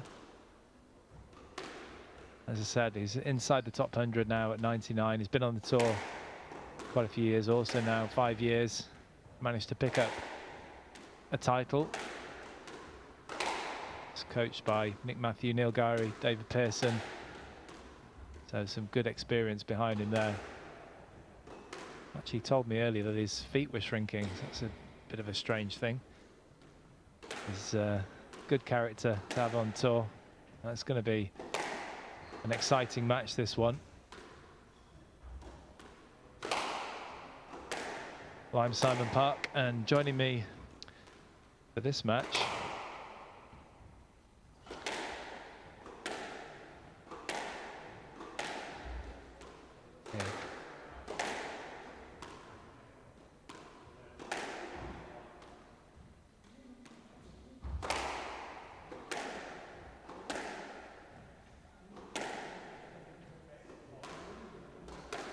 joining me for this match is Amir Evans from Wales. Good evening, Amir. Good evening. Good to get my first taste of commentary. Yeah, it was well done earlier. How are you feeling physically? Yeah, feeling all right, actually. It was quite tough. The second was quite long, actually, and I felt it hurt him more physically, really. But yeah, I felt like I finished quite strong, so I was quite happy to see my opponent before having a 80-minute match, which is quite nice to see. Very helpful. Yeah. Yeah, 52 minutes against Sol. Well, I was saying Solnicki, but apparently it's Zielinski. Oh, really? I don't know if you knew that. Yeah, I would have thought Solnicki as well. But yeah, because there's no S in it, but that's just the way, strange way of pronouncing things, but it is their language. Yeah. In Czech Republic. It's great to see so many different nationalities in this event after so long, obviously, with the pandemic. There's been a lot of tournaments, I know, within Wales and within Scotland and within Czech Republic, but it's great for the travel bans to be opened up, and yeah, a really international event here. Yeah, I mean, obviously we've been lucky. We've had a lot of tournaments in UK, but only for domestic. So now, like, seeing more nationalities being able to travel, it's good.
So here we go, England versus India, Nick Wall versus Abhay Singh.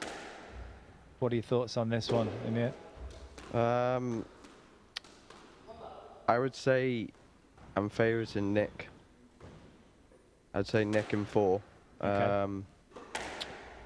What's your thought process behind that? I think the physicality around the middle that Nick's got, well, I think could potentially hurt Abhay. Abhay does hit very good lines. So I think Nick will be trying to up that pace, really.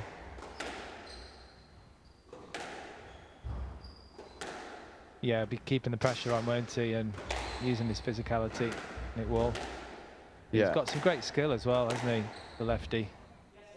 He has, lovely touch and holds. And yeah, anything around the middle is a normal lefty is very deceptive. And these two, of course, aren't in your half of the draw. You have Curtis Malik now. That was a fantastic win for him against Rui Suarez in the bottom half of the draw. Unbelievable, really. Both Maliks, his younger sister Tori coming through as well. Yeah, it's a good win against Rui. Rui's been playing really well at the moment, getting to finals, winning events. He'd be pretty pleased with that.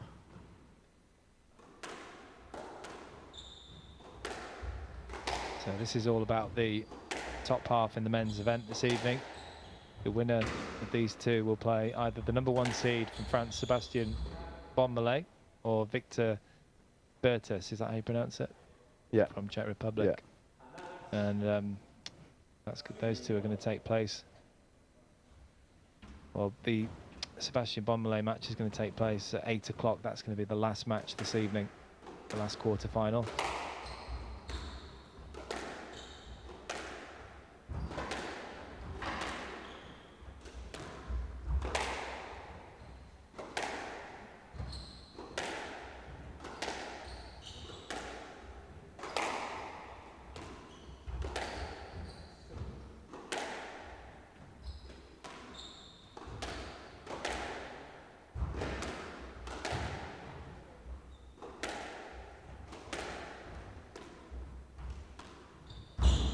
Have you played against these two recently, Amir? Not recently. Nick, I've played once on PSA and maybe 3-4 times or like in leagues. He beat me on PSA. Abhay once as well, actually, on PSA, who beat me as well. So okay, not a good record with these two. You'll be watching this and trying to analyse where you can go a bit better in the future. Yeah.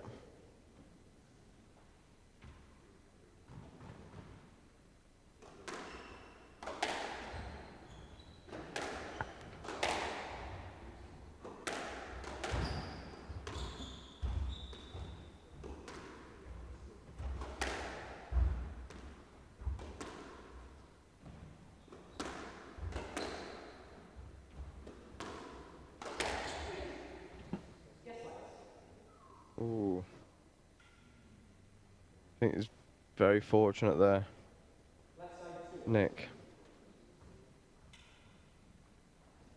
Yeah, it was a fantastic shot, wasn't it? The volley there.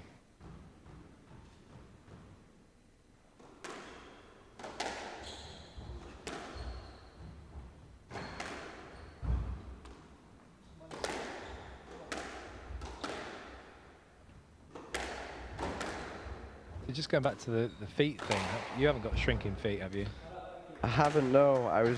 Nick was telling me this in the change rooms as well, but his point was that he reckoned they're making the sizes bigger. Right, so it's the shoes are getting bigger. The shoes are, so I've not really heard anyone's feet shrinking at that age. Yeah, you should definitely go and see a doctor if that's the case. Yeah.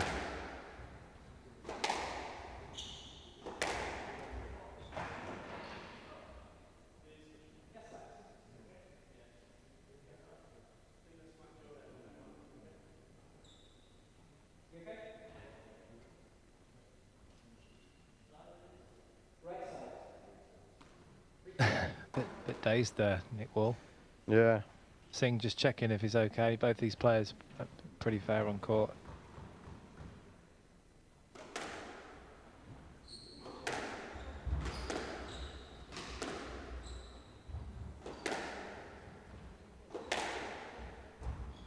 If a player's just tuning in on the BBC, perhaps haven't watched squash or played squash before, it's not a contact sport, but as you can see there, there's quite a few occasions where there is contact. Mostly accidental. Yeah, mostly. Mostly.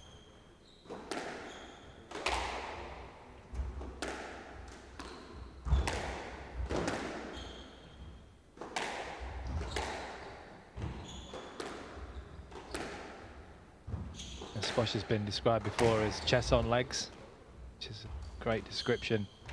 That's a good shot from Nick. Lots of thinking goes into it, aside from all the physical exertion. Yeah, great touch from Nick Wall. I think Abe will have to be careful leaving anything that sits up, especially front left on Nick's forehand. Yeah, it's a very strong area for Nick Wall, that. It's very balanced and controlled. It's like a lot of left-handers, isn't it? That forehand, especially around the middle as well.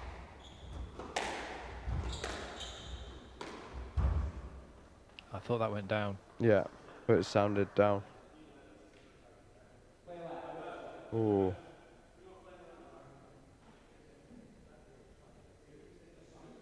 I mean, I thought it was down straight away.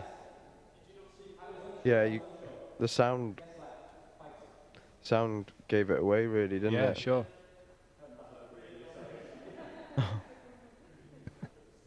Next year we'll get the video review. Not quite at that level yet.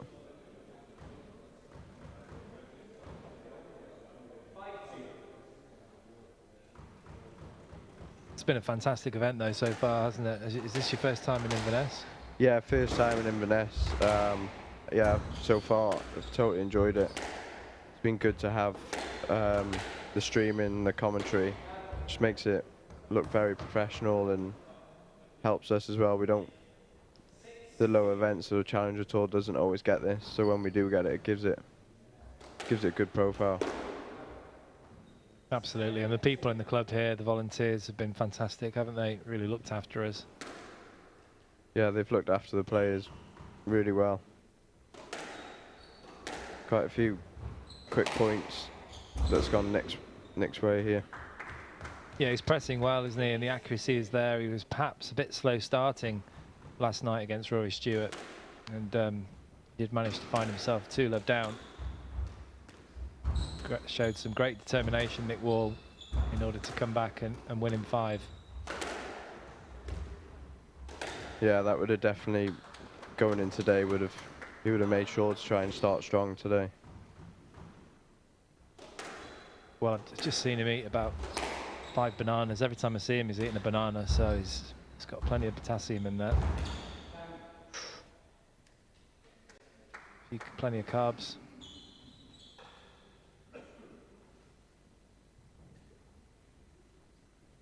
Do you know what the maximum you're not allowed to eat is? Bananas? I'm not sure. No. Do you? No, I just hear that too many is not too great. Why, is there a legal limit, or is just a nutritionist sort of limit? I've just heard a legal limit that because of it's potassium. not. Yeah, Right. too much isn't great. No, I think it's probably got to be quite a considerable amount though in one day. Yeah, There's very small amounts of potassium in bananas.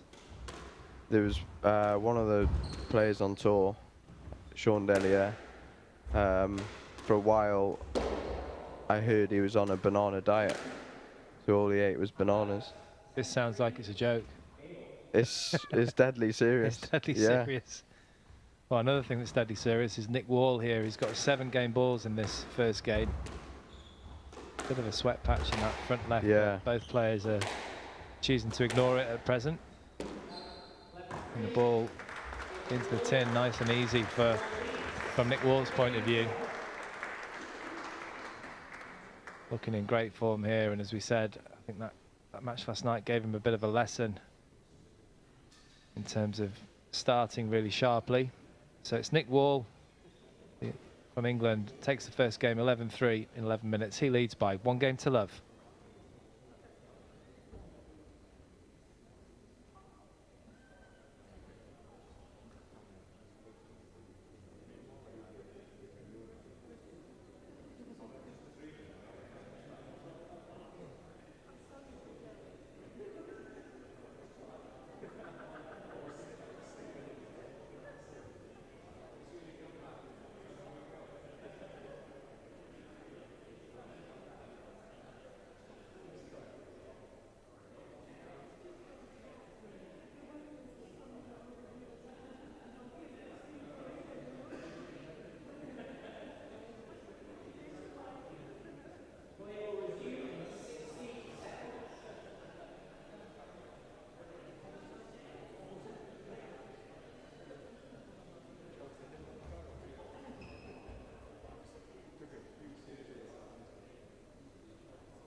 Well, I've just had a text from a friend of mine, Chris Baker, who said it would take 400 bananas to build up a dangerous level of potassium. So that's, I don't think that's going to happen, is it, with Nick Wall?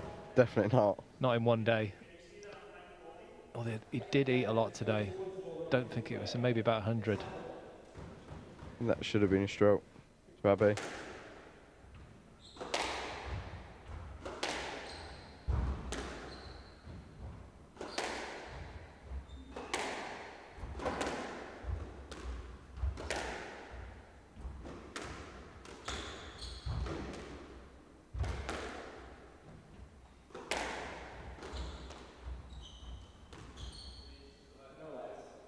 I think that's the right decision there, Emir. Yeah. Not quite enough effort there, was it? No, and I think there was a line to the outside as well. And that sweat patch is still lurking, isn't it? It's gradually drying in the corner. On the glass court, the players will be all over that. Certain players.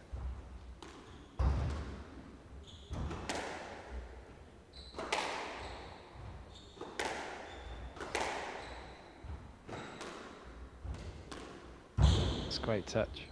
Great get as well.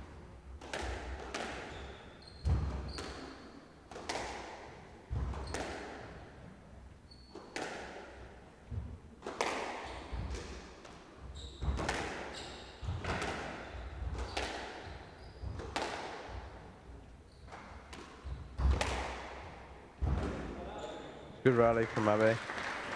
A lot more positive with what he's trying to do. Yeah, it's a good start for the Indian player. Needed to get a positive start here. It was not the best first game for him. We both know that he can definitely perform at a lot higher levels.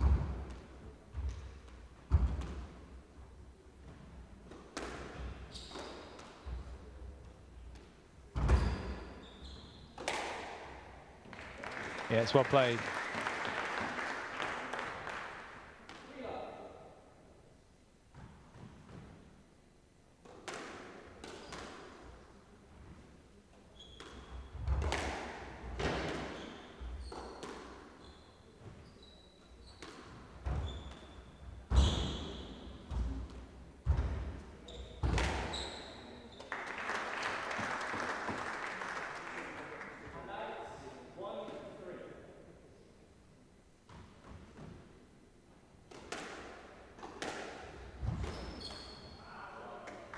It's a good shot. I'd say that was one of Nick Wall's best attacking shots. It's difficult to read, isn't it, from the back of the court against a lefty.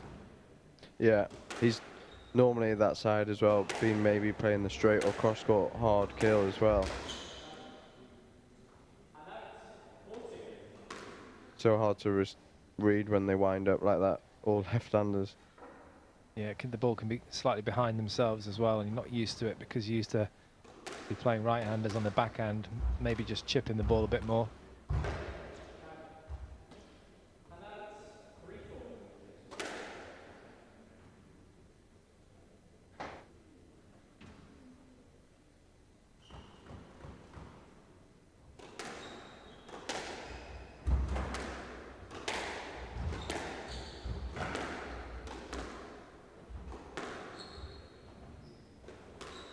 So in the semi-final in the bottom half, you have Curtis Malik. What's your record like against him? Lost last time 3-2. Okay. It was the first tournament back for me after COVID, actually. Yeah. 11-9 in the fifth. Pretty close. Yeah, I mean he's improved a lot, hasn't he? He has, yeah. He has improved a lot. To be fair, the Malik family have been doing really well. His brother Perry as well has improved a lot. Yeah, I mean that was only a 3-1, wasn't it, when the two brothers played in the first round? And obviously, Tori, their 17-year-old younger sister, also in the semi-finals.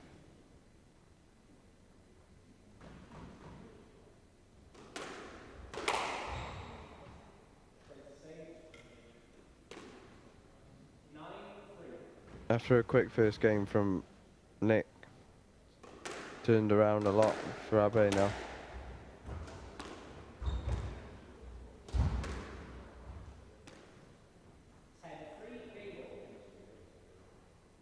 Yeah, I think the first game was 11-3 to Nick, wasn't it? Yeah. So it's massive, massive turnaround here. The ultimate response from Singh.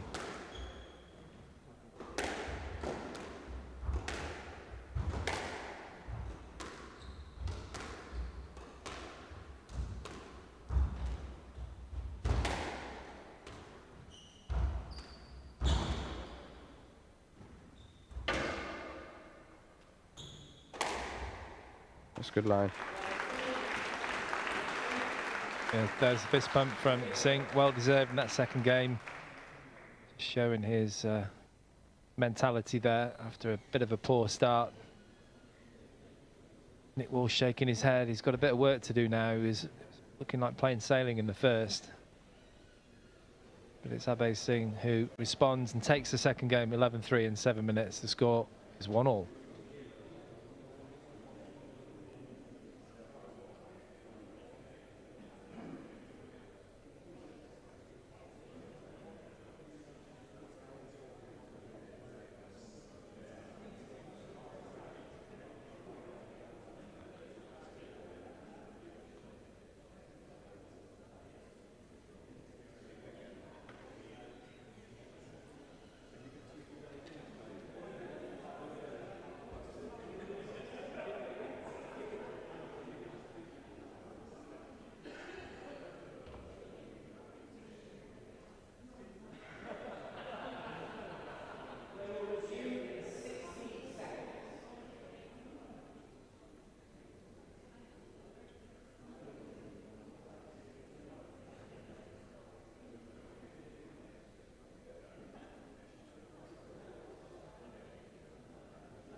So back to parity here, these two, England, India. And that's a poor start for Nick Wall. Just a bit careless, wasn't it? Yeah, it was. After losing that second, you really want to knuckle down a little bit and get back to what you were doing in the first. I don't know what you were taught. I mean, you've been coached by your dad, aren't you, and David Evans as well, the Welsh national coach. I was always taught to sort of, especially at the beginning of games, and definitely at the beginning of a fifth game, really send out a message to your opponent, be really tough, you know, give nothing away. Yeah, 100%. You the same? Yeah, 100%. I think if I started a game like that or played a game going short, I think I would have a text off my dad saying, what you doing? What you doing, really? Yeah. Maybe some choice language. Yeah. Right, it's quite right. You know, I mean, it's all right being attacking. You've got to be attacking, but it's got to be at the right time. I think you see a lot of players weirdly go through matches where they might actually win the matches, but like through games they'll lose quickly and then win quickly, but they don't seem to be too phased about playing that way.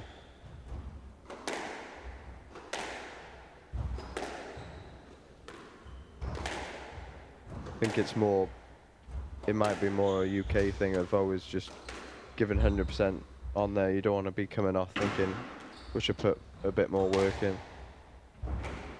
Yeah, I definitely think that is a sort of a British mentality. Look at some of the, some of the best players from the UK. Peter Nicol, Nick Matthew, obviously going way back, Jonah Barrington. Yeah, these are all people that very, very tight on a squash court, very, very stingy in terms of points given.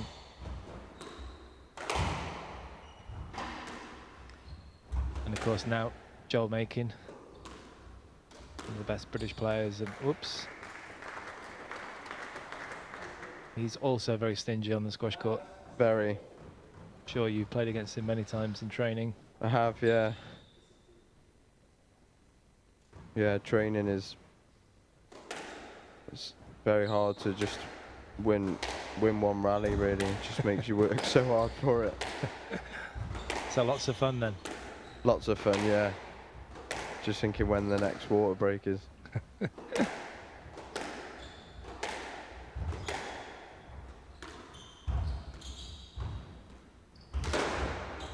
Should have straightened that one, shouldn't he? It's so easy from here, of course.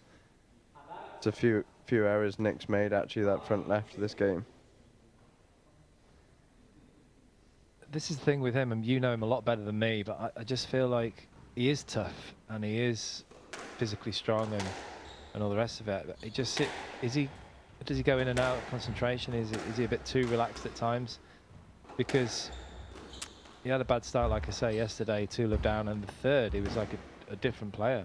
Like he just decided to step up and be really intense and hit with purpose. He was phenomenal. Yeah, I agree. Yeah, I think he possibly does have lapse of concentration. Don't know if that's to do with his age, perhaps. Could be just maturing. Yeah. I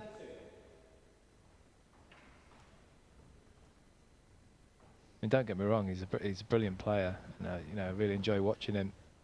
But I think that's something he could tighten up on.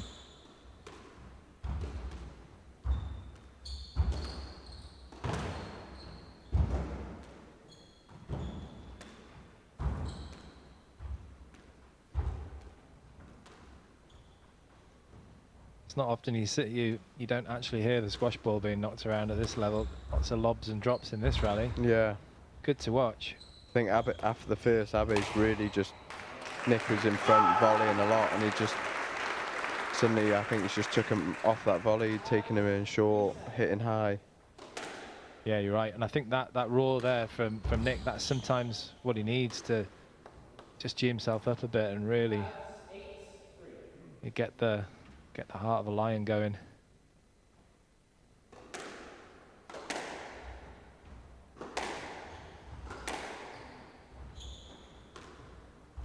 That's a lovely touch. Lovely hands there from the Indian player.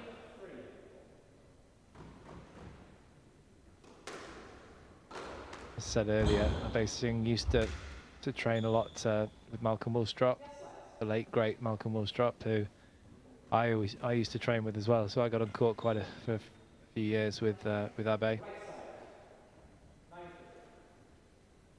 How was that?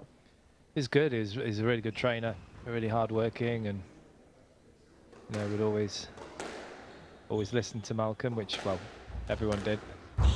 Had to. But it was a good environment. And at that time there was a variety of players that were always there. Lots of people dropping in too.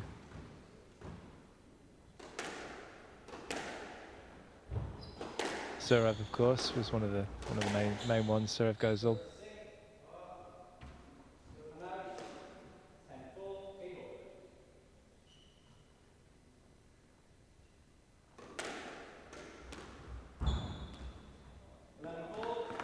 Yeah, he's just giving up the ghost a little bit there. He was a long way down. Nick Wall is gonna go off and regroup, but it's Abe Singh from India. He strolls off the court looking quite relaxed and confident.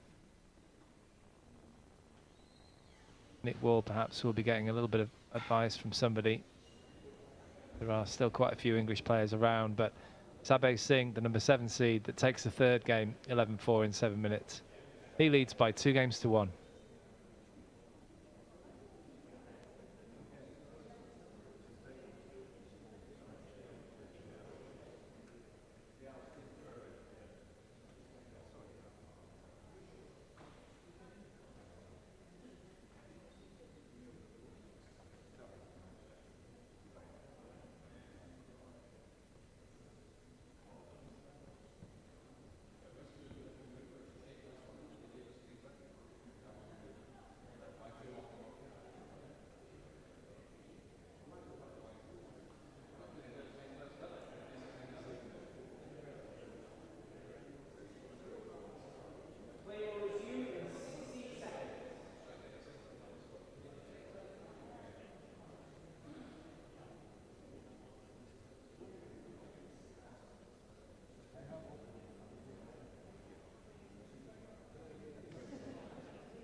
Well, Nick Wall has really stepped up the court here, picked up the pace. This is what I mean, he can be really intense. And he's just trying not to let any balls go past him now.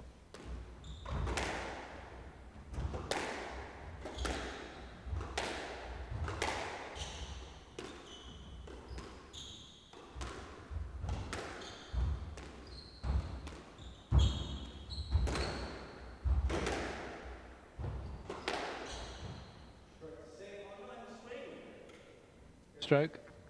Yeah, it's a stroke for me. Yeah, I agree. hit that. Bit unlucky there for Nick Wall. He put a lot of pressure on there, dug in, tried to, as we say, send out a message in the early part.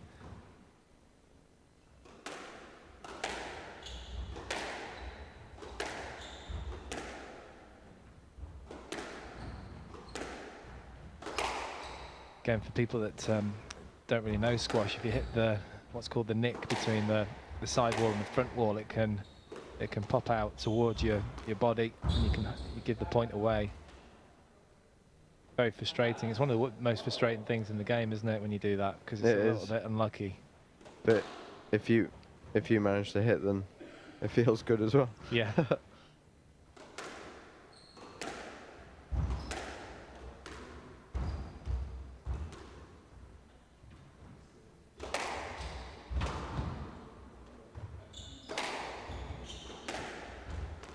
Wasted it there a little bit, I felt, Nick Wall. But he's got away with it.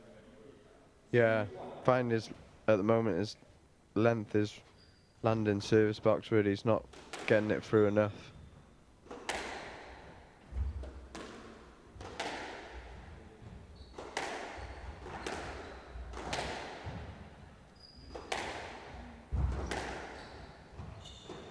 I think you can land it in the service box, but you've got to be hitting it just perfect, haven't you? Like Shorbagy or something like that.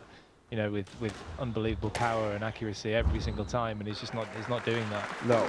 No, he's hitting a bit softer and it's falling. It just basically means that Singh is able to take it before the back wall at times. It's restricting Nick for any options as well, trying to go short. Absolutely.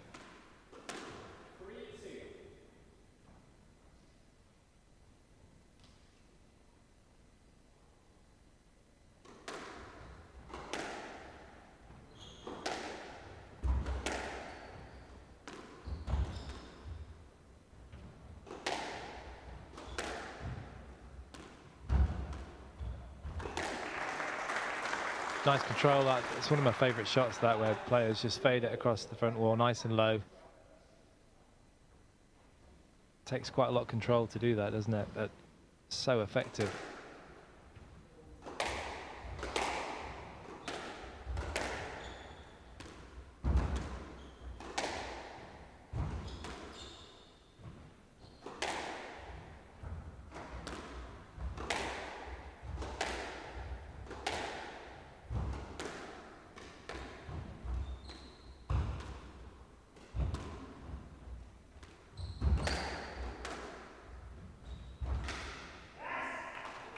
Well, that's also frustrating when you do a full diagonal and you're there, but the ball is just too tight for you.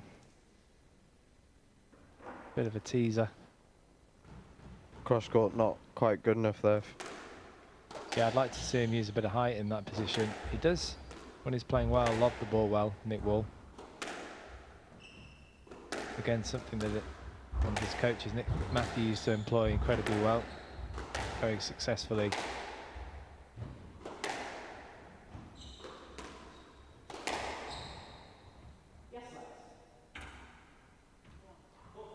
I think that's worth read the video review worth Yeah, I was just thinking that myself. I just think he's a bit slow getting out of the way sometimes, Nick Wall, and it's a dangerous game, that, because well, he will presumably be playing in those kind of events with reviews in the future, and that could be overturned to be a stroke.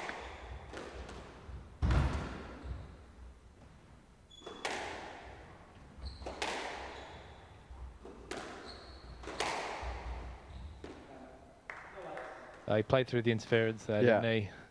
Took his space well.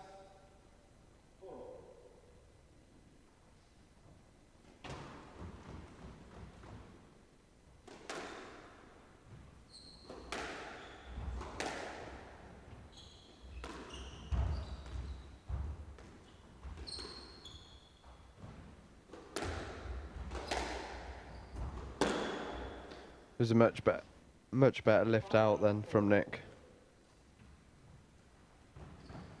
Yeah, he's starting to think his way around the court again.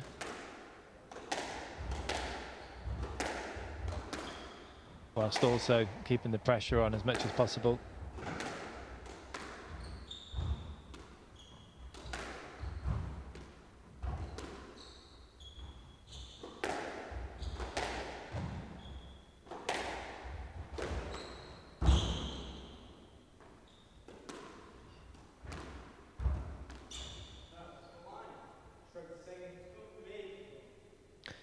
Good call. Yeah, there wasn't anything the referee could have done there apart from that. Just poor clearance and poor shot here. Well, an average shot, but it just wasn't enough clearance.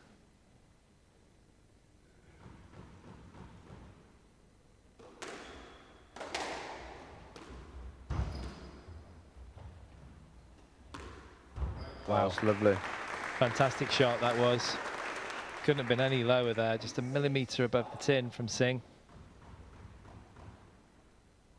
Difficult to read as well, that shot from behind the service box. Great shot too. Lovely control from Nick Wall.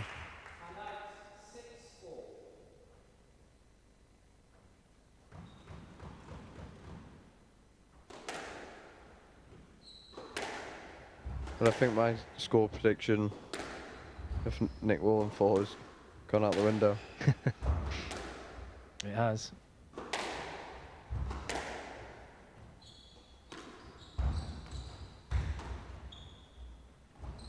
Some commentators put a lot of emphasis on the score, though. I'm not as strict as that. As long as you get the winner, then I won't rib you.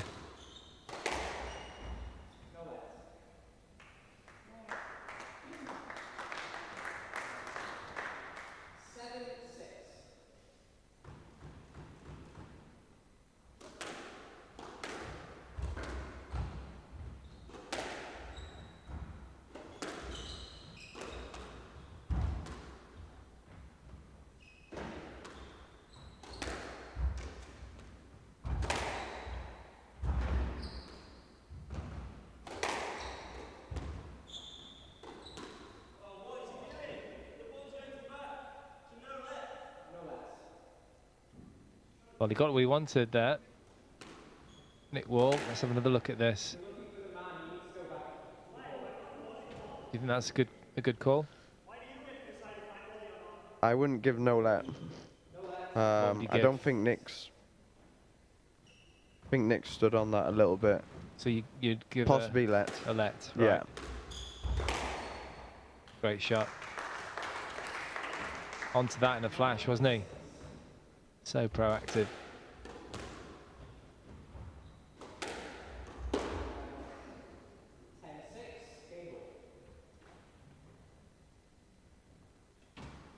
So 4 game balls for the man from Sheffield. Great opportunity here to level this match and take it to a decider.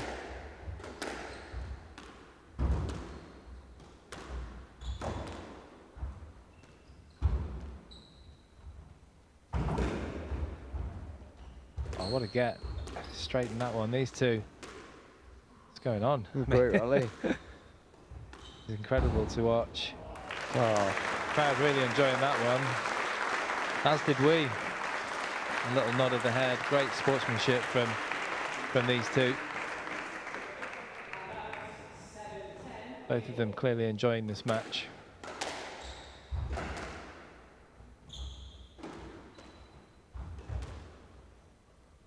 Another good lift from Singh. Yeah, good call. Good call, very honest call there from Abhay Singh.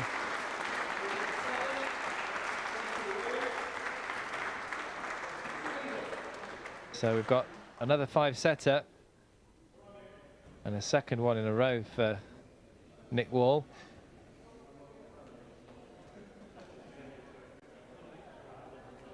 He is a very fit young man and very competitive. Nick Wall takes the 4th game, 11-7, 11 minutes.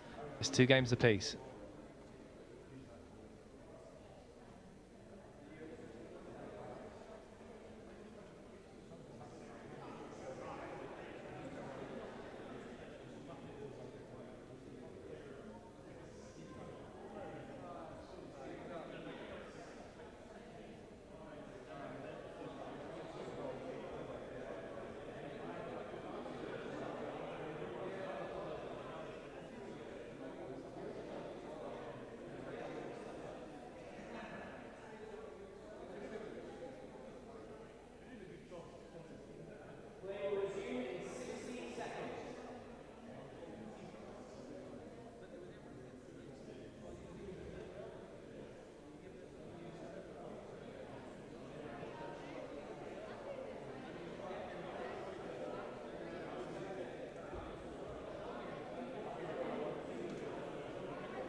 So here we go.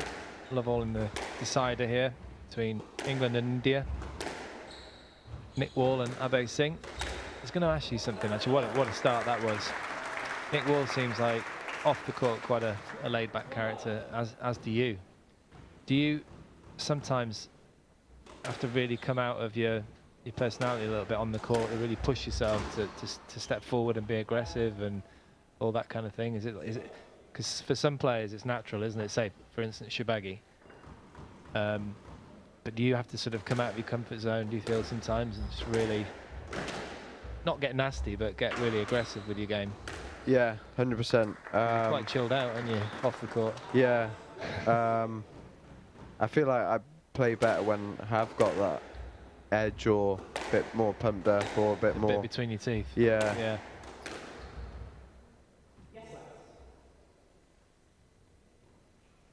And how do you do that? Sometimes does something spark you off and that helps you along a little bit, or something that you think about? Yeah, it can be anything really. Sometimes it can be a referee's decision. You can use that positively. Yeah. Which I'd say in the past, I didn't have a bad decision. I would probably lose the next 2 or 3 rallies, but I've managed to get better at that side. Well, Nick Wall feels like that's happening now.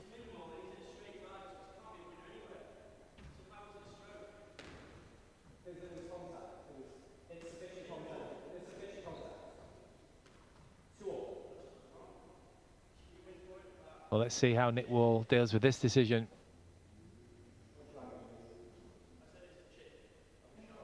Didn't actually hear what he said there, did you? No. I don't think it was anything too sinister. So yeah, that was my point. I think that chilled out players, I feel like Nick just needs to find something where he can really be on it all the time. Just be so difficult to beat. I know it's a difficult thing to do. I certainly, looking back to my career, I had times like that where I really just had to push myself mentally to step up the court and be really on it.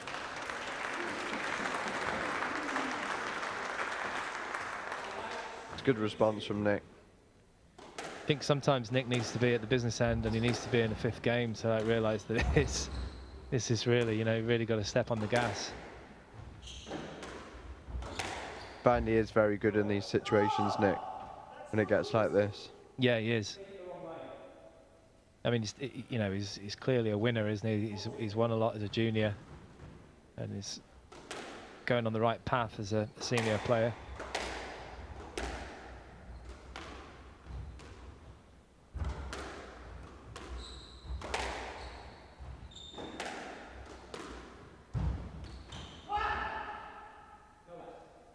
Good decision.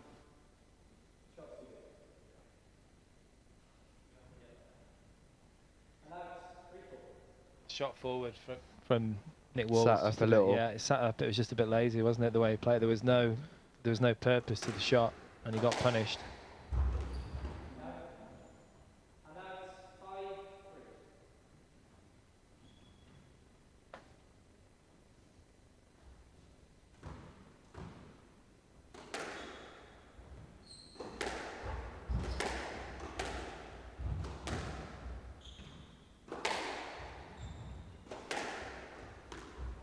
What a shot. That was phenomenal from Singh. Really had to do a lot of work. He made it look very easy. It came at the body. Didn't have time to completely move the feet, but great use of the wrist there and the strings.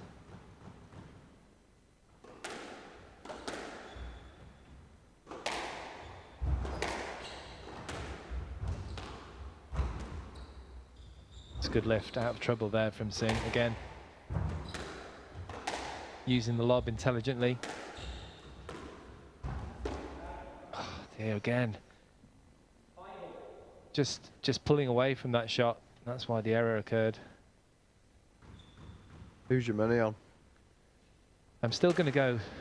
Well, I can't even remember what I said earlier, but I think Nick Wall, just for the reason that you mentioned it, he is good in these situations, and he does know how to win. And I mean, so does Singh, but I'm going to go with Nick. He's English, also from Yorkshire, which my neck of the woods. What about you? Yeah, we're going to go for Nick as well. I just think, as you said, these situations he's so good at. Well, let's see. It's not going to help. Yeah, it's not going to be easy.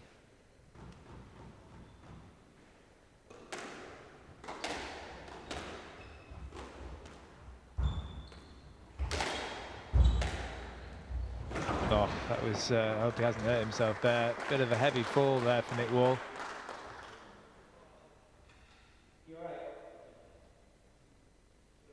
Hopefully he's all right. Yeah, I don't think he's knocked his head or anything, but may have just, oh, he has, just maybe just got a bit of whiplash in the fall. I think it was another case, that front left, of hitting out again. Yeah.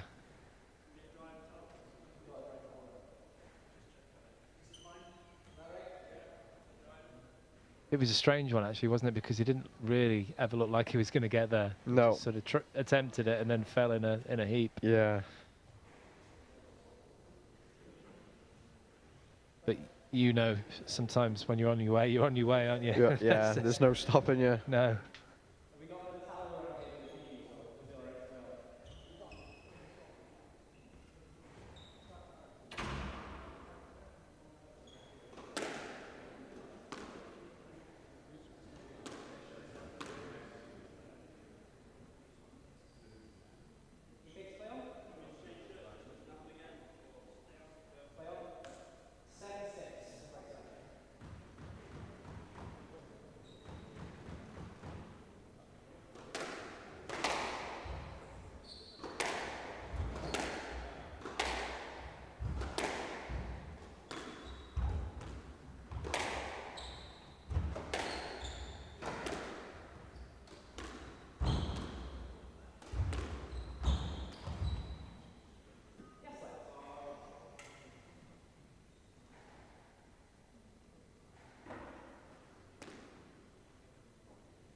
Not happy there, Nick Wall, electing not to speak, just a long, lingering look at the referee.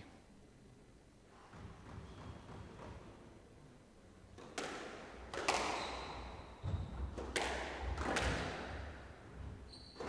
mean, I keep talking about it this week, but this is so mental now, isn't it? There's just absolutely nothing between them. No. It's about just holding your nerve and being patient, but also being brave. And doing that. What a time to do that. That was mightily impressive from Nick Wall. Just rolled. Beautiful shot. I think we will see from both players throughout matches like we saw an hour there. I think if it's there, they will try and take it in as much as possible.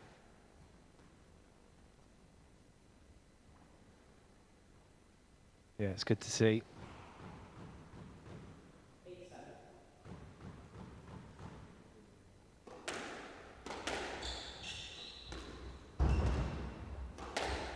Both these players will be pretty tired, but certainly not exhausted. This is what they train for. They're both still pretty young, train really hard, and obviously going through what the whole world's been through. There's been a lot of home workouts and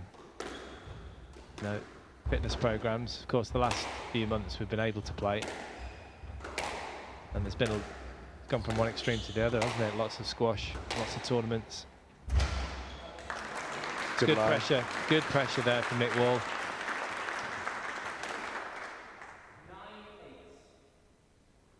Points are hard to come by, though, for both these guys at the moment. Oh, he's got a chance here, Nick Wall. Maybe the drop shot. Oh, it's a squeeze.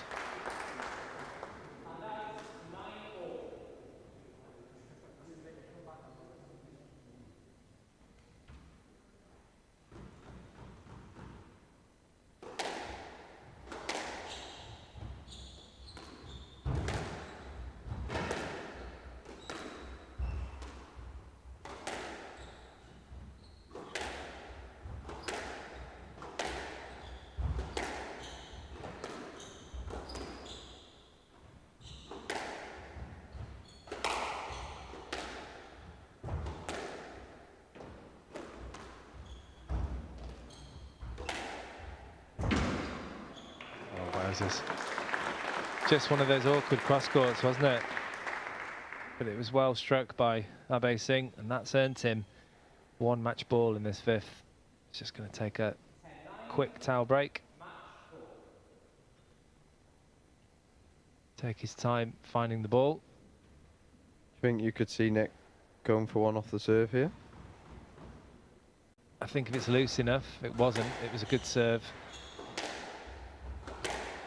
Very important for Singh to do that onto the forehand of Nick Wall.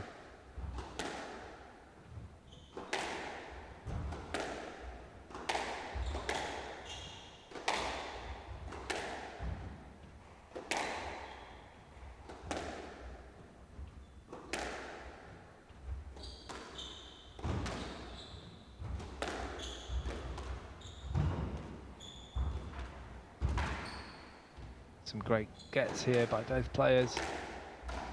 Oh, it's a wonderful shot from Nick Wall. Under pressure. Took a lot of guts, very brave to play this shot. Just looked very, very casual as he played it though.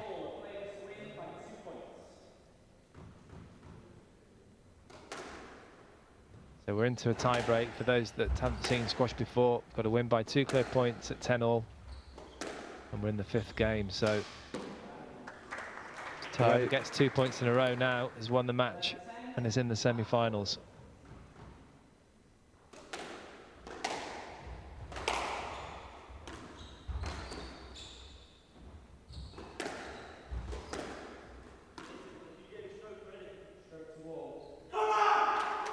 Wow, controversial finish. Very controversial finish. He clipped him with his backswing and the referee deemed that to be a stroke. Can be perceived in different ways. I won't go into all the details, but the referee felt that that was a stroke, so it's a point to Nick Wall, and the most important one because it was the last one of the match.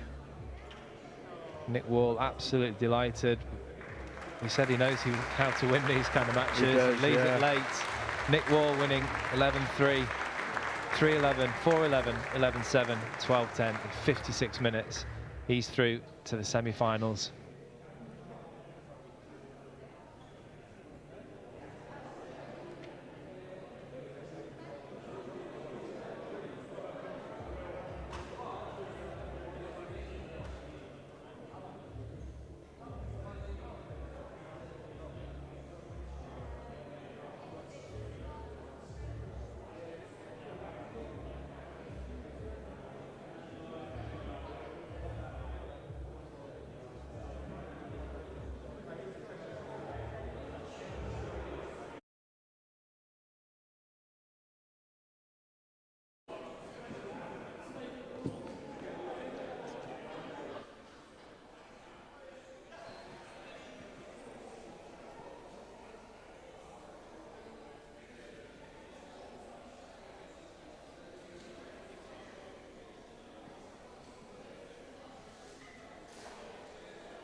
Right, I'm courtside with the winner of that men's quarterfinal with Nick. Well, Nick, you must be absolutely delighted with that.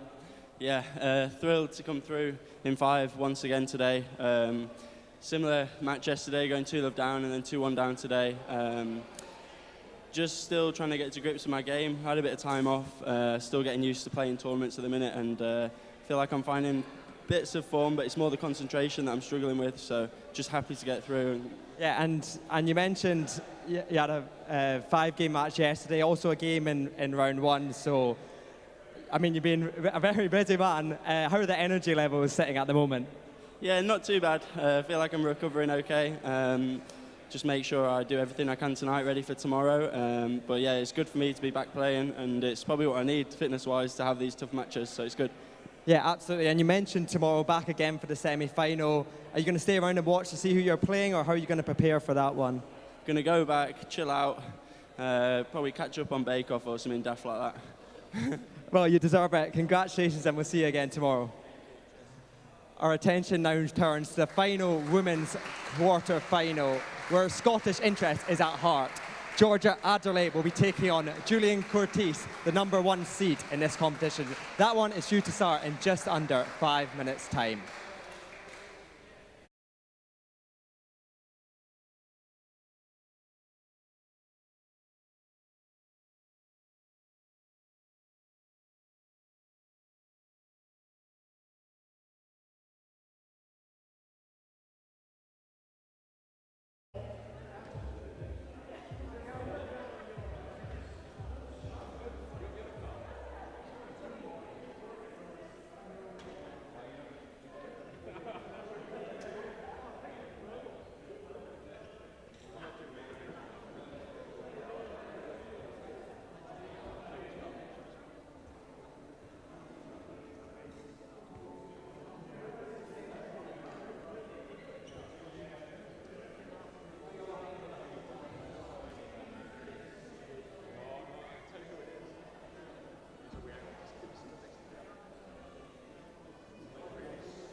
It's now time to welcome the players on for the final women's quarter-final of the day.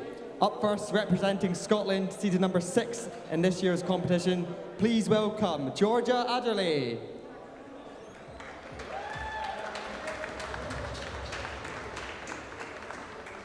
Georgia's opponent for the day, representing England and the number 1 seed in this year's Springfield Scottish Squash Open. Please welcome onto court, Julianne Cortese.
Welcome back. No rest for the wicked here. We've got the final women's quarter-final here at the Springfield Scottish Open. Julianne Cortese, the number 1 seed from England, 31 years of age, one of the older players in this event. 28 is her highest world ranking. Sorry, she's 29 age, ranked 31 in the world. It's been a long day. And she's playing against Georgia Adderley of Scotland. We've got another England-Scotland battle here. 74 in the world, 20 years of age. Quite a large age gap between these two. She's at her highest world ranking of 74, been on the tour for 5 years. Amassing 3 titles already. It's pretty impressive at the age of 20. And a pretty good win rate as well from 81 matches. 63%, but packed crowd here for the 2 Scottish ladies. Unfortunately, Alison Thompson not able to come through earlier against Georgina Kennedy, but a big chance for Adderley here, the number 6 seed against Cortese.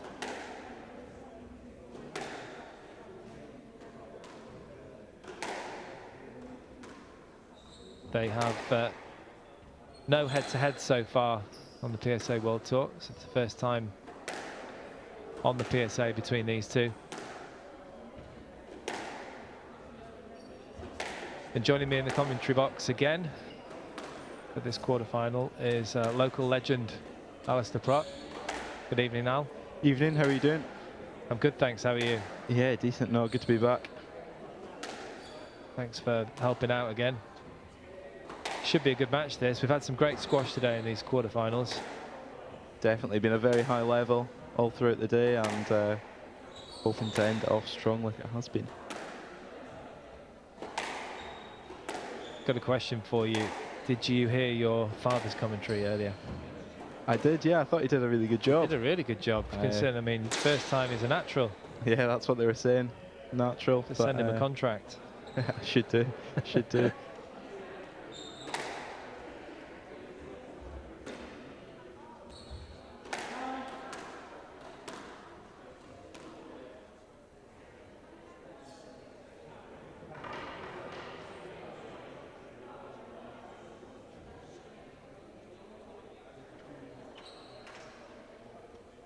Well, looked like they both thought they'd won the toss there.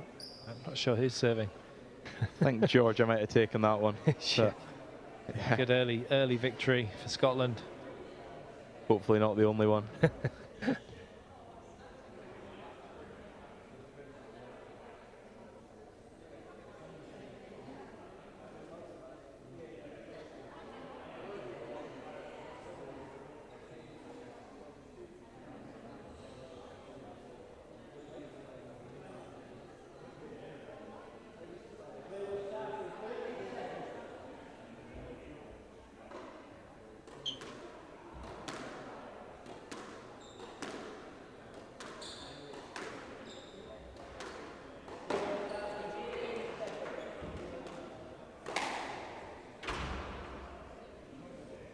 Well, here we go, Al. There's quite a bit of a buzz about this match. Georgia Adley, very exciting young player to watch. For sure, a big opportunity playing the #1 seed here. It's one that she's going to be wanting to get into and win if possible.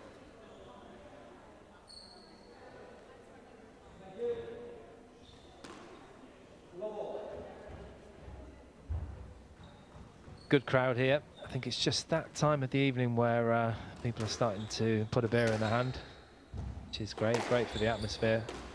Only adds to the occasion. That's an unbelievable start. Very positive there from the #1 seed. Yeah, couldn't ask for much more for the first point. Just to quieten everyone down, the English player.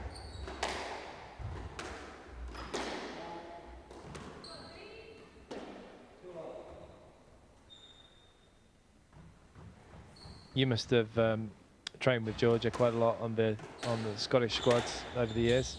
Yeah, for sure. Being the same age, grew up together, training down at Heriot Watt in the Scottish Academy, representing Scotland together on a few occasions. And yeah, it's great to see how she's making her mark on the PSA Tour now. She's a great character, isn't she? Obviously, you know a lot better than me, but done a little bit of commentary with her this week, and she's another natural, as are yourself. Yeah, no, great company, good chat, and always allowed to support her, which is great when you're playing with her. Yeah, good team. It's good to have a really good team player involved. The squash is such an individual sport, isn't it? But when you've got people, your friends backing you up like that, and great coaches, and it's a really good network, isn't it? Breeds success. Exactly that. No, it's great. It's really drives you on when you're on court and you're hearing people cheering for you, and especially at a home event in Scotland like this, when you've got a crowd behind you, it's just great. And of course, you've got Greg Lubben, Alan Klein, and Lisa Aitken. You know, not old, but slightly older, more experienced players higher up the rankings that can sort of help you all out as well and give you advice. Definitely, all three are great examples, and amazing to train with when we get the chance. And yeah, it's a pleasure, and it's a pleasure to have them around helping us.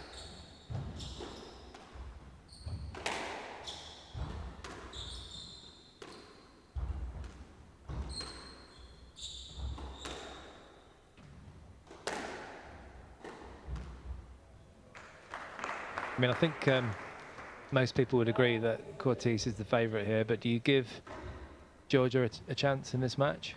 I mean, she's been on great form. Post-COVID, she's really come into her own, winning titles, getting to finals, and yeah, she's definitely going to be looking to get to another one here. So yeah. But do you think she can do it? I think she can do it. You believe she can? Yeah, I believe Georgia can get this one done. Score? 3-1. 3-1 Okay. Georgia. Okay. Well, you got it right earlier, didn't you? After a late prediction, I got it right. But I'll let you off. I'll take it. Just at match ball. Not quite.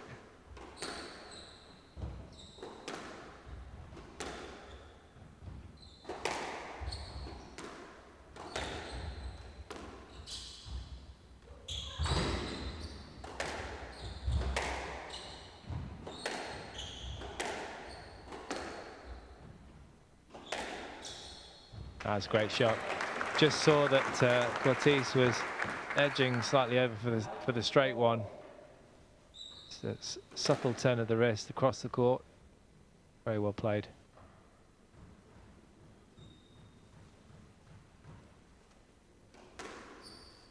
Well, if Adley can win this match, it's certainly not going to be easy. Julian Cortese is a very experienced player and very skillful, loves the little drop shots at the front of the court. Yeah, definitely. No, Julian's a great player, and like I said before in earlier matches, like if anything's loose, she's going to slot that ball away, so you can't give her anything, and Georgia will be trying her utmost to do that.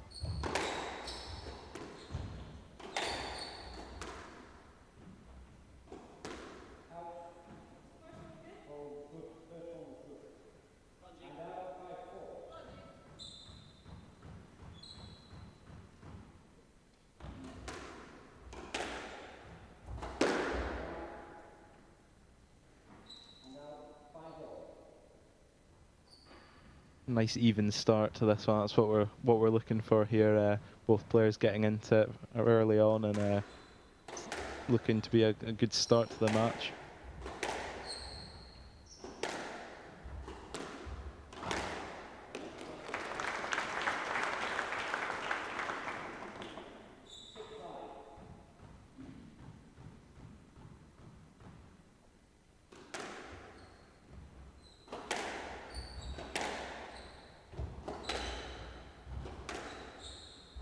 I'm always late to ask for your prediction though, so being the Englishman down here, what are you saying for this one?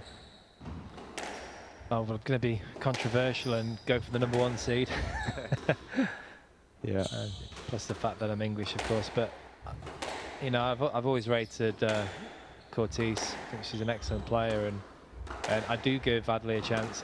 You know, of course, she's a fantastic player to watch. As you know, I appreciate her game, but I'm going to go with Cortese in 4, so the same scoreline as you, but a different winner. Yeah, sure. Definitely one of those matches that could go either way, as we've predicted. So yeah, no, it'll be a good one to tune in for.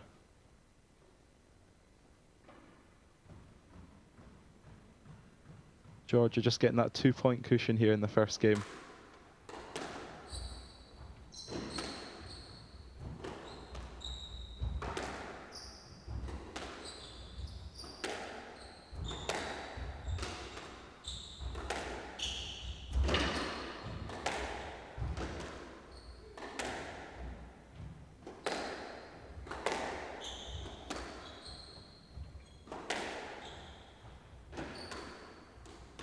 On a warm court like this one, Simon, when you've got someone as quick as Georgia retrieving so many balls, what would you say if you were, or what would you try and implement if you were Julian here?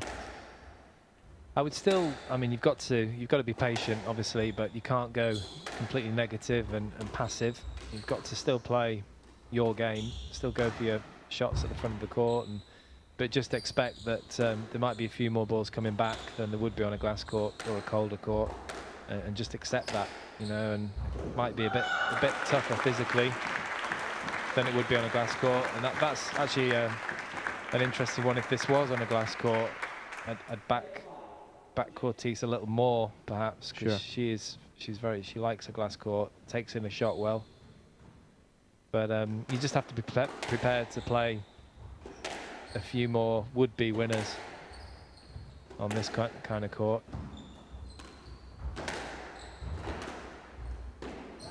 It's funny, Rod Martin, the great Australian player, world champion in '91, fabulous coach these days. He was a very, very skillful player, and you'd think that he would prefer the cold glass courts, but he actually preferred the warm courts. Oh, really? Because he said, you know, he had good racket work, so he could really work people even more into the ground, in these kind of courts, and make them do more court sprints. So yeah, it can go both ways, can't it? It can, yeah.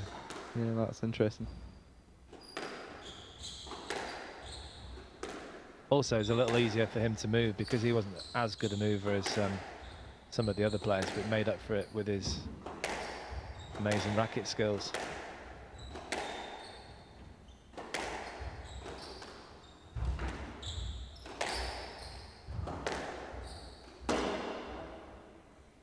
See the bright green tops in the crowd there of our volunteer team here. It's been great to see all the young ones, Katie and the girls, getting a shout out here, doing great work throughout the tournament to keep the stuff running around the club. So That's great to see.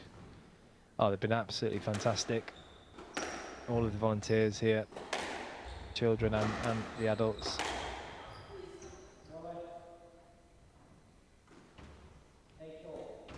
What's on that there? I thought Georgia could have maybe got that ball. Yeah, it was a strange one.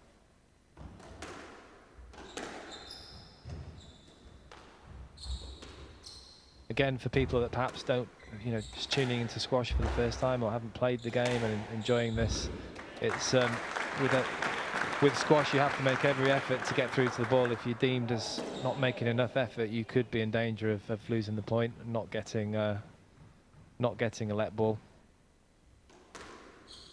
which means you'd at least replay the point. For sure, and that's what makes squash so unique as well. Like the refereeing, can be subjective. Every referee may be viewing certain scenarios slightly differently, and that can cause a bit of controversy now and again. But just a bit.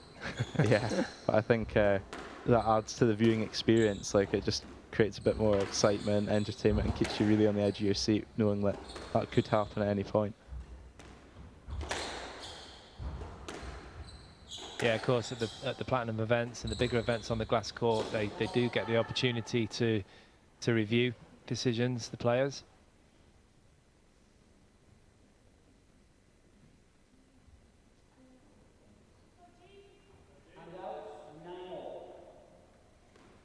You're allowed one incorrect review, aren't you, per game, and one in the tie break. If it goes to a tie break, which is at 10-all, then you have to win by 2 clear.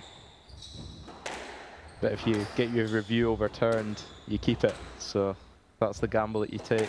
Absolutely. Got to choose wisely when you're going to use it. Yeah, it's all a bit tactical.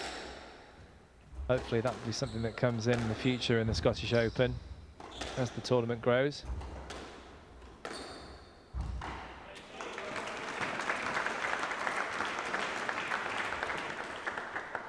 Great shot from high up there. Brave shot from Adderley. It gives a game ball in this first game. This women's quarter-final.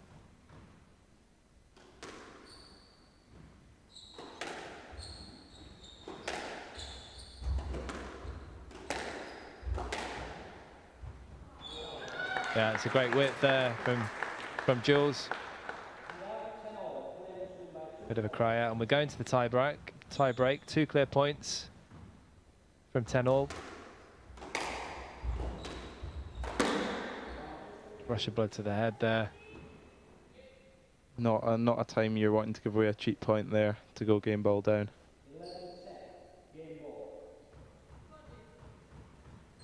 Just needs to refocus.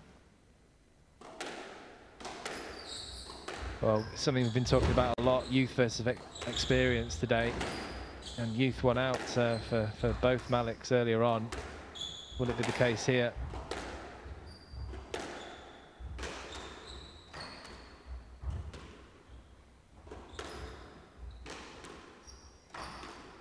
Oh, what a shot. That's lovely. Just the tight drive down the wall, really clinging it to that side wall, just giving Julianne real problems, and Georgia finishing it off into the space she created there. Great follow through.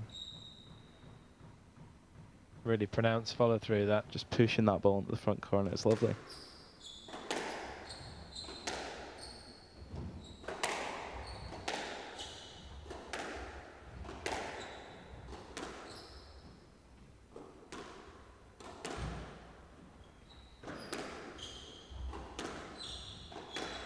So of course we're playing 2 clear, so now we're going up to 13.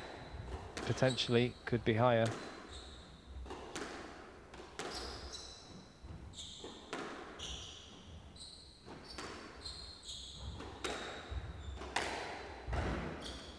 Yeah, good call, that was down. Good call from Cortese.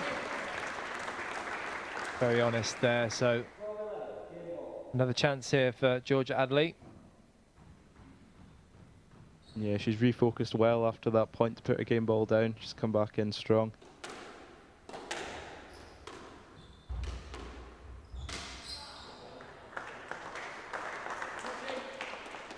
Well, it is going to go above 13. We're now going to 14.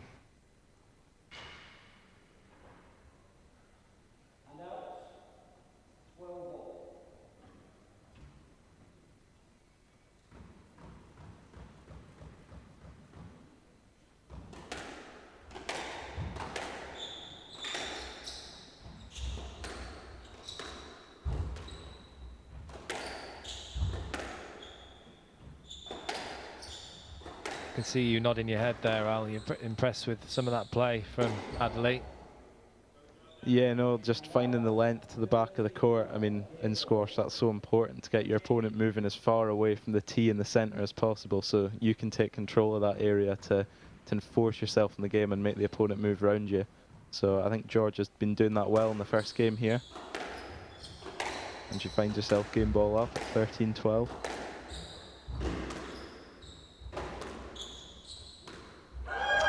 Oh, what a finish. That was absolutely fantastic from Georgia Adderley. You can hear the yell there from her. Fully deserved that first game. She was brave, she took her opportunities.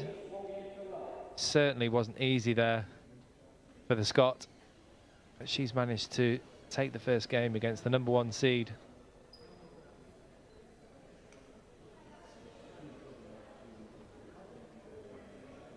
Georgia Adderley, the #6 seed, taking the first game in a tie-break, 14-12 in 16 minutes. She leads by 1 game to love.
Did she get that? I think she did. Good get from Georgia. Oh, not quite off the back wall though.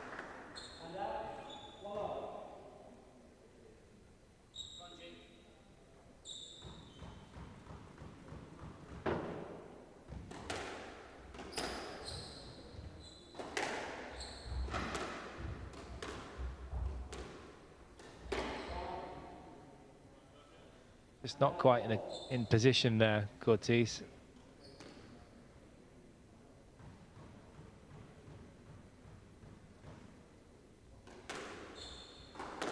Had a few problems herself. I mean, we've all had one big obvious problem in the last year or two. But, for sure, yeah.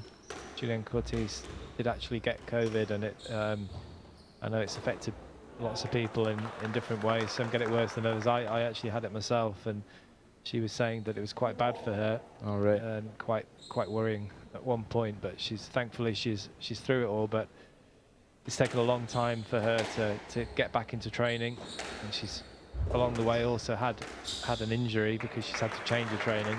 I think it was a foot injury. Sure. This is all a little while ago, but it's just taken her a while to get back up and running. Yeah, it's never nice hearing stuff like that, and if this is the first tournament back, I mean, she's been playing really good squash, so she's come back strongly. What a shot that was. It's just absolutely fired that one in.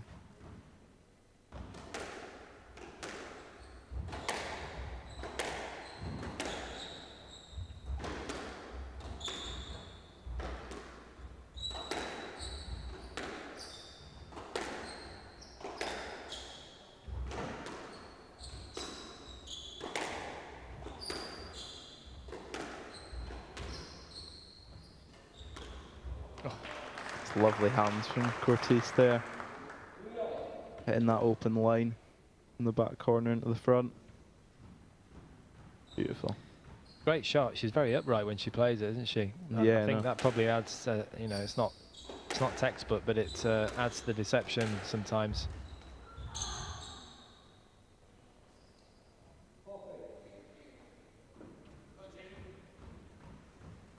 For sure, that's part of the game of squash. I mean, sending your opponent even that half step the wrong way, the work that they put into to get the ball back even from that half step the wrong way really adds up over the course of, I mean, a 16-minute even first game. Absolutely, yeah. I mean, it's a huge thing. It's a very subtle thing. Sometimes not easy to see on the TV, but you certainly feel it when you're on the court. Yeah, for sure. For sure. No, it's just as good as hitting an outright winner like that. If you're putting the work in, it can make the next few points a bit easier after it as well. So, well, good example there. A bit of a loose post from Cortese, and Adley seemed to have all the time in the world, didn't she, to play that drop shot. But obviously Cortese had to cover the four corners.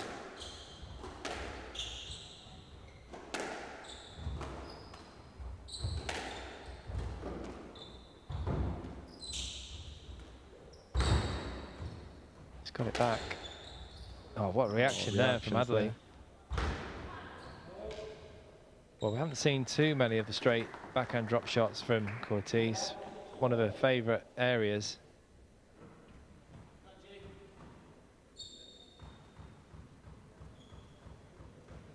Just starting to get some opportunities there now in the match.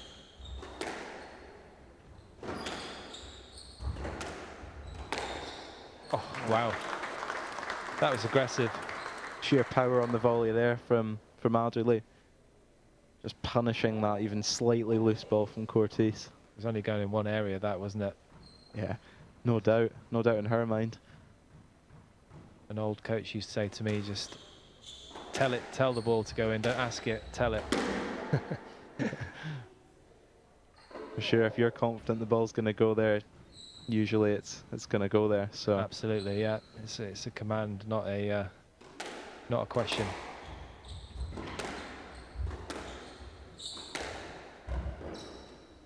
Some great gets here from both ladies.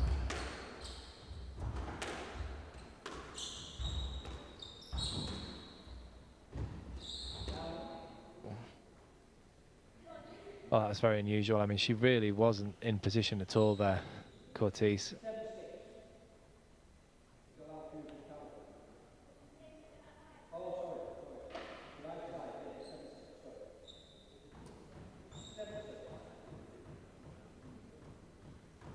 You are allowed to use the towel, Alex. Yeah, you are. Since COVID, obviously, limiting touch points on the court has been a big thing on the PSA. So no more wiping of your sweaty hands on the wall. We're allowed to bring a towel on court here to do that, so you're not wiping the walls, and use it to wipe your grip, your hands, but you can't do it all the time, can you, Simon? It's only what is it, once every 10 points? I think that's the official rule, but I think it's the referee's discretion as well. So if it is, there are some particularly long rallies, and both players are particularly sweaty, and they can let it go by. But I've got one thing to ask you, actually. Yeah. For next year, can you organise a couple of little boxes or baskets for those towels? Because that would be really good. Yeah, definitely. No, you've seen that at other tournaments as well. Definitely a good addition. And I'm just thinking of the players, you know. Yeah, not having their towels just lying on the ground might be nice. Few errors here from Cortese creeping in. Could be another opportunity for the sponsors to put their names on the boxes. Towel box sponsor.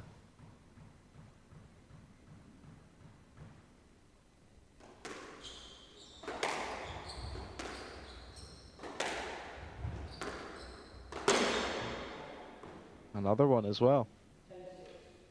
So 4-game balls here for Georgia Adley. Looking really good here, the Scot.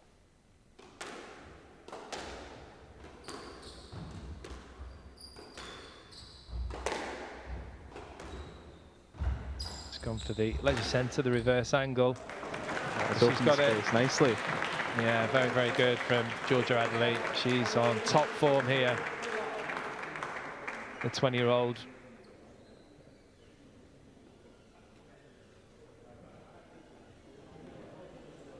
There's Paul Belt. He's had a busy night tonight. The Scottish national coach just having a word with his charge. Adderley taking the second game, 11-6 in 8 minutes. She leads by 2 games to love.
Great shot, very strong area for Courtice.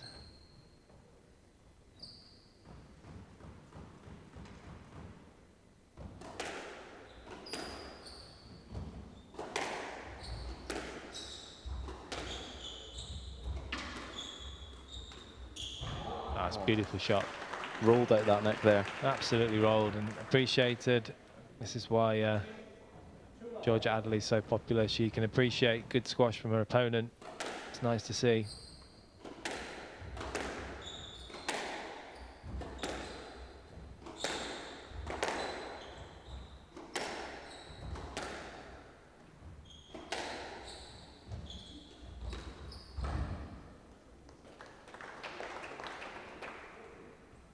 That's a lovely shot there, just fading away into the sidewall just when George was about to hit it, making it really tough for her to get it up.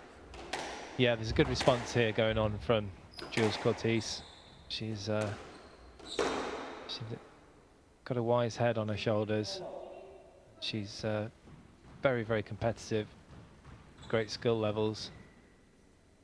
She's not going to go down without a fight, that's for sure. Certainly not.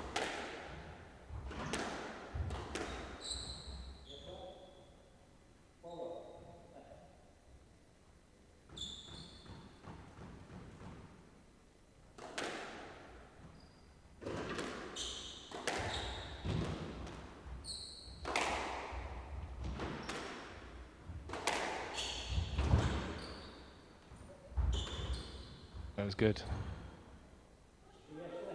The ref called it. He made a mistake there, so we're going to have to play a let. Yeah, referee intervening there, so having to play a let ball as he put off Georgia in the middle of the rally.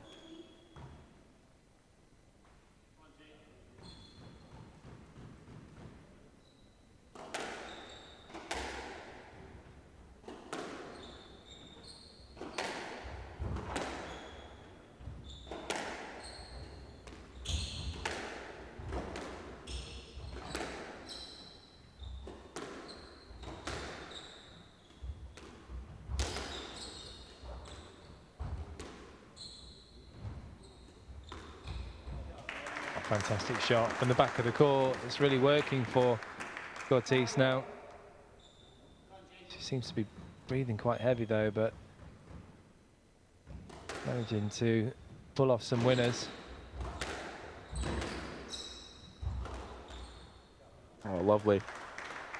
It's a wicked boast, that. Such a strong start to this game. His third game from Courtice here. Really taking the game to Georgia and just showing her wide range of skills.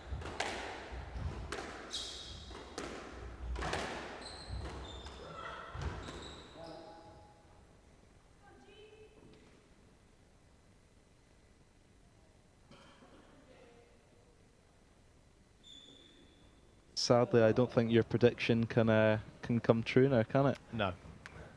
I mean, I'm not too worried about the scores usually, just the winner.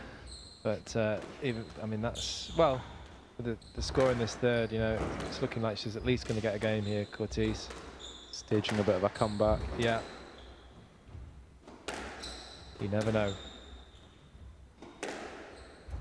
We saw it with the other Scottish-English battle last night of Nick Wall coming from 2-0 down to beat Rory Stewart, so just shows that anything's possible in here.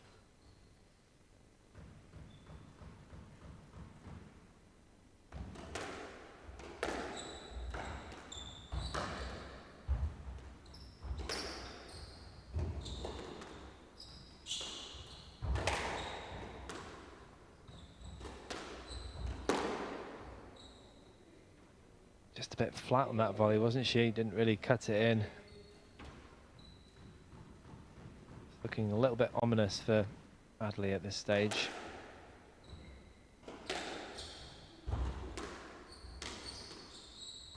I think if Courtice has the opportunity, she will take the bagel.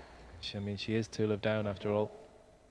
And it can crush someone's confidence a little.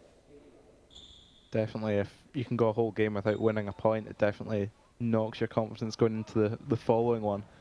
Yeah, I think Joe Barrington always says that I love my bagels, but I think it's just, there's a time and a place, isn't there? And I think this is definitely the time if Courtice wants to do it. You wouldn't do it if you were 2 love up against a young junior winning quite easily. That would be a bit harsh. Yeah, true. Maybe be a bit much.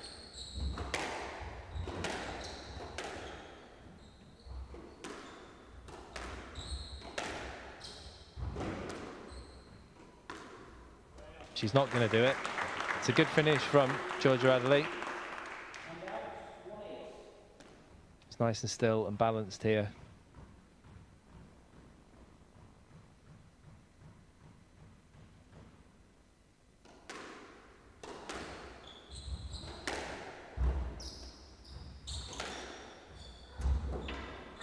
Good hold. We were talking about the holds earlier. That was fantastic.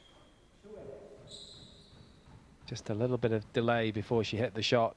Kept Courtice guessing.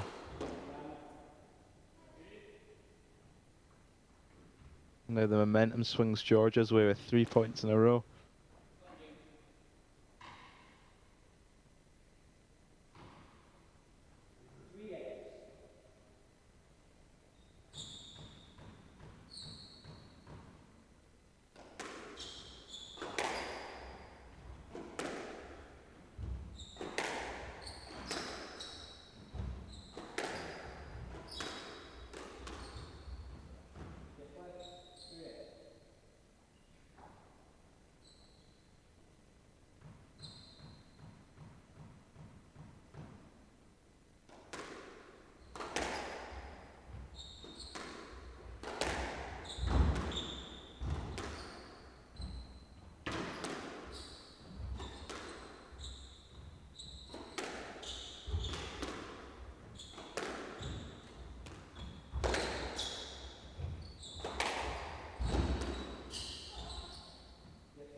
This might sound like a strange thing to say, but it's kind of worth Adley fighting now, isn't it? Because the momentum's changed a little bit. Often in squash, if you're perhaps 8-9 love down kind of put your two-love up.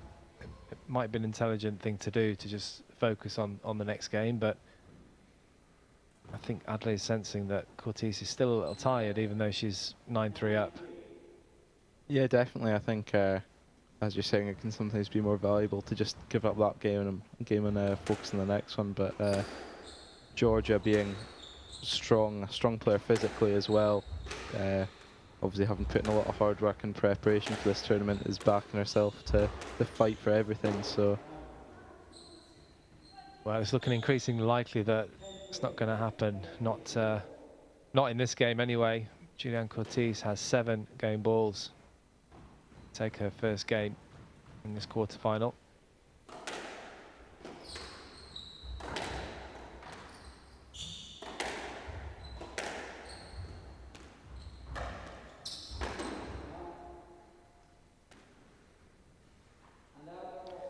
Again, just making Courtice wait, making her do that little extra work before she can go off and have a quick rest. Regroup for the 4th. And that is going to happen, but you can just see from the body language there that Courtice is struggling physically, finding this very difficult, but all credit to her for pushing hard and digging in and taking that third against an inspired Adley. So it's Julianne Courtice from England, the #1 seed, who takes the third game, 11-4 in 10 minutes. Adley leads by 2 games to 1.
So here we go into this 4th game between these two. Great start. I think that was good from Courtice.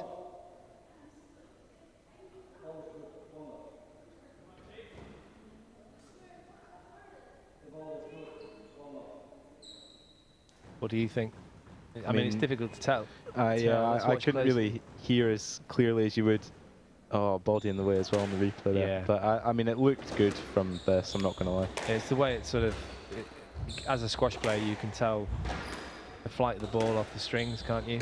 Yeah. Sometimes you might not be able to actually see it on the front wall, but you can tell by the flight. Yeah, it definitely looked like it was on its way above the tin.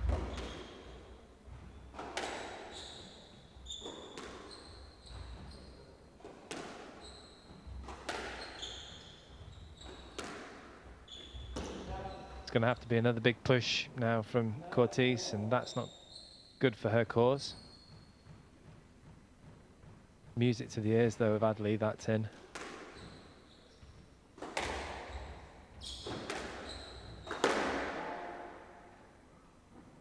And that. 2's perfect for the start of the game for Georgia. Just definitely going to look to put in the hard work into the legs of Cortese here to get more easy tins like that. It's good making her move around the court.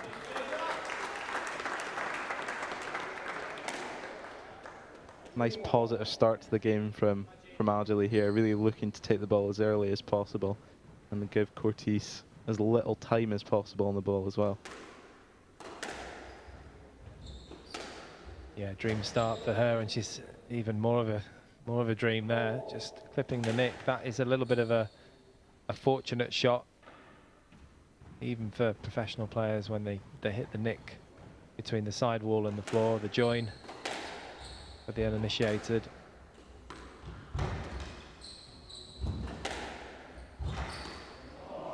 Oh, how's she done that?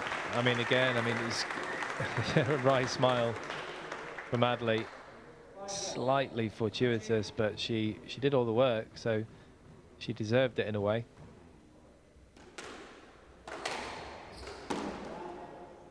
Snatching at that one. That was the kind of shot where it comes at you, you have to sort of slow it down and defend a little bit rather than snatch at it. Definitely, I think when the ball does come that close to you as well, it's just taking that step back and reset the point and just get back in, because you do have a space in the court to hit into, like Julianne's just done there. Bit heavy, that drop shot from... Ooh. That's going to be a stroke. She's struggling a bit here, Cortese. Yeah,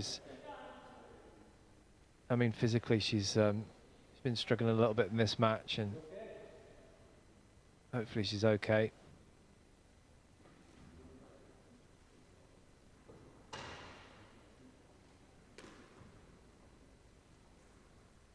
Possibly a bit winded there, just from a wee bump with each other, but just catching her breath.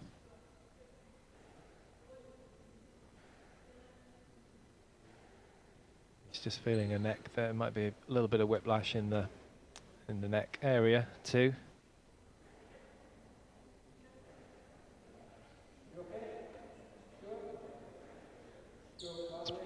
It's been a nice clean game up to this point though. Not too much traffic and bumping into each other. And I think that one was fair enough, because that was the direct line to the ball for Georgia. It's adding insult to injury though for Cortese. Was correct, but she's struggling on that.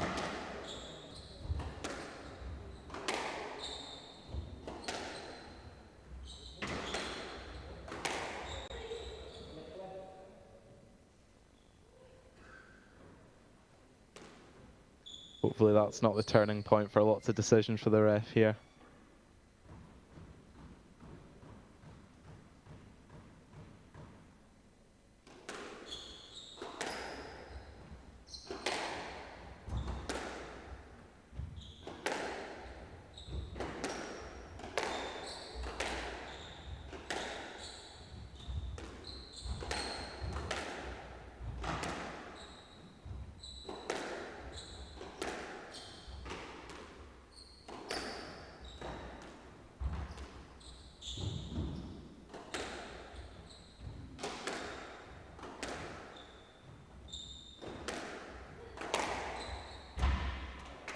Oh, what a shot. That's a great camera angle. You could just see how much Cortese is working for this. It's working so hard to try and stay in this match, and, well, more than stay in the match, of course, try and win this fourth and take it to a decider.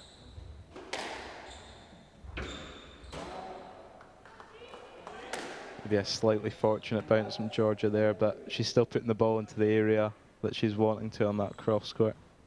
Really making Cortese dig the ball at the back corner.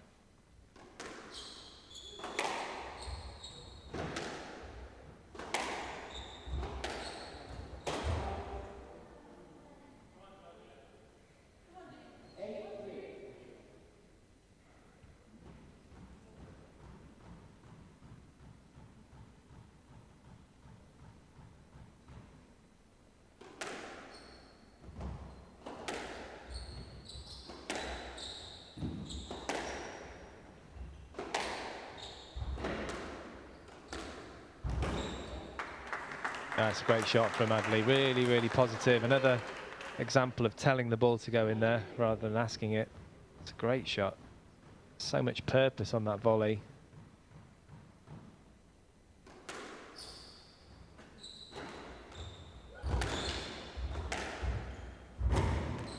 Oh, how she got that? Full on dive, incredible stuff. She's not going to get that one. I think we might need a bit of a towel in that area.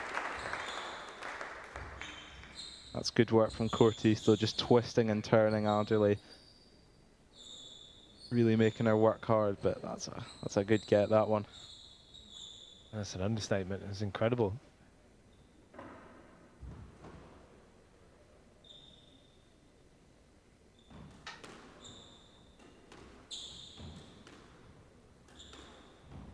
It might not look like a lot on the court there, but in the game of squash, that's so important not to have even a slightly slippy surface. Like, it's so crucial, because lunging into the ball at high speed, anything even slightly slippy can cause serious injury. So yeah, absolutely. And yeah, it's multiple lunges, isn't it? I mean, when you look at other sports that are sort of indoor court, like, I don't know, netball or basketball or volleyball, they're not, you know, get a bit sweaty, but they're not lunging like in squash, or even, I guess badminton's fairly similar, isn't it, with the lunging forward for drop shots, but it's a different kind of surface for badminton.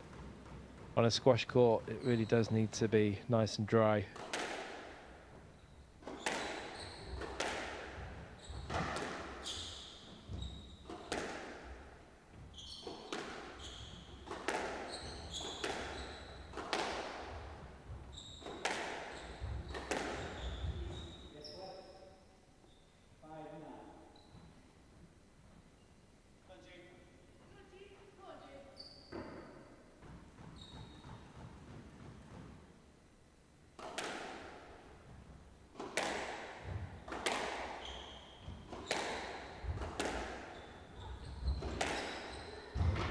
She's done well to play that. Yeah, she made every effort to get through to that ball, and it paid off.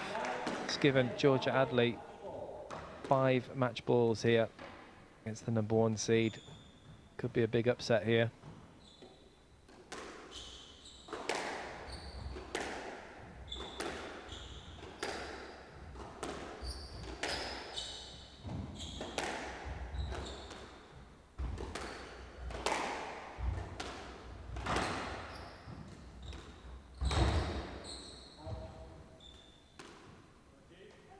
Well, bit of a reprieve here for Julianne Cortese.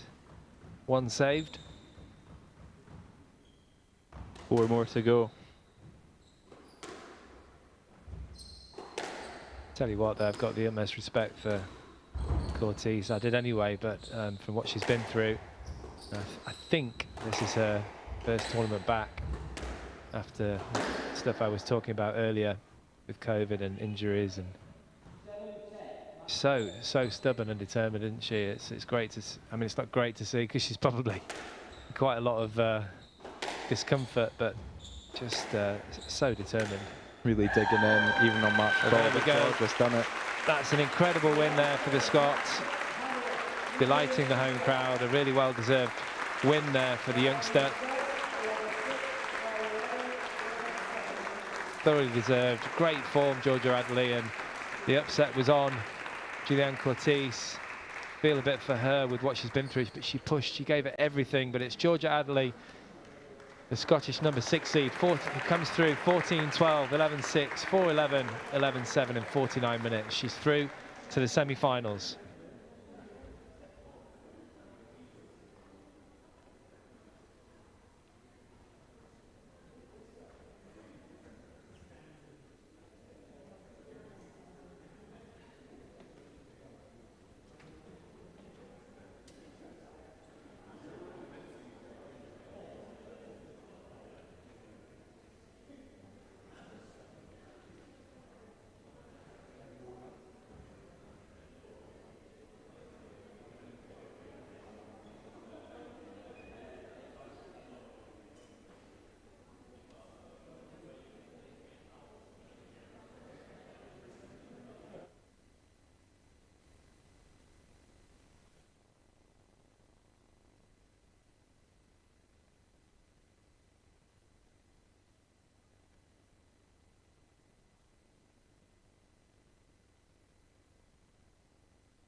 I am here courtside with Georgia Adley, who has just booked her place in the women's semi-final.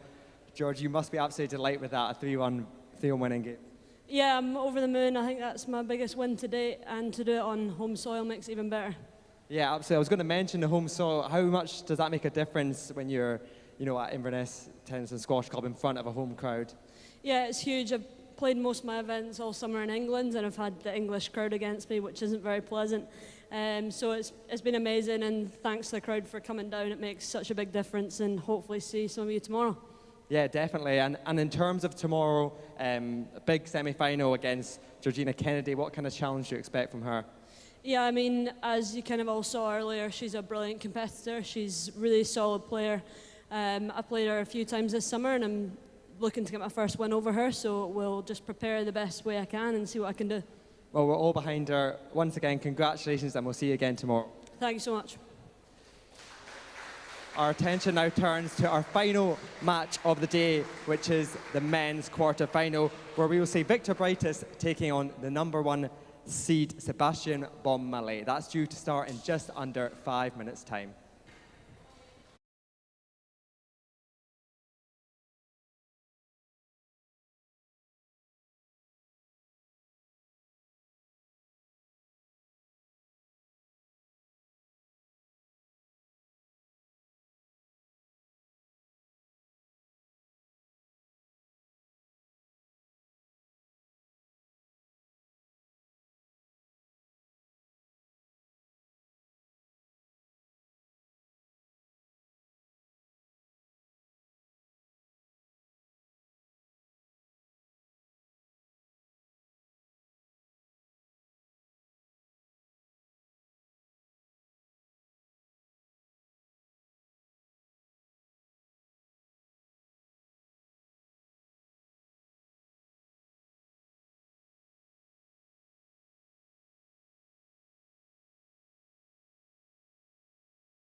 It is now time to introduce the players for our final match of the day.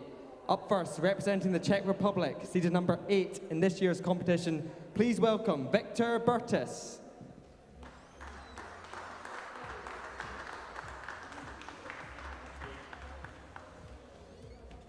Up against Victor, representing France and the men's #1 seed in this year's Springfield Scottish Squash Open, please welcome onto court Sebastian Bonmale.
Welcome back to the final match here at the Springfield Scottish Open. Sébastien Bonmallé from France, the #1 seed, currently ranked 58 in the world. He's 23 years of age, from Saint-Pierre in Réunion.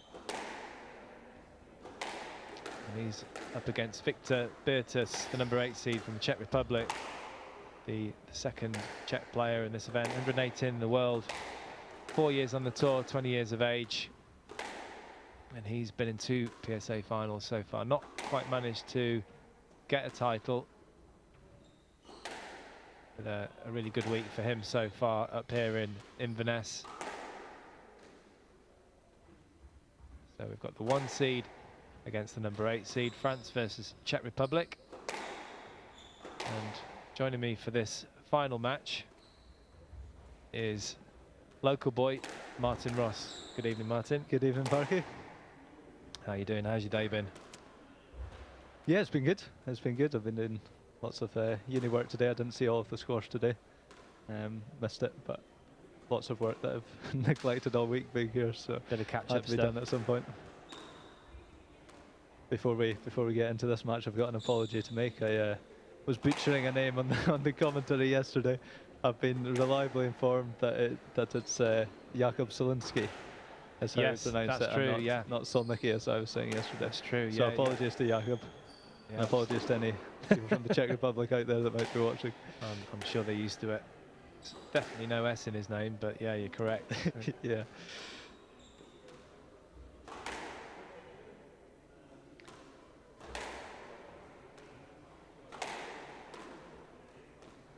First time we've seen his compatriot Victor Bertus on the show court in this event.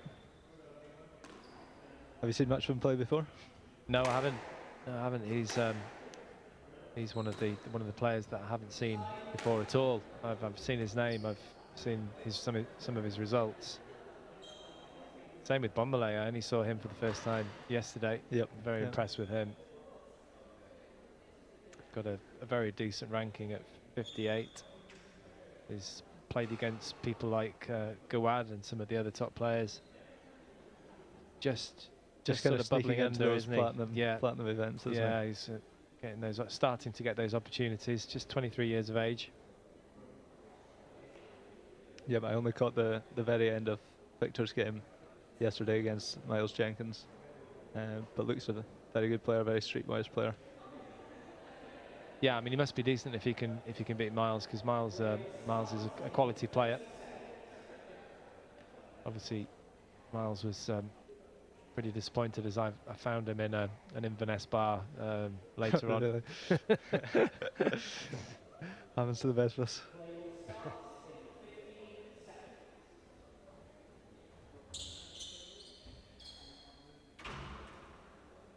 Glad to see a few in the crowd still hanging right for this last match. I think it should be a good one.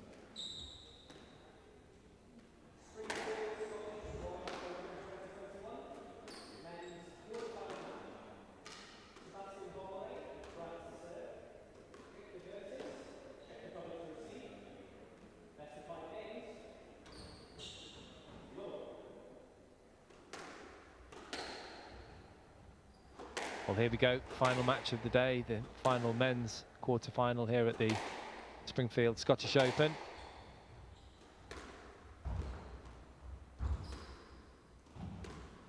Do you think that 5-setter will have affected Bertus at all? It was less than an hour. Yep, it wasn't the longest of matches. Yeah. So I think he should be able to back up okay. It'll be interesting to see though if Bonmallé can put some work into his legs, how he does cope after that match yesterday. Bonmallé obviously coming through comfortably 3-love in his match. Well, yeah, if he continues the way he was in the first match, Bonmallé, he's going to be a bit of a nightmare. Just doesn't. I mean, at the end of the last match, he just didn't seem tired at all. Yeah, hardly a bead of sweat. The way he moves and things is so efficient, so smooth, isn't it? It's yeah, going to be difficult to tire him out, I think. He's so light as well, isn't he? Yeah, very light frame on him. I love comparing the different kind of styles of the different players as well. So we saw Gina Kennedy earlier on this court, an amazing mover as well, but she does it in such a different way to the Frenchman. It's all about kind of foot speed and kind of rushing onto it, getting there really early. Very effective as well. Obviously, she's a great player. But Mali, so much kind of smoother, longer strides, but equally kind of stable on the ball once he gets there. Really interesting the way different players do different things. Sure. Well, squash is one of those games, isn't it, where you do get all different shapes and sizes and different styles and body types. It's a great thing about squash. Certain other sports, you do have to be a certain body type. Of course, you can't get away without being fit on the squash court, but you know, we've had some. I mean, you get some really small players, really tall players. It's a real mixed bag. Yeah, if you compare someone like Olivia Klein, for example, to Sergio Perry. Exactly. That just gives you the example. There's about probably 3 feet of height difference between them, I think. But both great players. Yeah, one's 6 foot and one's closer to 5 foot.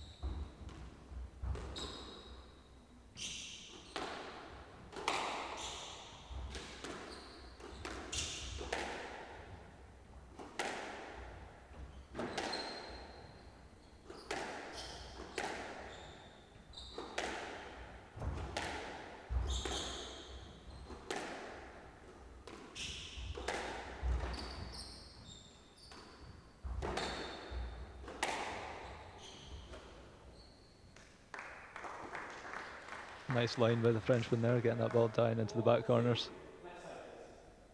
We saw a lot of that in his match yesterday as well.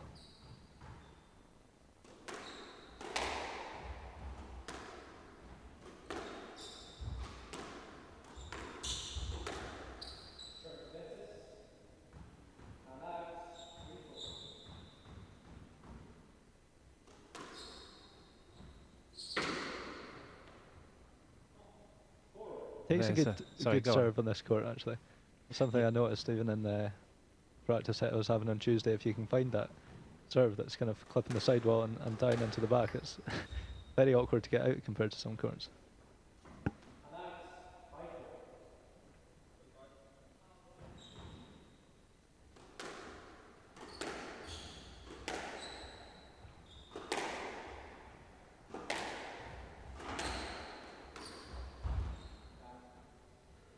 So I believe some of the work you've been doing for your PhD is inventing a squash robot. Is that right? It is, yeah. Yep.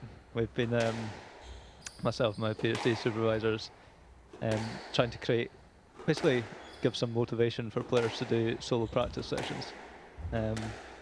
So solo practice obviously used a lot by some of the top players, a lot of the top players.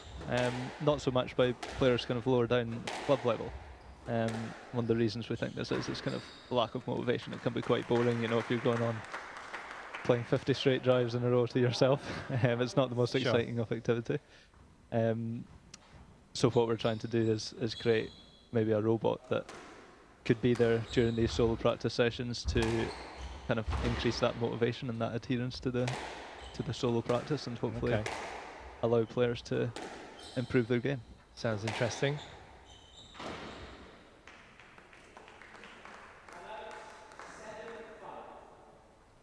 Does the robot offer you drinks if you do more than 100 drives in a certain target area? It doesn't at the moment. We we need to come up with something good to reward players with. Beer and a burger. That would work for me. That's what I'm waiting for right now.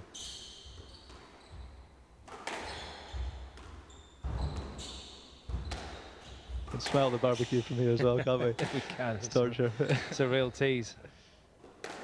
The Bonmalay just with a 2-point cushion here, moving around as easily as we expect from him.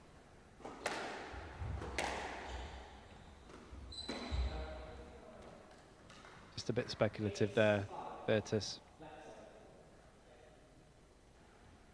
You can see that players, when they play Bonmalay, they kind of get a little bit desperate, but run out of ideas, feel like they have to go short. Yeah, it's easy to get frustrated. When your opponent seems to be everywhere, covering everything so effortlessly. the movement of Bomilé always looks effortless, and he's kind of there for every ball. It's easy to just give yourself too fine a margin, go for things that you maybe shouldn't be going for. And then that's when the errors start to come, like we saw there.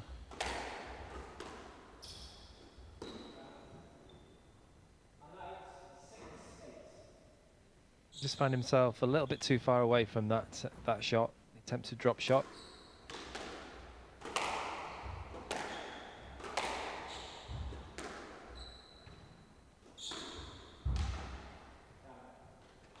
That was nice. See the margin for error he gave himself there, just working the ball in tight. I think that's what you've got to do against a mover like Bomilé when he's covering everything that's going in really short. Absolutely, yeah. Just keep it simple, keep it tight, and for those uninitiated, that means close to the side wall. It's very, very hard to retrieve a shot when it's right next to the side wall. Done well here though, Victor Bertus closed the gap, locked in at 8-all in this first game.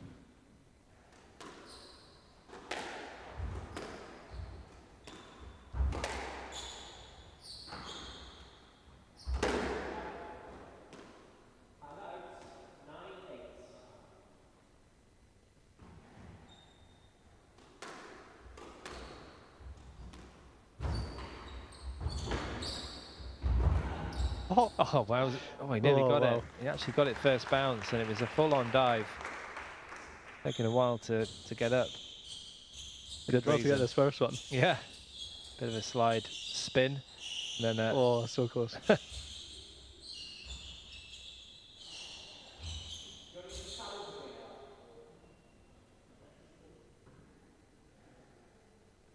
Both players joining in the effort to sort out the sweat patch, or sweat patches, I should say.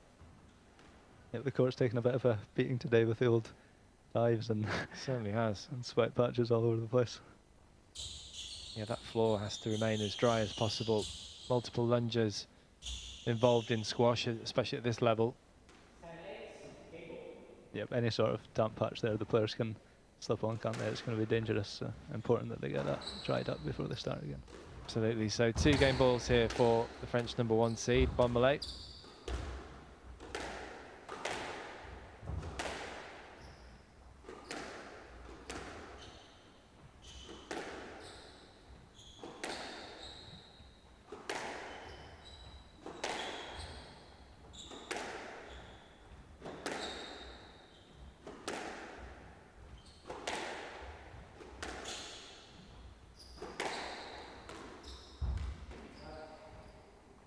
Well, 1 saved, or 1 given away, perhaps by Bomilé, just clipping the tin there.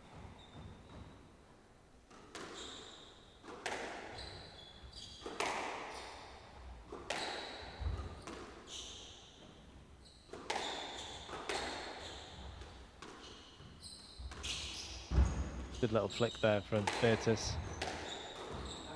Oh no, complete miss here, and he's absolutely on top of that rally as well. Can't believe it. He's disgusted with himself. The ball was right on his racket, and he had a great opportunity there, but it's Bomilé coming through, looking very relaxed as usual.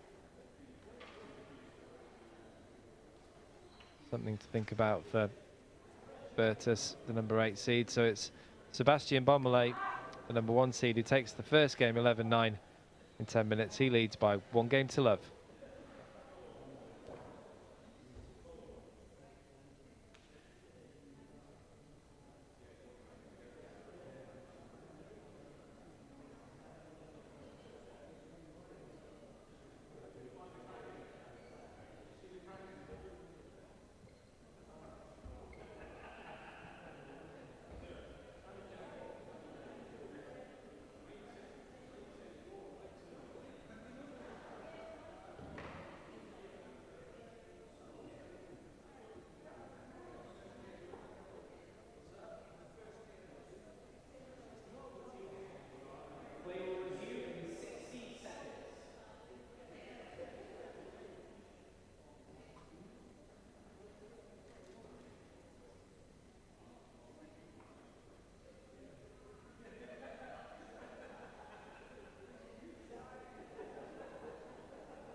So a nice smooth start for Bonmalay, the #1 seed.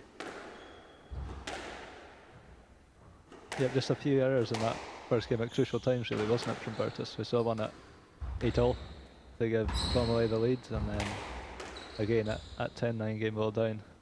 Sure.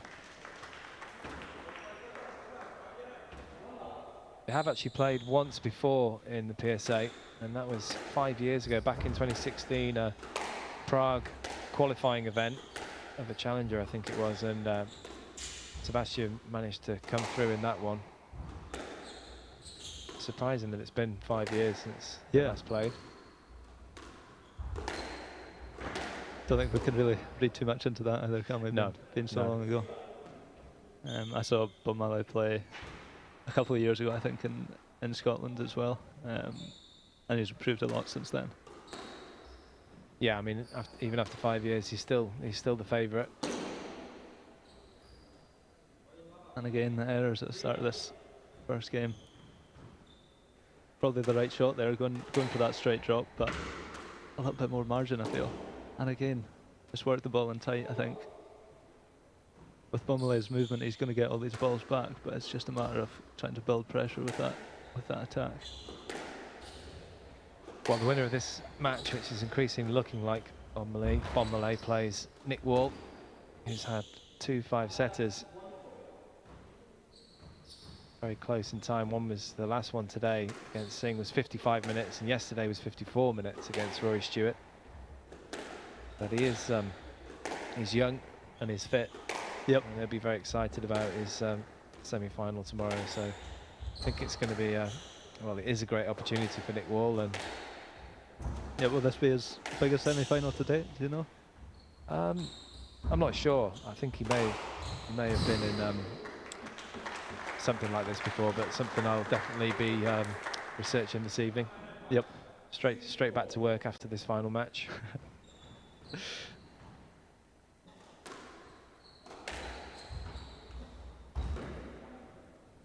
I tell you what, instead of your PhD work, you can research it and then send me a text. I'll research it. I'll let you know. It's much more important.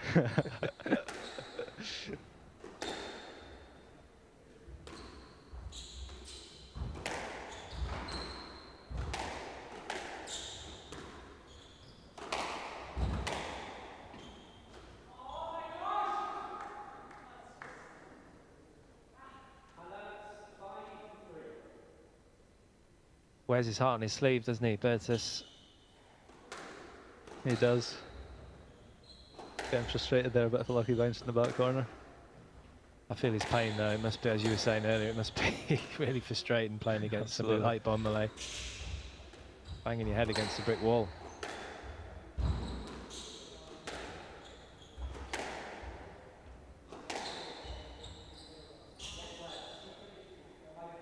Yeah, there's other players. I mean, even other players in this draw that have the speed and the same kind of retrieval capabilities of Bonmalay, but it's the way he makes everything look so effortless. Must be so frustrating to play against. Yeah, he's really well oiled, isn't he? It's just so easy. Great shot. Beautiful. I mean, that's wonderful touch. Classic example there, though, isn't it? Of the movement. It comes in such speed, but it's so controlled that he can stop and just rolls that wrist over the drop shot, plays it in there so softly.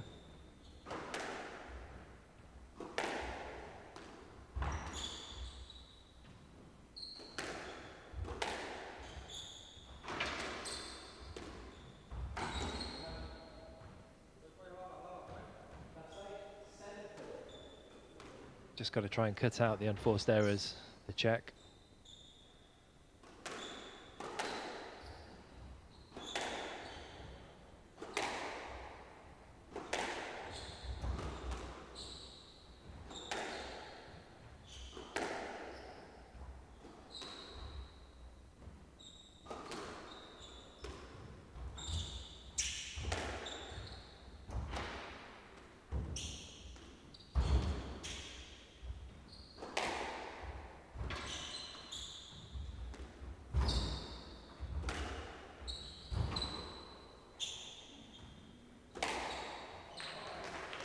Great rally from Bonmalay.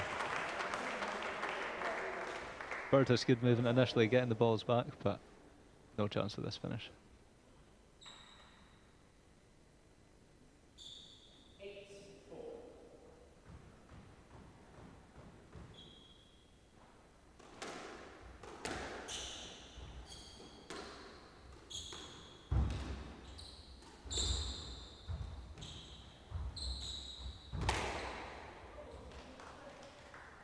Yep, a little bit erratic in that rally as well. It's just, I feel like he's now trying to go for a bit too much, and Beaumolet's going to tidy that up all day long. He's so good when he's going in on that counter, when he's got time at the front of the court. Just able to tidy it up there. Oh, bit of a lucky bounce. Gives the Frenchman 6 game balls to take a 2-love lead.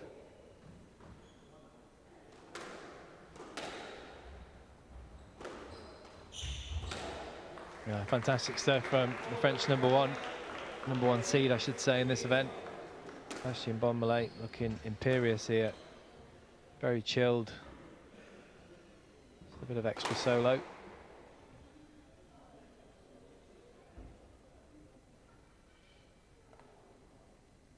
can hear Victor Bertus very unhappy with himself. We're just very near to this court, but it's Sébastien Bonmolet, the number 1 seed, taking the second game 11-4 in 7 minutes. He leads by 2 games to love.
So the Frenchman kicking off this game with a 2 games to love lead.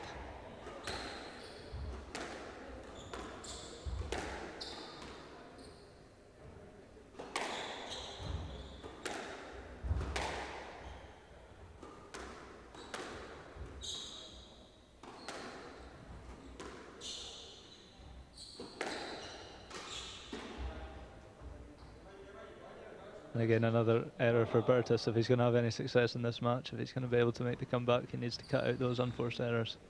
I feel as well, Parky, that he's just maybe needs to try and rush Beaumolet a little bit more. Kind of, there was a few in that last game that he's just maybe turning down the volley opportunity. Just get onto it and try and upset that movement that's so strong with Beaumolet. Absolutely.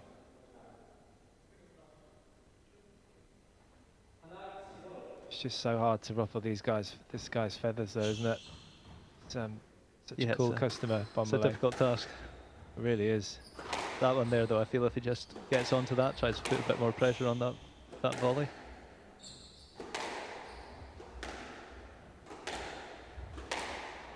I'm looking forward to Bonmolet moving up the rankings, perhaps, and getting more opportunities to play some of the top players.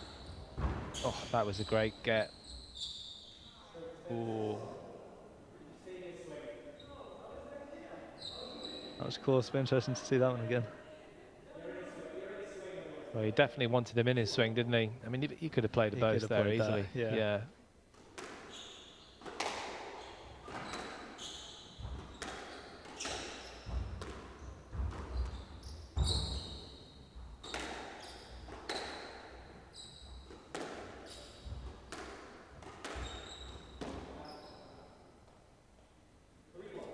Well, it's not often you see that kind of unforced error from Bonmalay. Bit of hope for the Czech player.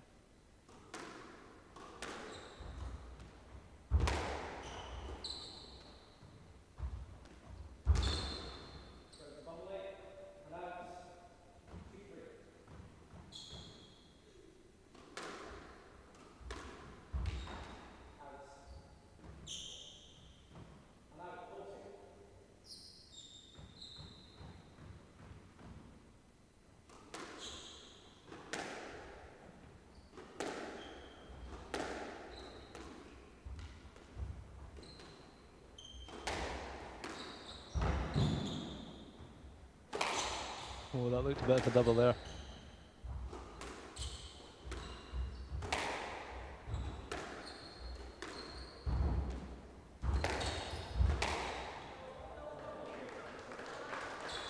Well, he doesn't get the reward in that rally, but I think that was a bit more like it from Victor Bertus, who was getting onto that volley and trying to take time away from Bonmalay.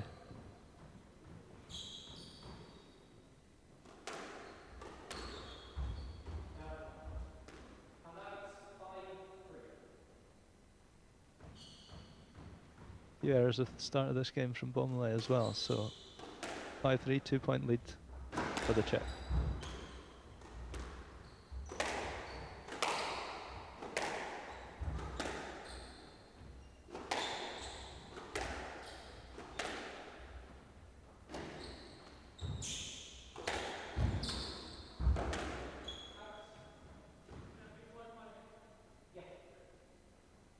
And again, just took that ball out in front of him. He got onto the volley in that one, and he got the reward from it. That's one of the first times we've actually seen a slightly rushed movement from Bonmalay, and I think that's what he needs to do more in this match. Yeah, absolutely. It's just trying to take him out of his comfort zone.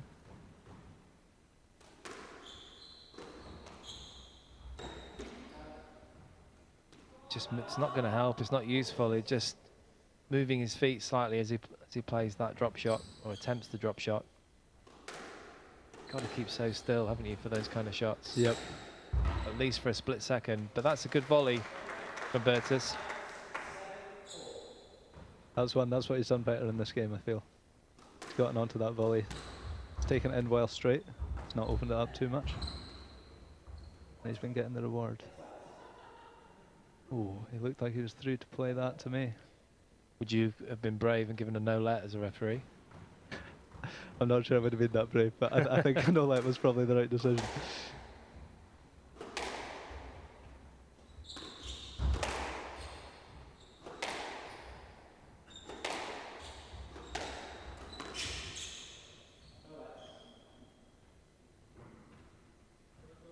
Yep, the ball clipping the sidewall there, stopping very short. So a 4-point lead, sorry, for Bertus in this third game.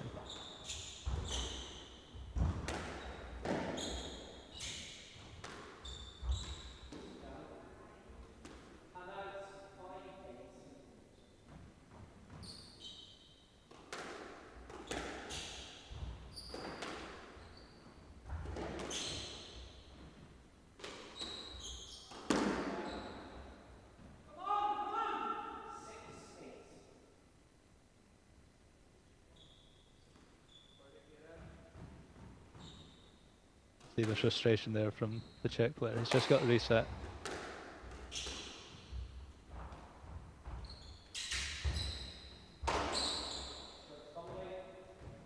Bonmalay closes to within 1 point again. Yeah, it just doesn't go away easily, does he? If he does have a bit of a lapse, it doesn't last for too long.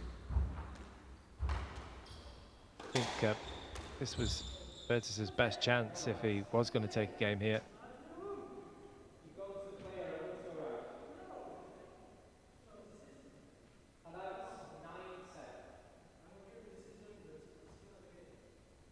Well, this is the most I've seen Bonmalay speak in a match. Let's see. Yep, difficult to tell there how far away the ball was. It's the first time he's had first more time than a few words to the referee. He's obviously feeling the pinch a little bit, at least.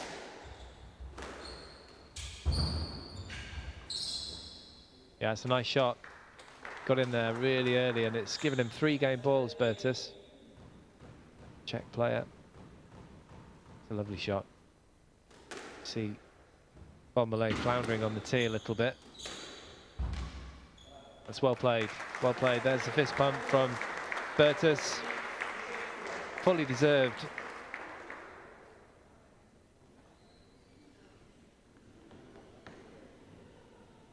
The number 8 seed put in a good performance there in the third.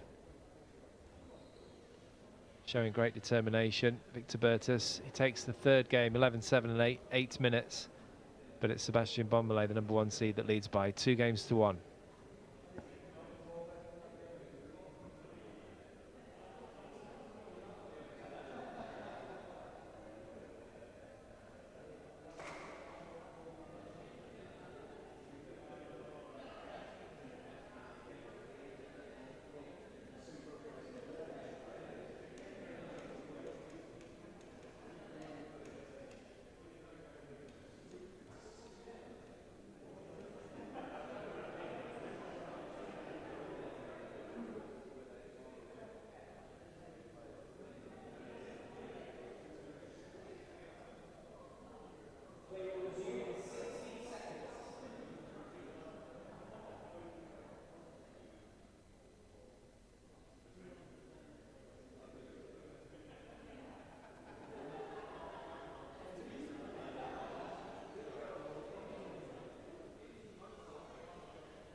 So an impressive third game there from Victor Bertus.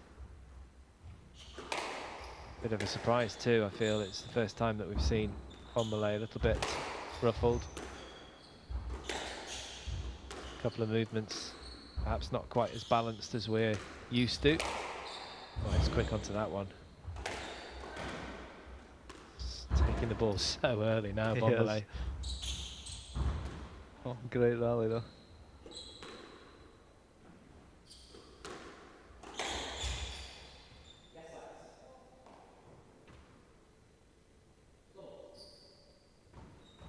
Yeah, we saw in the last game Victor Bertus try and step up the court and really take the game to Bonmalay, and it looks like he's going to try and do the same right back in this one. He'd make for some very entertaining squash. Yeah, definitely. Certainly a fighter, Bertus.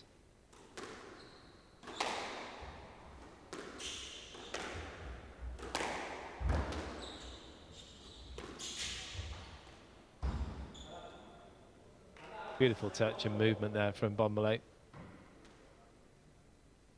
That's always the danger when you're taking it short from the back of the court. It has to be better quality than that against a good mover, and a good mover with good hands as well. Yeah, I certainly feel that's one of his strength areas, Bonmalay, is that those front corners, getting onto it with his movement and rolling in nice and softly for the drop shot. Well, that was a bit fortunate. Hit the join between the side wall and the front wall, the nick, and that was definitely not aimed for, but it came out at a funny angle. Oh, that's clever. Brilliant. Doesn't matter how fast you are, if you've gone the wrong way there, you're not going to recover.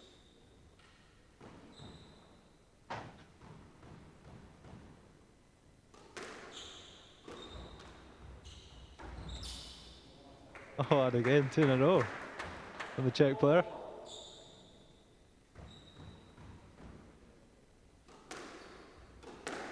Lovely. See you later. The Egyptian fell out, Egyptian wrist. It's halfway down the River Ness.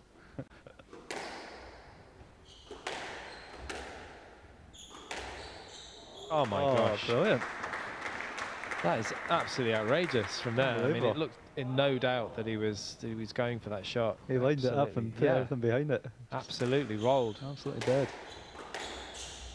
That was definitely aimed for the viewers that maybe don't play squash.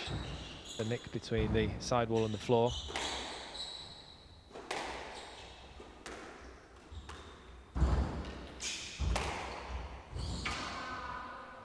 Yeah, he's onto that incredibly early.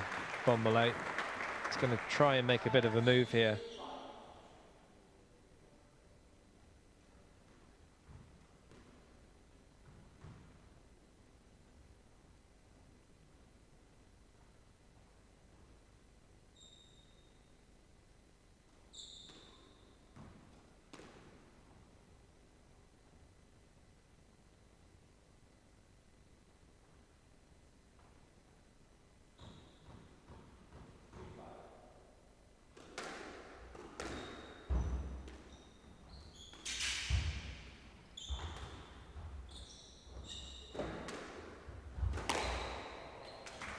Yeah, brilliant play again from the Czech player. Bonmallé just looking slightly frazzled here.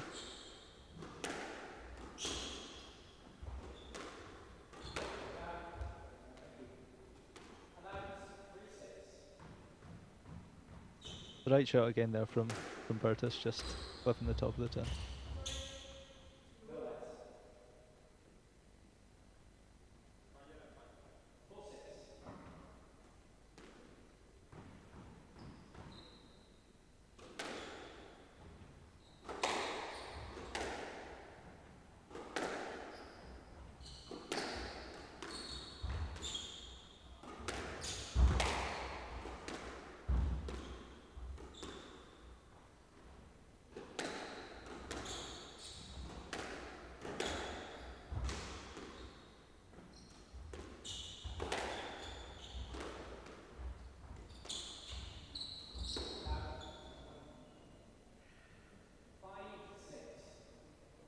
Felt like he needed to sink into that drop shot a little more. Yep, again, it was similar to that one on the backhand earlier, just not quite stable on the shot, was he? No. And he has been playing some great stuff, can't fault him, but... That's a great shot, really clever. Great disguise there from Bonmallé. Just hiding his racket slightly with his body. Looking it around the walls. I think that's the first time he's played that shot in this match as well. I don't remember. Definitely is. Him using that before. Takes him back level in this fourth game. Sign of a good player, isn't it? Just to sort of keep those in the back pocket. Bring them out for a rainy day. Yeah, exactly.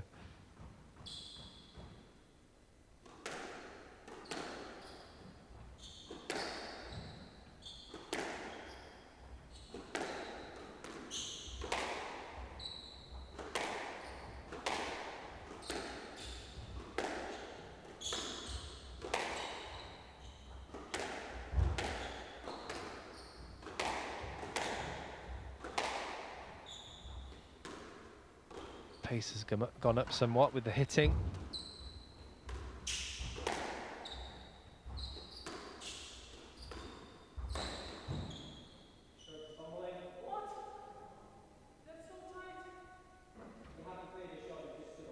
That was a tight ball, but the ref feeling that Bertus hadn't cleared the shot well enough. What would you give? I'd have given a let for that one, I think. I think there was maybe a line to the left there.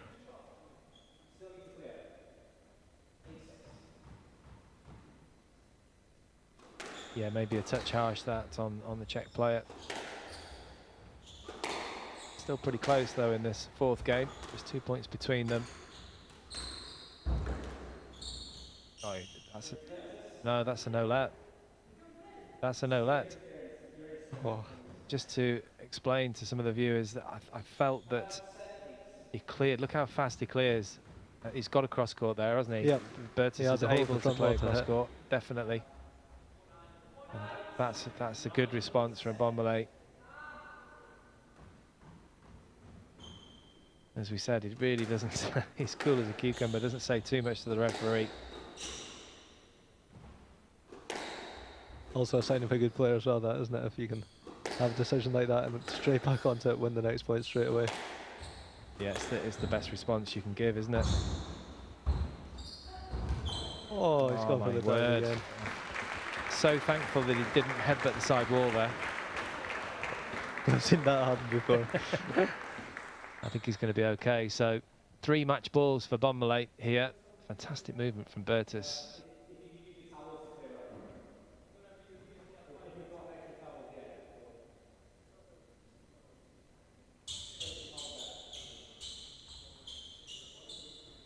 Once again, the court just needs dried a bit before the players can continue.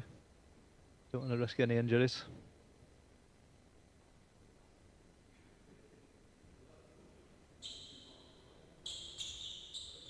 Yeah, as you can see, squash is a sport. It's just where there's multiple lunges for long periods of time. Really do yourself a serious injury if you lunge into a wet patch.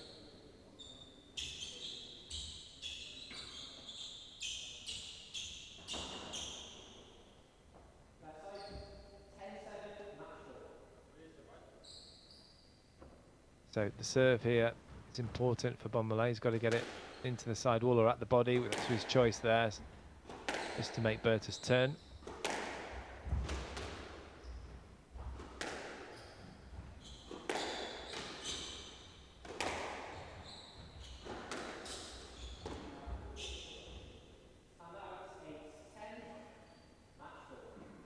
Got a bit too excited there, I think. Saw the headlines. Just wanted to, just a bit impatient really. Wasn't quite in position, wasn't the right shot for that position.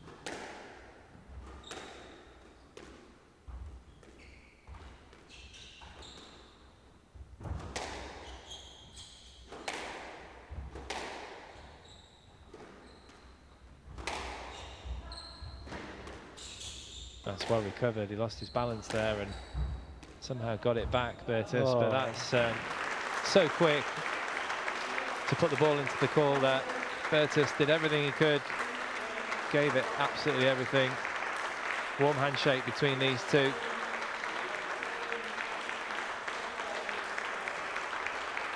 Sébastien Bonmallé still looking extremely cool, calm and collected as he goes through 11-9, 11-4, 7-11, 11-8 in 40 minutes. He's through to the semi-finals.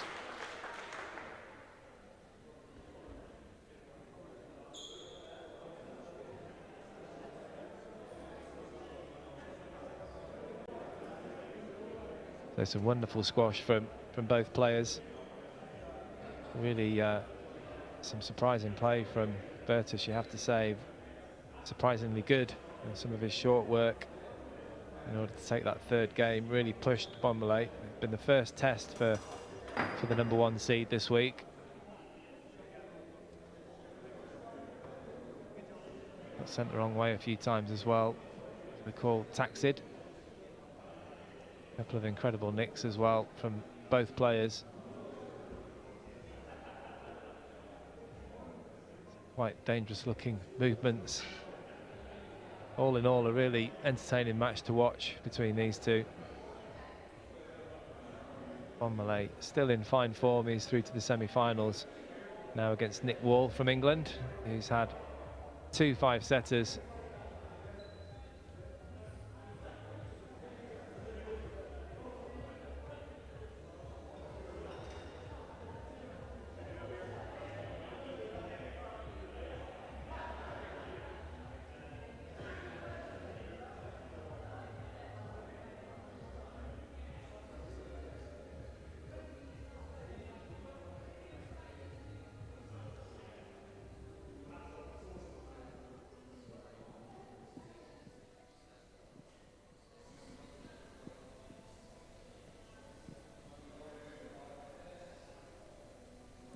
I'm courtside with Sébastien Bonmallé, who's just booked his spot in the semi-finals tomorrow. Sébastien, another 3-1 victory. You must be delighted with that. Yeah, I'm happy to be in the semis tomorrow, and not quite happy with how I played, but I think I can do better, but I will do better tomorrow. So you're not quite happy with how you played? Are you saying that there's more to give in the semi-final and then potentially in the final if you get there? Yeah, I know I can play better than this, and I'm just hard with myself, and I hope tomorrow will be better. Yeah, so you're speaking about tomorrow, you've got a tough game against Nick Wall, who's been to 5 games in his last round, and also in round 2 as well. Do you expect a tough battle in that one? Yeah, I expect a tough battle. I know he's a young guy who's coming up, so I need to be focused, and I will prepare this good for tomorrow. Well, best of luck tomorrow. Thanks for talking to us, and we'll see you again tomorrow. That just about concludes our day's play. To confirm the semi-finals, Sebastian Momele will play Nick Wall. In the other semi-final, Amir Evans will take on Curtis Malik. Tori Malik, Curtis's sister, she's also in the women's semi-final. She will play Grace Gear. And flying the flag for Scotland, Georgia Adderley will take on Georgina Kennedy to complete the women's semi-final.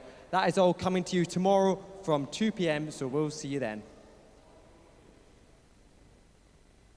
And what a wonderful day of squash we've had. We've had the first match, which seems like a long time ago. Grace Gear and Marie Stefan, number 3 seed from France, on court hit there.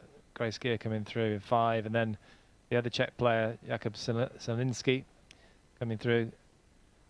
Well, Evans winning that match in 4.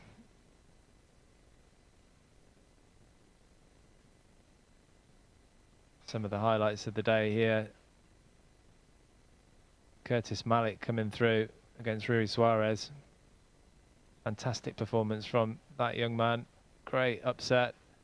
Rui Suarez was looking in fantastic form. You can see the delight for Curtis Malik, who's going to be through to the semi-finals.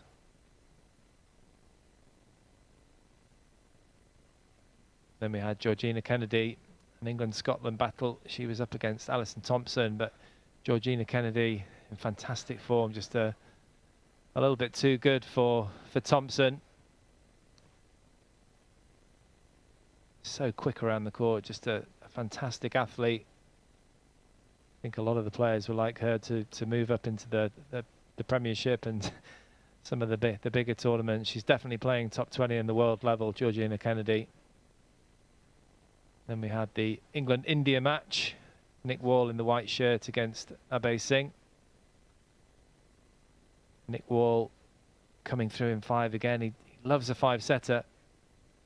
And he is knows how to finish matches. He's through to the semi-finals. Another great performance from him.